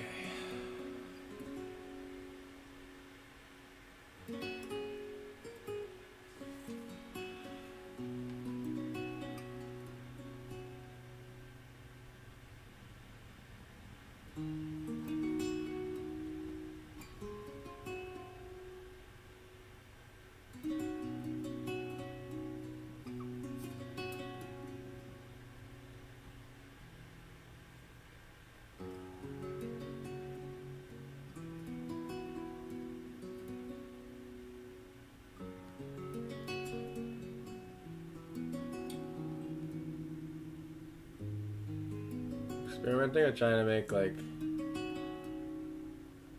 the planks of wood that it's built out of, if that makes sense.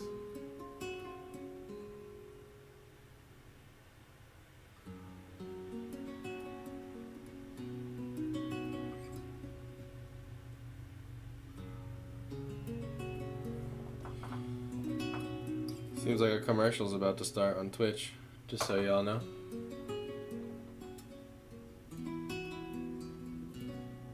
If you subscribe, it shuts them off. I know, it ain't gonna pop up for Stephanie.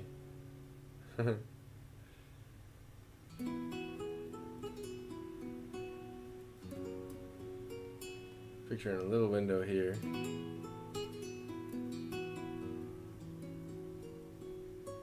But that's only if you don't care about commercials. Don't bother you that much. It's whatever, man.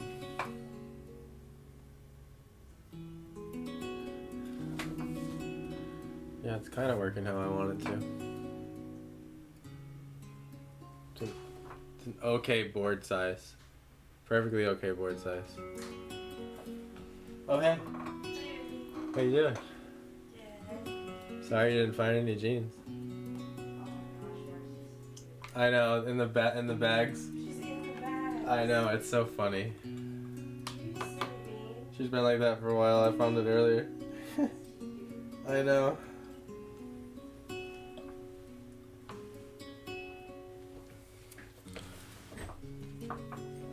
Hey guys, I will be right back. 1 minute.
Hello.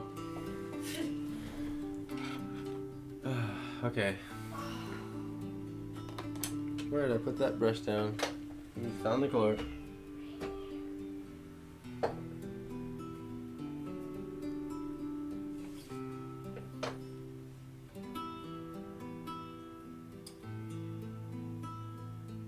The brush is barely being cooperative enough.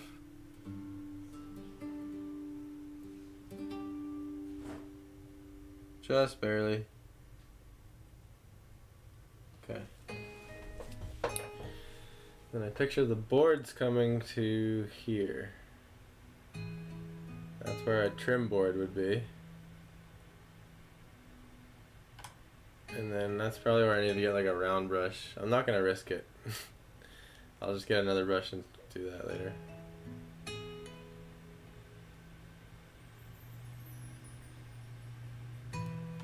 I'm just gonna make sure all these lines go with the perspective.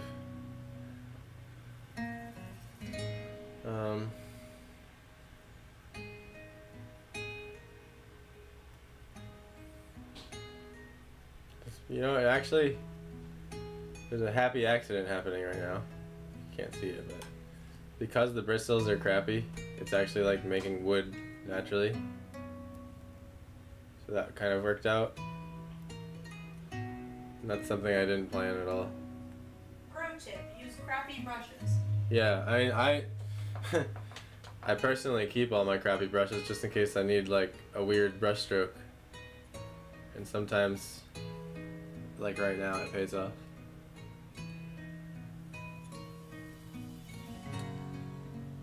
Okay. So that house does that. We'll just work it out slowly here.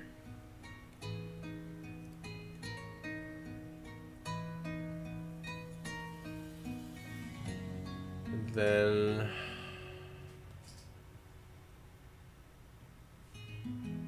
this house would start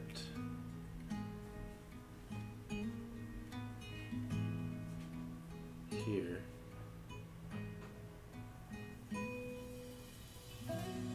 But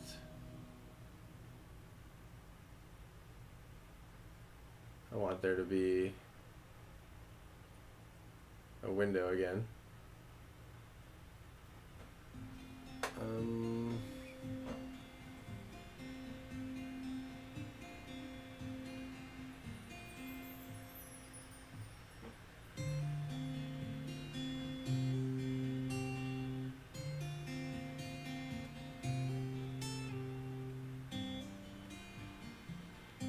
Taking my time here with these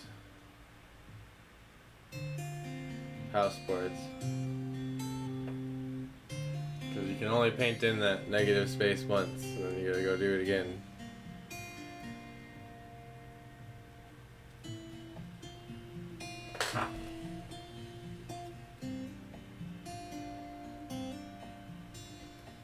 Are tilting.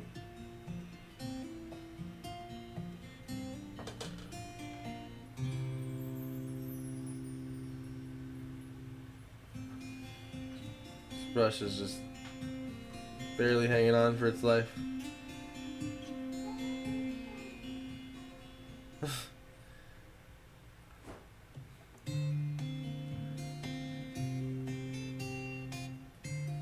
Alright.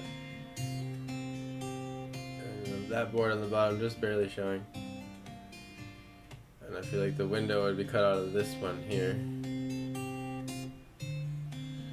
Right about there.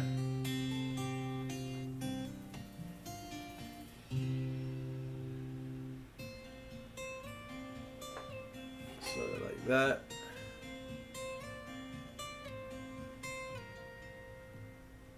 I'm not gonna get them all perfect, but at least I can get them laid out and then come back with a round brush later. Sort of like etch out where I didn't quite get it right.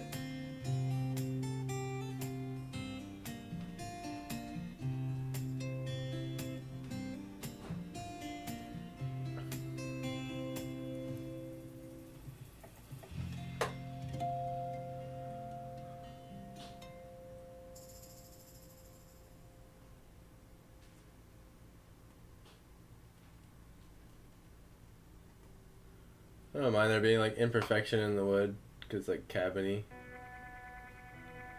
Like when you see those cabins, like that, the boards they're made out of aren't all necessarily like perfectly even, but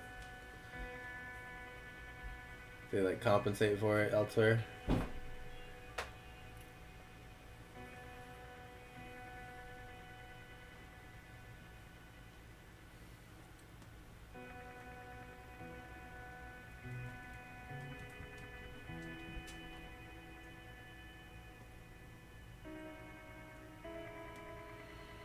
And the highlight that is not there yet will separate the pole from the wall.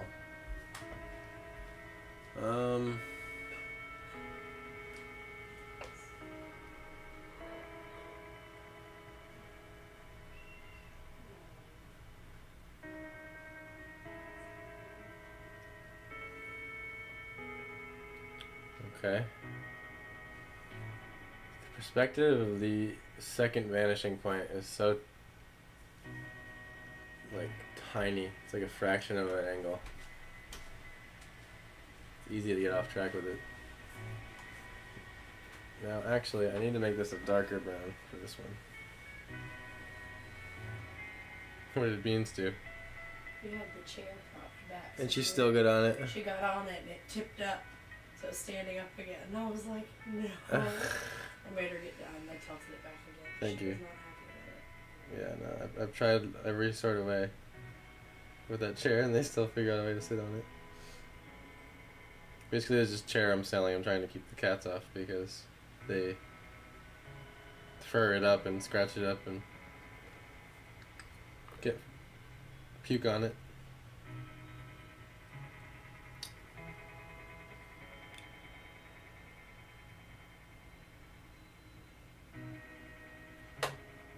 Making these boards darker here.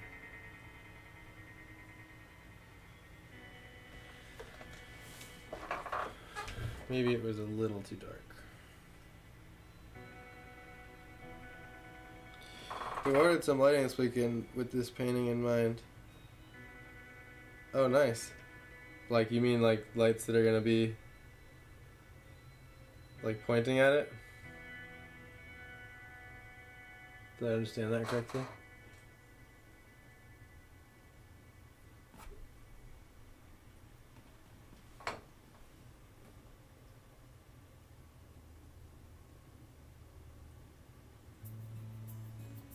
That's something that I should have gotten a long time ago, was better lighting for this painting.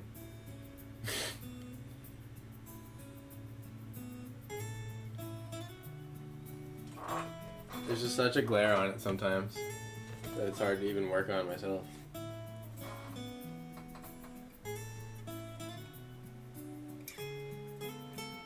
Especially when the sun is at weird angles. Yes, okay, that's what you meant.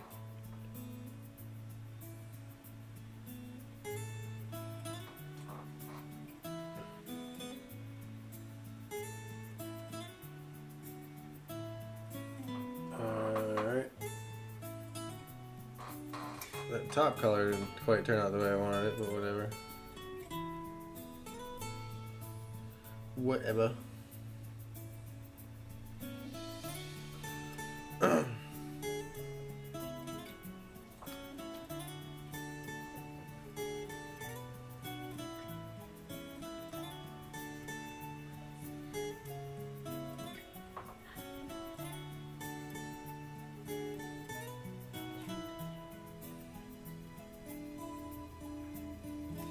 Trying to maintain the little gaps in the wood, that's all. Starting to look a little cabiny. I don't even know if y'all can see it. It's really glary right now. I think the sun's coming through the window. I'm gonna put the blinds down really quick. You sure? Huh? Big bald spot? Yeah, weird. Huh. Oh yeah, I see it on his back. Yeah. That's new. Horrible looking. Is that better? Yes, that's much better. Actually, thank you. There we go. Took away the glare for y'all.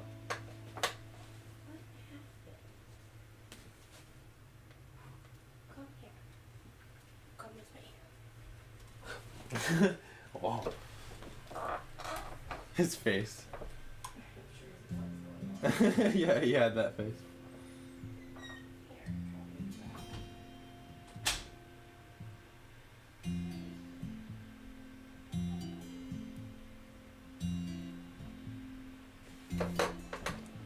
It's darker for me now, but at least y'all can see it better.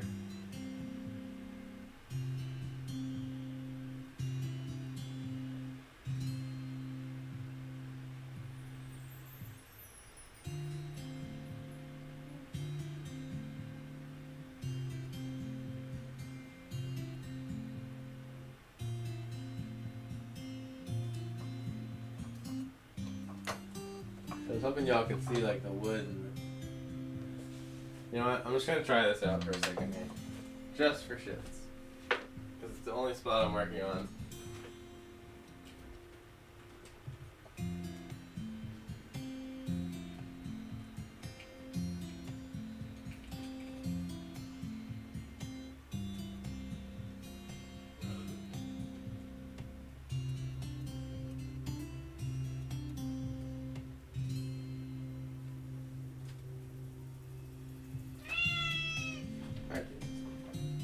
I zoomed into the spot I'm working on so you can see like the gaps in the wood.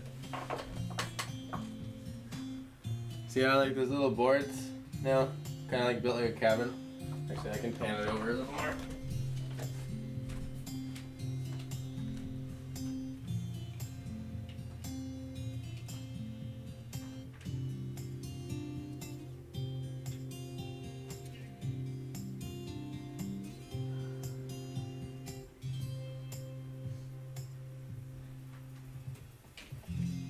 Sort of like that.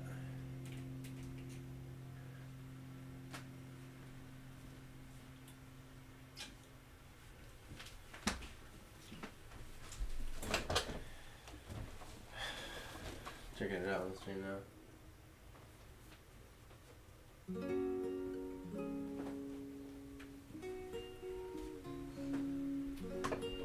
Okay, yeah, it's a little better. Just you can see kind of what's going on.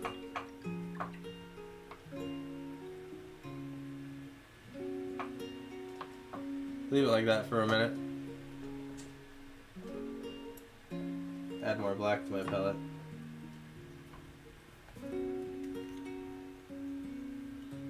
I know it's a very dark spot of the painting, but I realized as I was looking into the camera it wasn't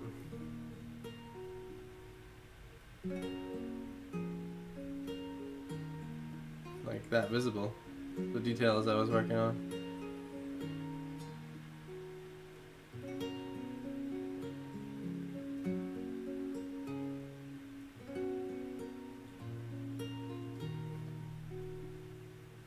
A little water on the brush.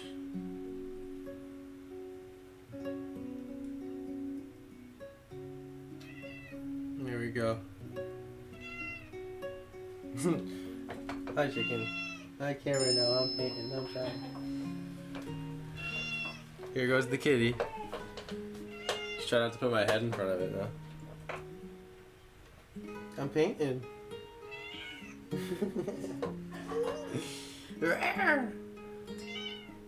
You can sit behind me. Here you go.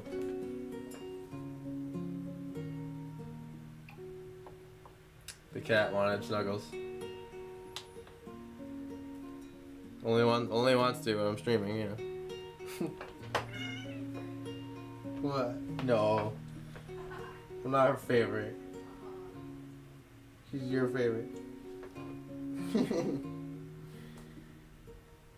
Silly Marcy.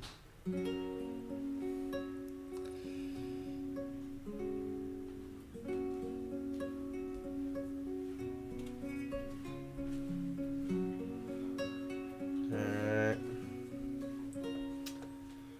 And where does my head get in the way? Okay, right there.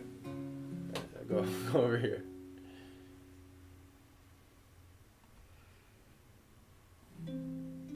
Did you inspect the spot further? I did, but I don't know what it is. What does it look like? Like an ouch. Is it like dried up or like fresh? Fresh. Hmm. It's just a little scratch, it looks like, but it's got a big bald area around it. Huh. Not really. Anything can happen. Of course.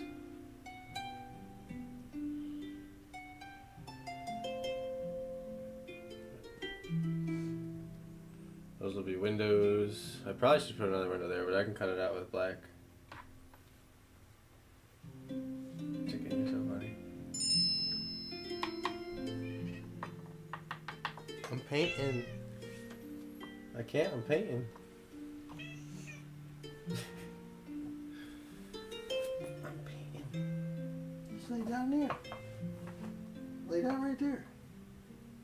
Silly baby. She's needy. She is. Very needy, snuggly cat.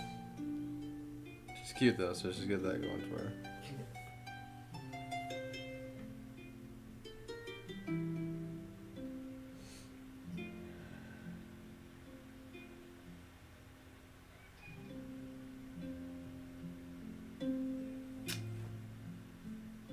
Okay.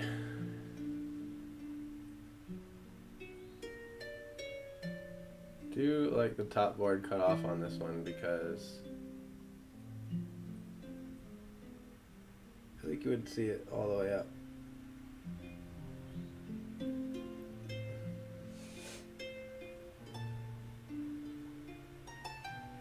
My head's probably in the way, isn't it? Sorry.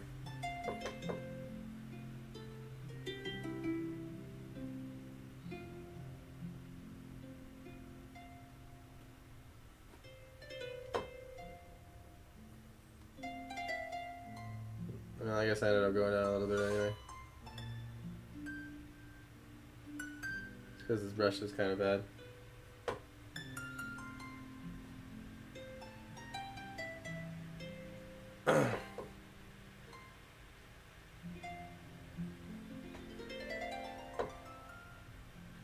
Guess it works out because the boards do have to get a little bigger. The house isn't miles long, so not that much bigger.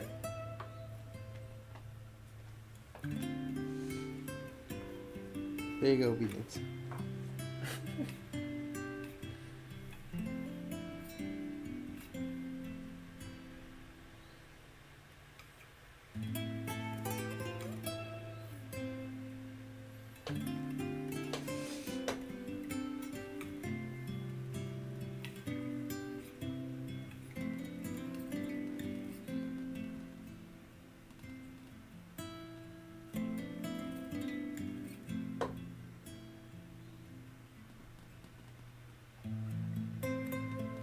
I'm realizing it's going to be better to cut the windows out of them instead of the other way around in order.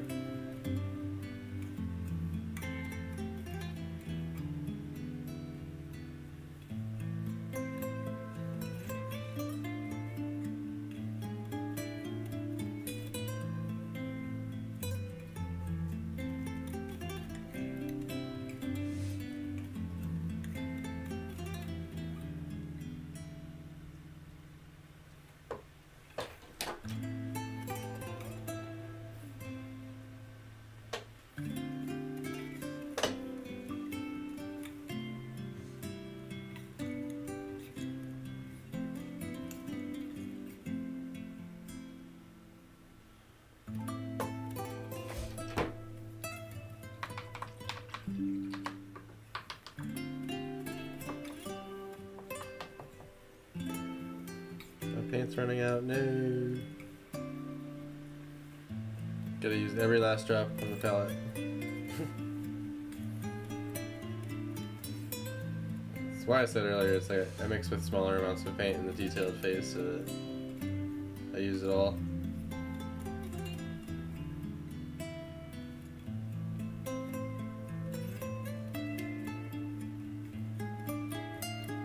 I'm doing a sky, I'd say it's best to have freaking more than enough. Like extra.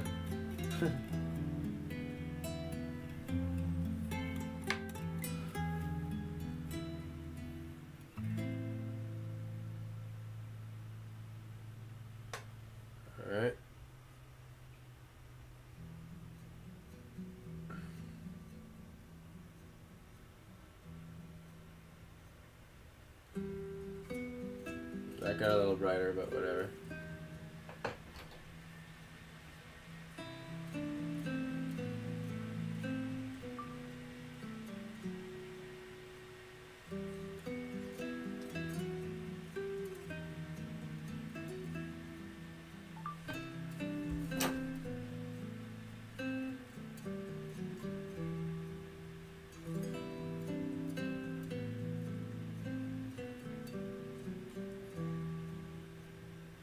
So hard to keep your hand steady when you hold it out way out in front of you.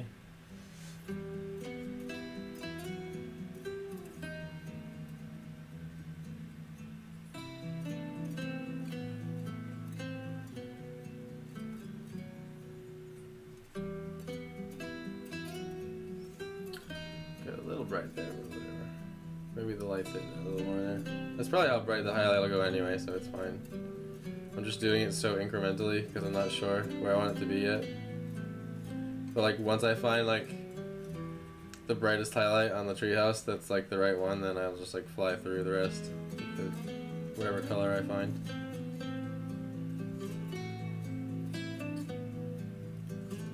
But for now it's incremental.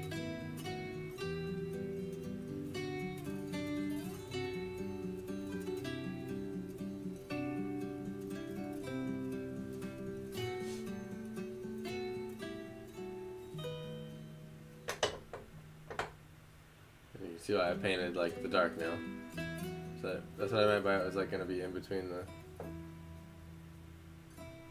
the negative space in between.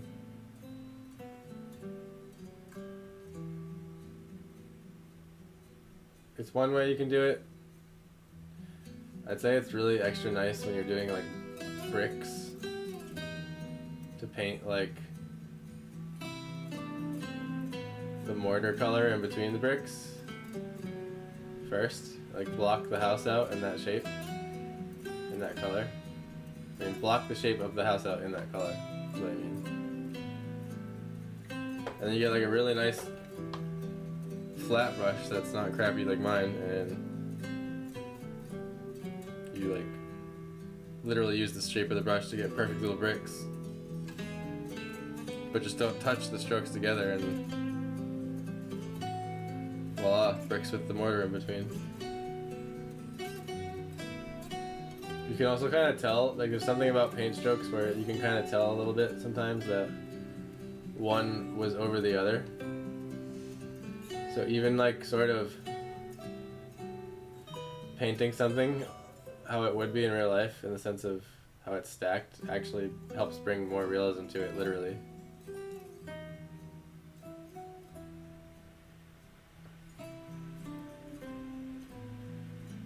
You have like a brick laying on top of the mortar, literally, in the painting, and how it actually would be. All adds to it.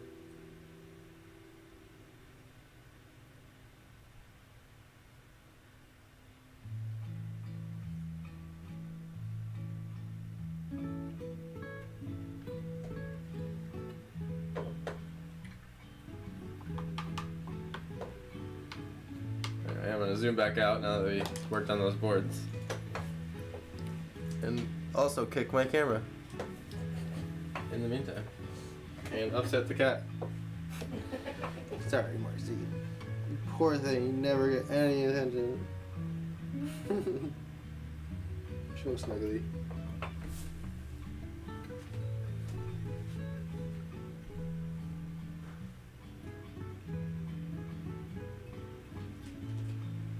Seems like the exposure on the camera went down. Wonder why that happened. Alright. Right there. Something like that.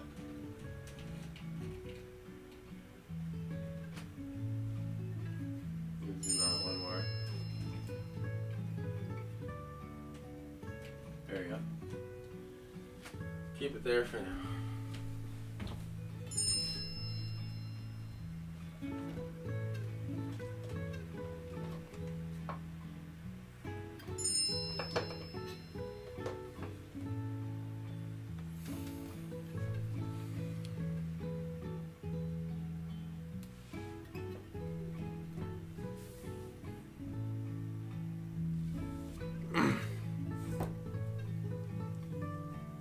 Where did that go?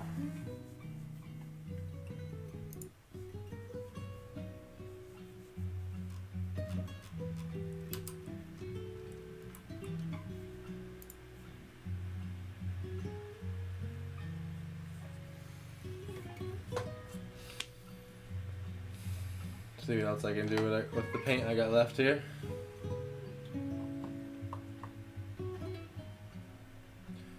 Probably gonna make this my last mix. How long have we been going? Oh, almost 5 hours. Nice, nice.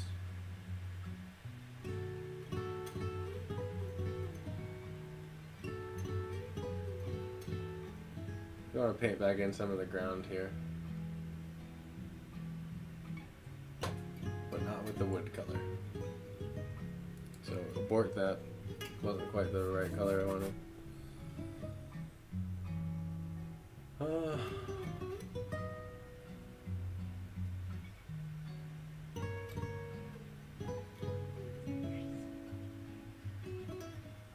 Maybe I can etch in a window here and see if I can pull it off.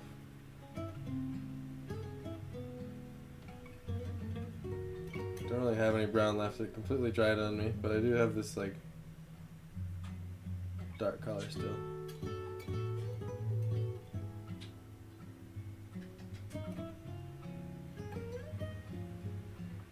At least I can fix this one. Sorry if that's destroying your ears when that goes off. Move the phone away from the microphone.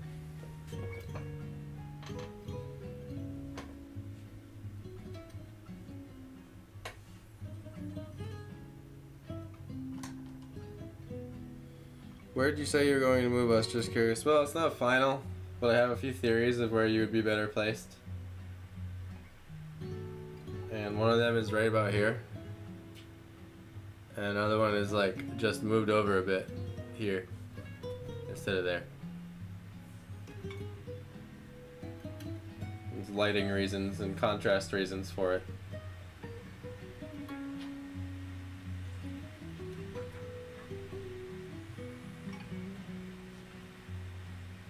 So let's say I wanted one right here.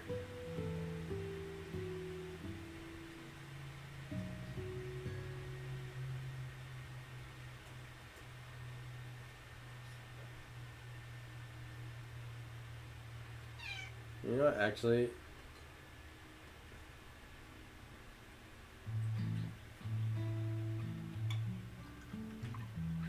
I think I want to decrease the size of the window. Went a little too big.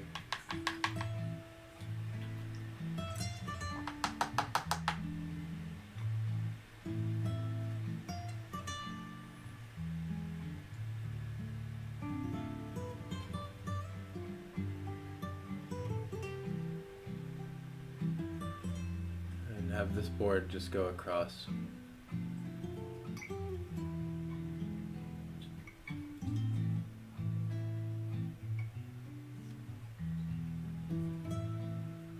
Same here.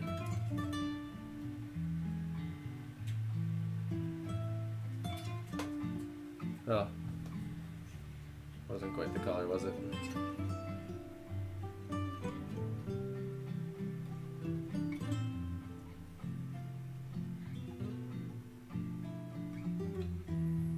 That's fine, I think.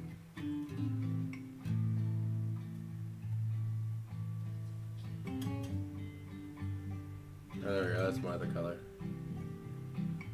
I think it's a drying thing. I think it's just not going to look like that until it's dried.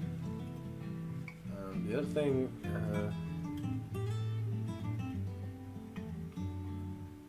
perspective got a little off with this board here.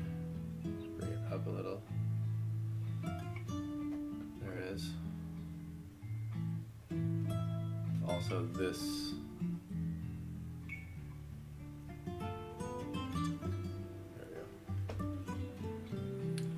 The other window needs to be even smaller. It's farther away.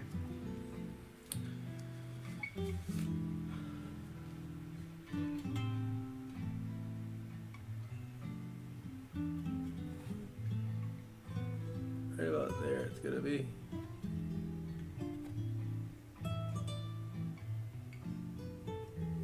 And a little thinner. Like there.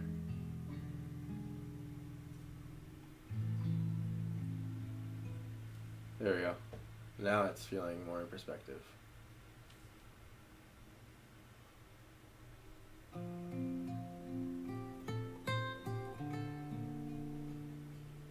Try to cut out the window, like I said. There's a little bit left of dark paint. I don't even know if it's enough. Let me see. So in here, the bottom of this one's here. Probably be pretty close to that. It's not that far away from it. So I'm thinking here. The top of the window would be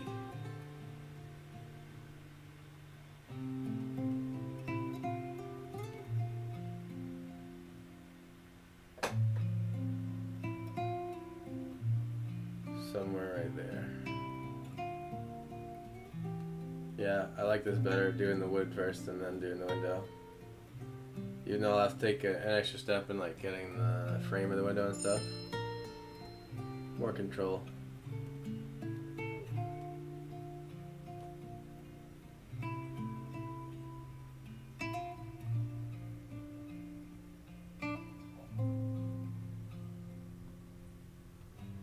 Alright.